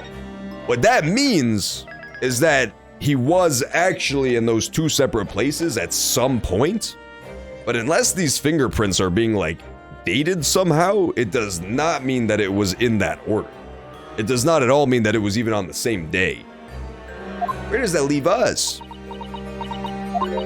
My team was tasked with investigating, not drawing conclusions. Instantaneous kinesis is impossible, and yet the body did move from one place to the other. This hasn't cleared anything up at all. It's made the whole thing even more of a mystery. Yeah, it did. Stupid lady. Oh my god. Mama, what's this? What is happening, bro? Turn the game off. There's now a talking bird baby that's trying to get all up in my business with a butterfly on its butt. I'm not. What is that symbol, too? She's got a +2, but then she also has a symbol inside the plus that's like a puking, stitched up smiley zombie face. Mama, what's this? Ah, where did she spring from? And did she just call the doctor? Mama! This is a lawyer, dear. Oh, they'll just have the same voice, who cares? Hello, to meet you. Pleased to meet you. Yes, I'm a defense lawyer. Ryunosuke Naruhodo. Mama? Yes? Can I cut this one up? What? She's got forks and knives, dude. I've never seen an Eastern person before. I want to know what it looks like. Of course you can't. It's a live specimen, as you can very well see. Humph, boring. This girl is crazy as hell, dude. What are they talking about? This is so mysterious. There is so many characters in this case, too. It's nuts. That feel when you're not allowed to chop up an Eastern person to see what it looks like because your mama won't let you. That's that left picture right there. That's that exact feel. I think I just had a near-death experience. Oh dear, Mr. Naruhodo, you're as pale as a corpse. Then let's leave before I'm mistaken for one. Well, I think we've done all the investigating we can here for now. If we could just determine the whereabouts of Mr. Drebber. I'm sure Gina and little Toby won't let us down. Now then, do you think we ought to try to speak with Mr. Sholmes at this point? We have things to discuss, and I'm dying to meet him again after all these months. Yes, it's quite possible he might know something useful, you're right. We ought to find him at Madame Two Spells. Yeah! He's supposed to be working there as a temporary waxwork exhibit. Woo! Yes, Iris told me all about his latest unusual venture. Where did the fucking baby bird thing go? Baby Ruth. So, to recap what we've learned here, the autopsy determined that fingerprints were discovered at both crime scenes. We determined that there exists a baby bird, and we determined that I don't remember. There was a third thing, but I don't remember because I got too distracted by the bird murderer. Shit, there was something else. Fingerprints. 500 scalpels. They're buying 500 scalpels every fucking week or some shit. A month. Okay, 500 scalpels a month. Yeah, that's what it was. That's got to be important somehow. Maybe. Initial guesses, why would you need 500 scalpels? The mind, to me, immediately jumps to the fact that there's an engineer who needed to build a giant machine? Scalpels are made of metal? Maybe if they are in cahoots, there was some, you know, collaboration there to get him raw materials, just to get him a ton and a ton of metal to build his shit with. That is one thing that I could think of. But besides that, I don't know. 500 scalpels a month is like a lot. That's a lot of fucking scalpels.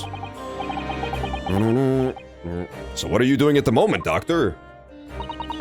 Keeping a close eye on things so no impertinent Easterners think they can look around my office. Yeah, Remix. Don't look around her office. Who is she? Hard eyes emoji? Yeah, she's kind of bad though, isn't she? Honestly, this case in particular, I was just talking about the other week how Ace Attorney as a franchise has like zero sex appeal. This case in particular is just like all baddies the whole way down. This case introduced her and also that wizard lady in the same case. Are there such impertinent Easterners around? How terrible. Yes, you. She doesn't mince her words, Miss Susato. I think perhaps it's time we left. Oh yeah, she could. It could be a baby Reaper, I guess. But the Reaper of the Bailey's been around for so long. She would have to have been an actual baby bird when that was happening. Then again, how old is this lady? She's older than she looks, for sure. Yeah, she's 39. She's 39, so she could easily have an adult child by now who just acts childlike and calls her mama. Yeah, she definitely could. Enoch Drebber. Maybe these two made a baby together. Yeah, the ages definitely add up if these two had the baby together. It's like a Drebber baby. Courtney Side. Courtside! She hooked up with a basketball player! I get it now! They did say that Enoch had like weird eyes, didn't they? They said that Enoch has, yeah, he has like the one black thing, the one black eye. So maybe that's why they're covering the daughter's face. Maybe she also has a black eye. That could be. Maybe it would reveal too soon that she's a Drebberling. I honestly don't know why Drebber's art style is so crazy. He has a wacky one for sure. There's definitely two distinct categories of characters in this game. There's like the regular, normal looking Ace Attorney characters, and then there's like these guys. They're like the fucking Wojaks. Yeah, like Hairbrain, Osmond, and then Enoch are just like the Wojak versions. Okay, so we can't converse anymore, and we can't look around no more either. We just gotta go. Madame Two Spells. Hello, Herlock. Guys, Herlock show. I don't want to spoil anything, but Herlock Sholmes is gonna be here. 23rd October, Madame Two Spells, Museum of Waxworks. Here we are again at the House of Horrors. I'm afraid I haven't got used to the place yet. I'd still like to turn on my heels and go straight home.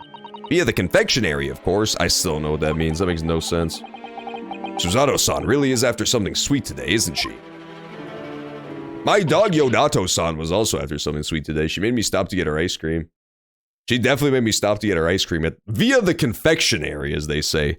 Via the confectionery sounds like one of those things that fucking low-tier God says when he's trying to sound smart and he just uses words wrong. It's like when he says protrudely. Eek! What's the matter? Look, Mr. Naruhodo, look at the waxwork. It's cut to precise. I'm quite sure it wasn't there before. There he is, baby! It looks exactly like Mr. Sholmes, down to the very last detail. Aha! What is it? Oh, sorry. I think you'll find that's the temporary waxwork himself. Yeah! Wizard! Woo! Yo, she's tall as hell, bro. Look how fucking tiny Herlock Sholmes is compared to her. He's out here looking like a fucking action figure, bro. Ah, the friend of my dedicated employee. Oh yes, hello again. It's Ryunosuke Naruhodo. I must say, I am quite spellbound by the great detective. He is a marvel. She's the one who pulled the lever. She's the one who pulled the lever. She's the one who pulled the lever, guys. I found out. You know how there's still room for like one more mysterious criminal in this case? There's still room for like one more mysterious criminal in this case because somebody had to pull the lever. It was Madame Tuspel. She was the one back here. Because we know Enoch is down here. Enoch is in the crowd, shooting at the blimp. Hairbrain is here, pulling all the levers. Dude or Wax Dummy is in there. And then either Dude or Wax Dummy is in the Crystal Tower, so they're accounted for. But somebody had to be back here pulling the secret lever. It's her! It's Madame Tuspels. It's gotta be Madame Tuspels. Or that weird murder bird baby lady. But I'm gonna put my money on it being Madame Tuspels. He is a marvel. My precious waxwork is already back where it belongs. You don't mean?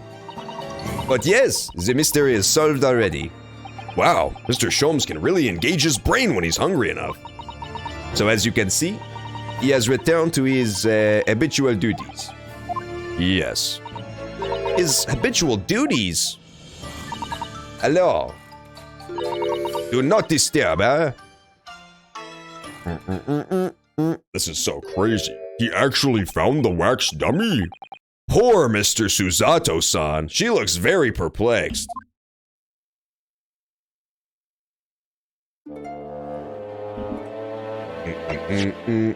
This is getting so crazy. I am looking very perplexed too, because I don't know what the fuck's going on. I thought he wouldn't be. I thought the whole point was to send him on a wild goose chase where he'd never be able to find the wax dummy, but she would keep him predisposed so that he couldn't solve the case. I thought that was her whole plan. What this thing is? Ah, there's a stepladder there, look. Oh, yes, a stepladder. I think perhaps we should let the proprietress know that someone's left it out. The stepladder, I mean. Is something wrong? Why do I feel as though I just managed to sidestep an argument? That's a reference to Ace Attorney Trilogy. In the actual Ace Attorney games in modern days, Maya and Phoenix Wright always have arguments over ladder versus stepladder. It's like a running gag that every time there's a ladder in the game, they have a big argument over whether it's a ladder or a stepladder and what the difference is. It was just a bit of a reference, you wouldn't understand. Non-Ace heads wouldn't get it. They just wouldn't understand. Hello, Herlock. We really do need to speak with Mr. Sholmes, and I am longing to say hello again. But where is he? He's doing his dances. He's such a fucking troll, dude. He's fucking punching her in the back of the head. Just 2-foot-tall Sherlock Holmes donkey punching Japanese women all day. I think you might find that he's quite nearby, actually. Oh, what do you... Indeed, my dear fellows, it is I! The world-famous great detective and waxwork, Sherlock Sholmes. Uh-oh. He fucking killed her. Oh my god, he dissolved her with fear. Susato-san! He did a fucking Sholmes jump scare. All I needed was the Five Nights at Freddy's sound effect. He killed her. She did not make it to day 5. My most humble apologies. I thought I died and gone to eternal paradise for a moment. Via London. What is the via? What is the via joke? I don't get it. Via confectionery. I'm gonna start saying that at random because I don't know how to use it in context. My dear madam, allow me to make amends by offering you a tasty free deduction at some point. As long as it's not of questionable street food quality. I don't understand. Why are you working as a waxworks here, Mr. Sholmes? Merely a secret identity, you understand, though the case is largely solved now. Largely solved? We're talking about the waxwork abduction, I presume. Indeed we are, my good fellow. As I predicted, it was as easy as proverbial pie. Though I confess, I'm yet to partake of a pie, proverbial or otherwise. Or any food so far today for that matter. That's a fucking disgusting sound effect. That was the sound effect of a Japanese man dragging a filled balloon between his thigh meat. I guarantee you that's how they got that Foley. That stomach rumble echoed around the whole museum. So how did you manage to solve it so quickly? Ah, well, do remember I said it was largely solved. Anyway, I simply negotiated with the culprit. Are you familiar with the so-called telephone? Oh yes, it's a most modern invention allowing you to hold a conversation with people far away. In Japan, only the imperial capital and a handful of other cities are connected as of yet. This morning, a telephone call was received here from the perpetrator of the abduction. As such, I was able to negotiate terms, and in the end, the waxwork was returned. That's amazing! Just between you and I. It would appear the culprit has always intended to return the stolen waxwork in any event. Really? That's crazy. That does make sense, actually. Yeah, it seems like I might have been right about this. I don't know. It seems kind of likely. I don't know, it kind of is, I guess. But the Sholmes thing is like almost a flower. It doesn't really look like a cross at all, because it's too rounded. Like on his belt there, for example, it's just way too rounded. It is pretty fucking similar, though. That would be a hell of a coincidence if it's not meant to look the same. It would be a hell of a coincidence. But this one is just not rounded at all, you know? I don't know. I guess it is similar enough, because they do seem to all have their own little unique spin on it, you know? It's just like a general Illuminati symbol. That all these characters have. Goldstown!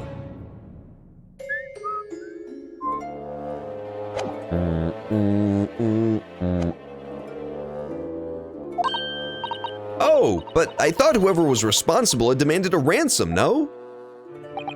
Yes, I think perhaps the ransom demand was necessary to avoid unwanted suspicion regarding the true motive. But does that not mean your negotiating was entirely unnecessary? A fact that I must ask you to keep from Madame Two-Spells at all costs. A hungry young Iris awaits my return to Baker Street after all. Poor Mr. Iris.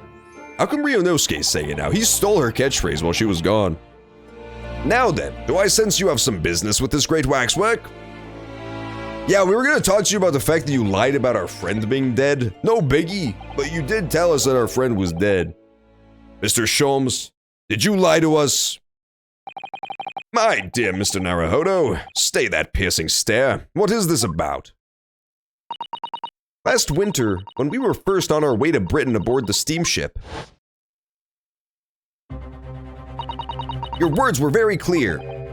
So then, let us unravel this mystery and discover what events led to this curious murder.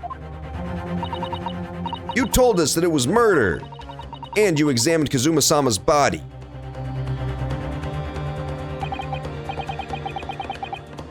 Indeed, and wherein lies the problem? We met him earlier today, the victim, Kazuma Asogi. You're quite sure? He was wearing some sort of mask and was apparently suffering from amnesia. But yes, I'm quite sure. It was Kazuma-sama. You must have known at the time, Mr. Sholmes, that he wasn't actually dead. This is so intense. Why is he lying? Why is he a little liar? Well, I can only assume I was swept up in the murderous atmosphere of the moment. But the fellow wasn't dead at all. Priceless. I don't suppose that performance would pass muster, would it, Mr. Naruhodo? I could believe that the crewman present at the time made a mistake, but not you, Mr. Sholmes.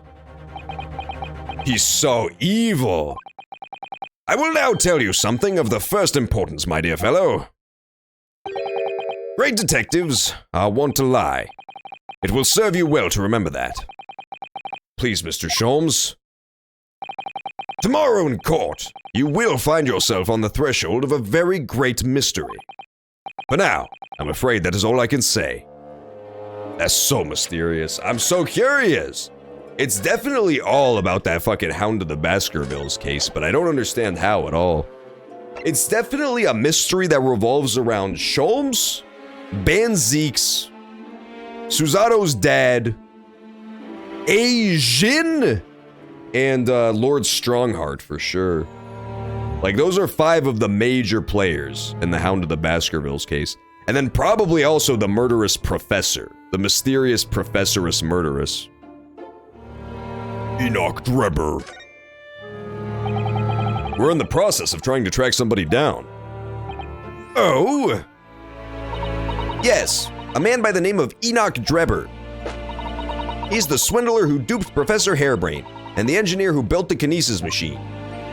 I gotta approach it. If your name is Enoch Drebber, you should kill yourself now. Because with a name like that, you will have a miserable life. No woman will want you. No women will embrace you. And worst of all, no woman would ever have you. And then even worse than that, nobody's gonna fucking hire you. If you apply to a job and your name is fucking Enoch Drebber, your ass is going in the trash can, first thing. That is possibly the worst name ever devised by man. A swindler and an engineer. Quite the modern man. He also seems to be a conjurer of sorts too, with considerable knowledge of stage magic.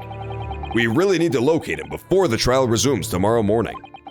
But we have so few clues to go on. That's the trouble. You have any good ideas? I have no data yet. It is a capital mistake to have good ideas before one has data. If I knew something of the man's appearance, at least, I may be in a better position to help. Yes, Drebber's appearance. Fortunately for you, however, presently I have little to occupy myself and little to fill my stomach. As soon as you find any clue, no matter how small, I shall gladly give you my thoughts on it. Speaking of being filled with food, I'm so fucking hungry. Once the stream ends, we'll do movie night tonight, but I definitely have to eat first. What do we want to watch for movie night? I'll eat first to feed my dog, and then we'll watch some movie. The movie night movie. I am hungry, man. I want food. We'll give him a photo of Drebler. He said something really important there, but I wasn't paying attention because I was busy being hungry. What did he say? Oh yeah, no, it was what 107 said about clearing up the poor Russian lady's name of murder. I am now 100% convinced that the Russian lady, Jezebel Brett, are one and the same, and they're all Asian. And not only that, I'm gonna go on a limb and say that she's not really dead either. I'm gonna go out on a limb and say that Asian is still at large and is all of those people. At this point, I'm like pretty fucking sure. I mentioned it several times, but it's just such a coincidence that both of the first killers happened to be these petite, blonde, pale women who looked almost identical, and that we never actually see anything happen to Miss Brett or Miss Russian. We're just told that she went to trial eventually, but we never saw any of it. We weren't there for it. I'm now convinced that she is Asian and she's part of the conspiracy. I am fucking convinced that she is working for the conspirators. Because think about it. She's also the Russian lady is the one who gave Kazuma the amnesia to fucking begin with. She's the first person who even gave him amnesia, and is the reason he's now working for the prosecutor's office. Which, guess who runs that ship? That's fucking Lord Strongheart's domain, is the British courts. So I'm convinced, I'm 100% convincing myself that Russian lady is Jezebel Brett, is Asian, is alive. That's my current thoughts. Mr. Sholmes, would you cast your eyes over this photographic print? It's of Mr. Enoch Drebber, the face of the engineer we seek. Well, all Englishmen look broadly the same, of course. So looking at the photograph won't be particularly instructive. Are you all right, Mr. Sholmes? Ah, yes, forgive me. Very interesting, this. Very interesting indeed. Also, Sherlock Holmes was just racist to his own self, which was impressive. What's wrong, Mr. Sholmes? You've turned quite pale all of a sudden.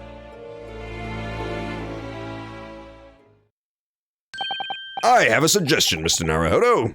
Will you indulge me? Oh, well, what is it?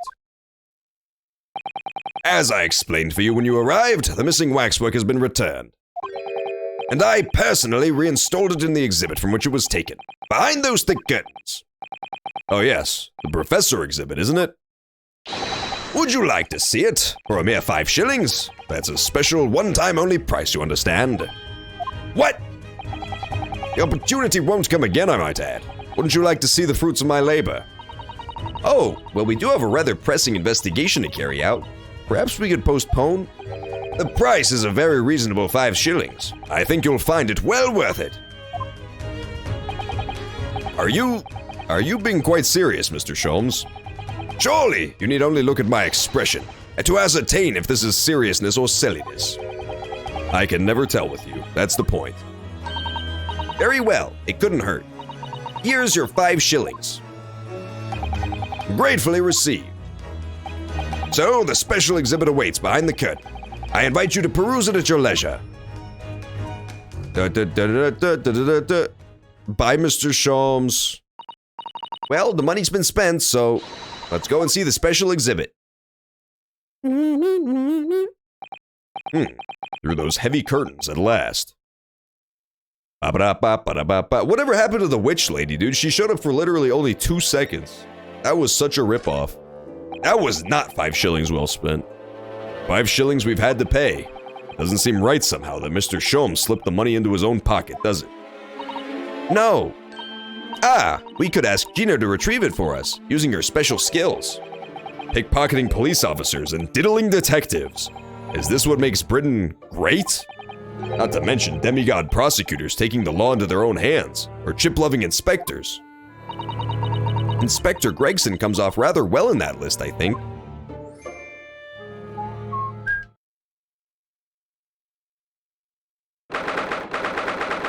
"23rd October, Madame Tuspel's special exhibit." Oh my god, what the fuck? Oh my god. Oh dear, I felt a shiver run down my spine as soon as I walked in here. Okay, so things to note. 139 and 58. I'm not gonna remember that for next week, so just let it be said that I did notice those numbers, and I realize they're probably super important, but I'm not gonna remember them. So just let it be known I did notice the numbers, and I recognize that they're definitely highly important. I felt a shiver run down my spine as soon as we walked in here. Miss Susato, I say we turn on our heels and go straight home. Via a really big confectionery. That shit makes no sense. Screenshot it! Honestly, that's not a bad idea at all. That is not the worst idea I've ever heard. I'm not gonna do it, but like, I'm just really fucking smart, so I'm gonna commit it to memory. And then like, by the time of next week, I'll just have stored it inside of my supercomputer brain. And thereby, without any sort of memory aid whatsoever, I will be able to just remember all the information that's been presented about numbers and such. In such a way that I could beat the game. All on my own. We certainly can't do that. We paid 5 shillings already. True. Actually, now I'm looking a little more closely. We've paid good money to see an exhibit that's clearly incomplete. The nerve of the great diddling detective is far more terrifying than anything else in this place. This must be what Mr. Sholmes meant when he said the case was largely solved. Be that as it may, Mr. Sholmes heavily implied there'd be a clue about the engineer in here, didn't he? But where?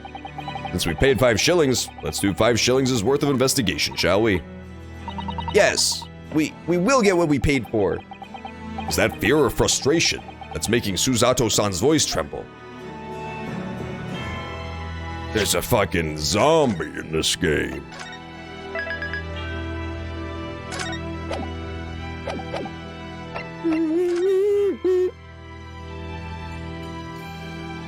Look at number 58.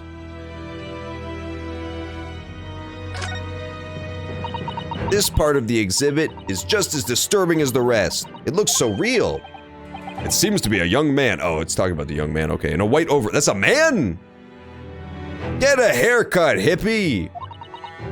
And he has a large shovel in his hand, too. Look. Perhaps we should investigate in a little more detail. Ba ba bing bonk. Ding. Huh.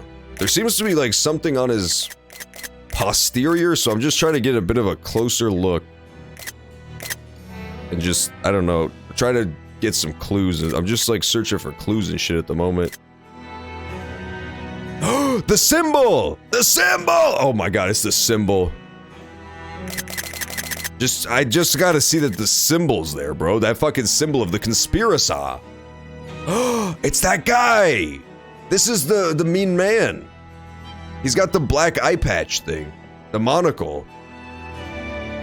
So he didn't always have white hair. He used to have brown hair, like a god.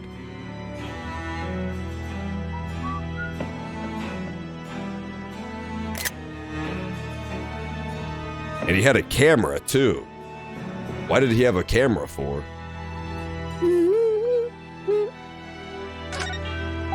I can't see his face very well, can you? Perhaps if I just... Oh, do you think you should be manhandling the exhibits, Mr. Naruhodo? I'll put it back exactly as it was, don't worry.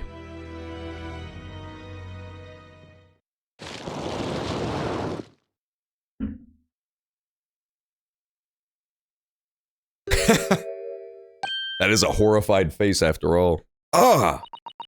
Well, what on earth? How can... I don't believe it! A black monocle! Mr. Naruhodo, is it possible this man is...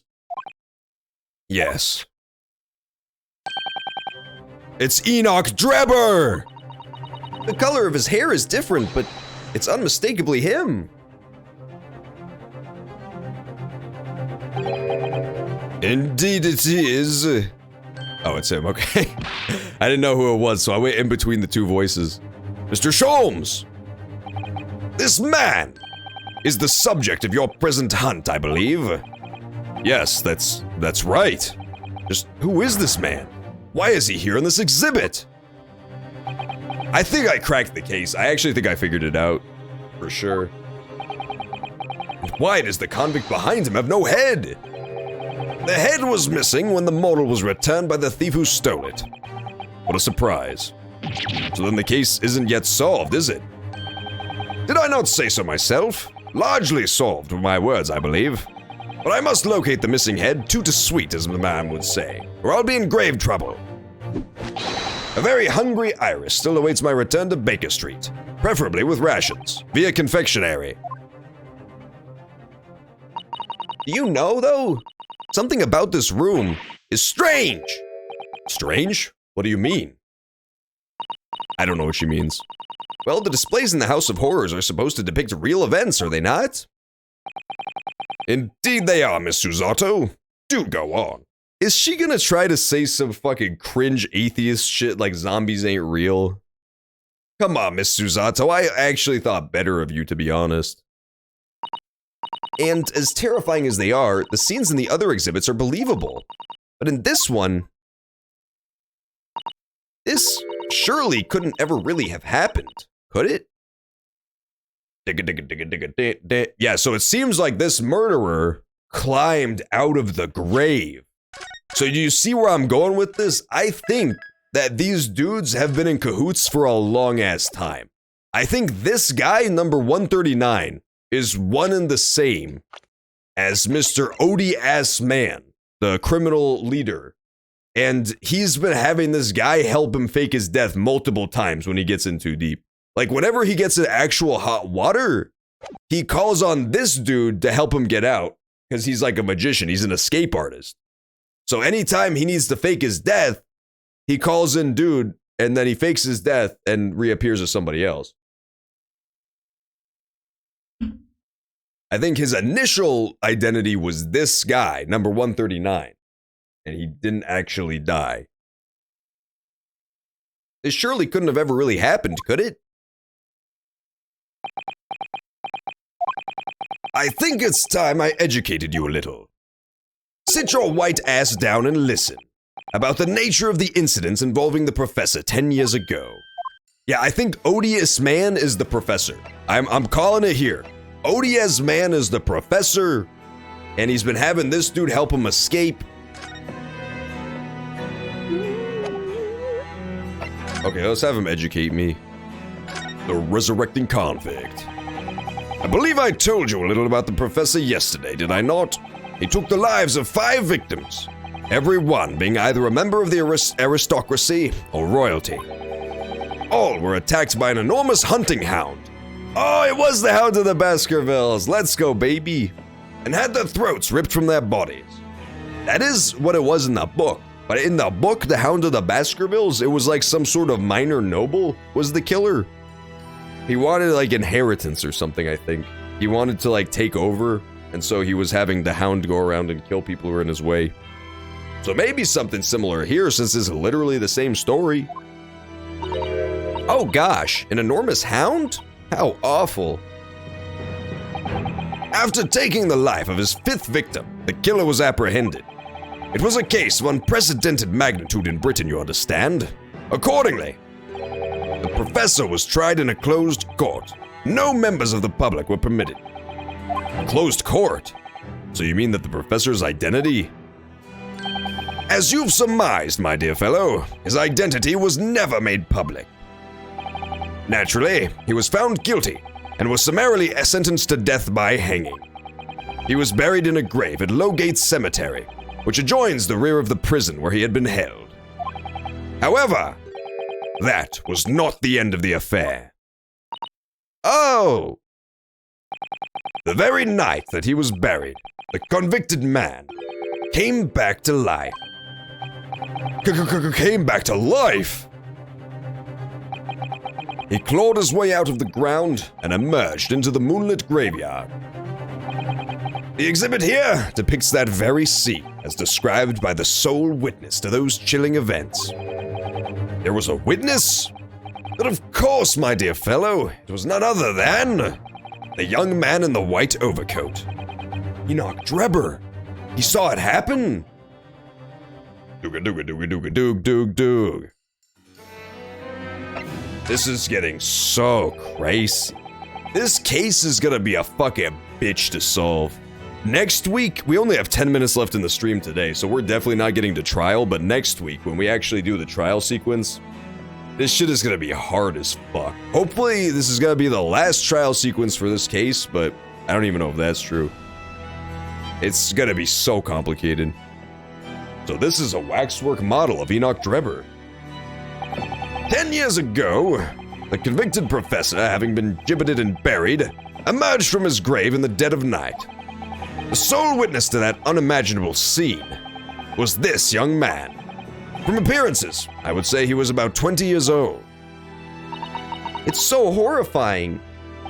Scared out of his wits, the young Drebber ran to a nearby police station to report the incident. And the sheer terror of what he'd seen is said to have turned his hair white overnight. Yes, as shown in the photograph we have of him, his hair is completely white. For the following few days, the story of what he'd seen was on every front page in the capital. The public was frantic for every last detail about the killer who'd come back to life. As you've seen, an exhibit was even created here at Madame Two Spells. I can quite understand why the man's hair turned white, certainly. But what I don't understand is what Mr. Drebber was doing in the first place. In a lonely graveyard in the middle of the night. Yes, what was he up to?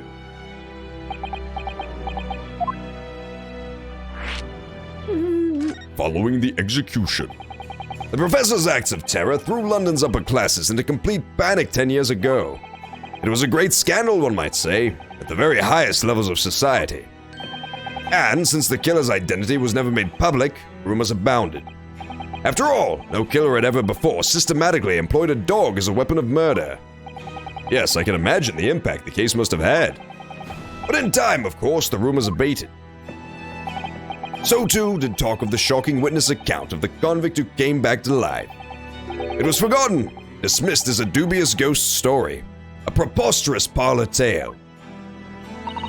But why did people stop believing it? Why? Simply because there was no resurrection to speak of, as was established in fact. What do you mean by no resurrection? The police investigated the grave in Lowgate Cemetery and published their findings. The convict's body was found to be buried exactly where it had been following the execution. No, but that would mean Mr. Drebber must have lied to the police in the newspapers. That would appear to be the only logical explanation, yes. Or that they did a switcheroo with the body. The young man subsequently vanished from society and nobody's heard of him since. It's rather striking, then, that he should resurface now, don't you think? Of course, the convicted murderer couldn't really have come back to life. That's not possible. But Drebber's hair is unusually white, and if that really did happen overnight as a result of shock, it's hard to believe the incident was an out-and-out lie.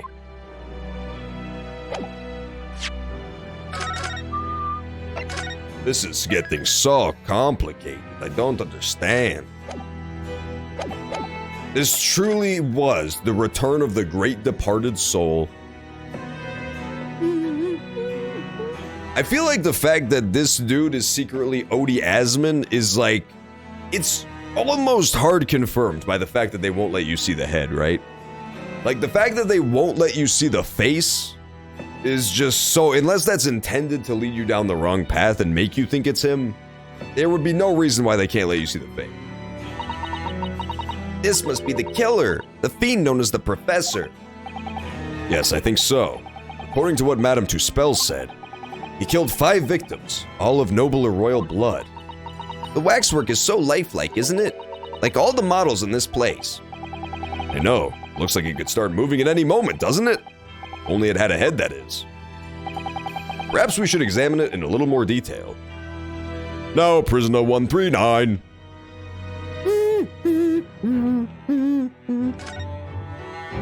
That bitch ain't got no head on. So this is the condemned man. Yes, the so-called professor. And perhaps his head was chopped off by a guillotine. But unable to find peace, he emerged from his grave as a headless ghost. Do we have to entertain such terrifying ideas, Miss Usato? Anyway, I'm sure the model had a head once. There's a metal fitting for it, see? And perhaps Mr. Sholmes absentmindedly forgot to reattach it? That's an extremely absent-minded detective you're describing, isn't it? Or perhaps the thief absentmindedly forgot to include the head when he or she returned it to the museum. And that would be an extremely absent-minded thief. Could there have been some reason why only the head wasn't returned? Well, whatever the reason, it means we don't know what the face of the infamous professor looked like, do we? Oh. There's something caught just inside the convict's jacket here. It looks like a piece of broken glass! Oh my god! And it's quite a big piece too. Oh my god, what a twist. It was a wax dummy that fucking fell through the tower. I was right the whole time. The wax dummy was in the balloon, and he plummeted in. Which does mean for sure that it's an inside job. Like 100% it's an inside job. 1,000% it's an inside job. There has to be someone on the forensics team who's been helping them out. There 100% has to be. There just has to be. It's quite a big piece too. It's very thick, isn't it? About 5 times thicker than normal window glazing, I'd say. Where could such a thick piece of glass have come from, I wonder? I suppose it must have been made thick to increase its strength? But why? Well, perhaps because the glass had to span a particularly wide area, such as in a big building, for example. Yeah, I get it, dude. I fucking get it. We've seen a large glass building recently, haven't we? Some of the glass was broken, too. You don't mean? Exactly. The Crystal Tower at the Great Exhibition. But why would glass from the Crystal Tower be lodged inside this waxworks jacket? To Makes you think, doesn't it? Now, It appears to have been entered into the court record. Earlier in court, we established that the kinesis experiment was a trick. And now we discover this fragment of glass here in this waxwork. Is it just a coincidence? oh, probably not. It's probably not a coincidence at all.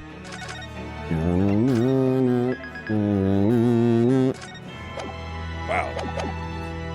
Oh my god, this is so fucking complex. The professors. That's just part of the exhibit. He was already found that way, don't you know? He was found with a clipped leg. That's what scared the guy so bad that his hair turned white. He realized he was living in a video game because the dude was clipping. The professor started no clipping through the fucking grave. It rose back up.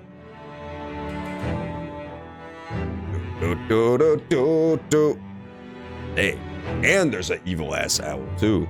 That's how you know this place is actually completely evil.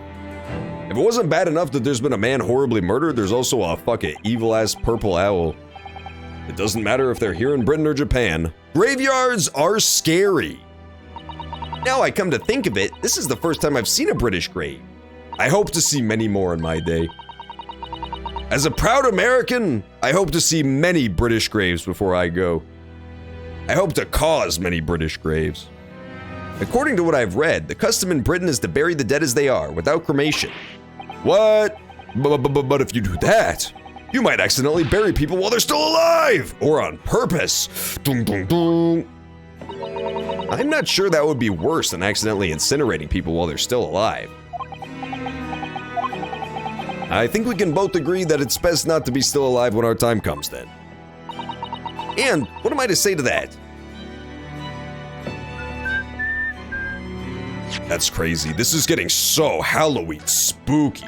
This is actually perfect timing. By the time we actually end up finishing this fucking case, it might actually be Halloween in real life. It's gonna be cutting it pretty fucking close for sure. Alright, I guess we'll call it here for this week. We'll leave it on this cliffhanger because we are completely out of time. We have perfectly reached time just here in the exhibit. God damn, this is a complicated one. Anytime the case spans 2 separate time periods and multiple crime scenes, you know that shit's gonna be very complicated. God damn.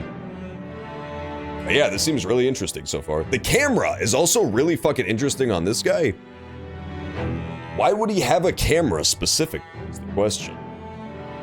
And why only the head taken from this dummy? The most gruesome possibility I could think of is that this body was real. That they killed a real dude to make it convincing, and they just replaced the head with the head of the wax dummy. That would definitely be the most gruesome possibility. But then again, if this really is the wax dummy, why does his face look like that, man? Is that how he was climbing out of the grave in the exhibit? Like, ooh. That'd be a very weird facial expression for someone climbing out of the grave. Unless it was supposed to look like he was waking up from a good nap. I don't know. That seems kind of unlikely to me. But yeah, that's all the time we have for Ace Attorney for this week. So I will catch you all again tomorrow, 4 to 9 p.m. Central for Smash Sunday. And next Saturday, same time, same place, for the conclusion of this trial, or at least more progress in it. I'm out of time, so I will be in the Discord movie theater channel soon for movie night. But besides that, I'm gonna call it here. No more Ace Attorney. I stream Thursdays through Sundays, 4 to 9 p.m. Central. So you can catch me then for more games. Let me see real fast if someone's online to raid. Otherwise, I'll just call it on this attorney. Yeah, nobody's online. Okay, I'm gonna end here. Hope you all enjoyed the Ace Attorney action, and I will catch you tomorrow for more. Peace out for now, everybody. Have a good night.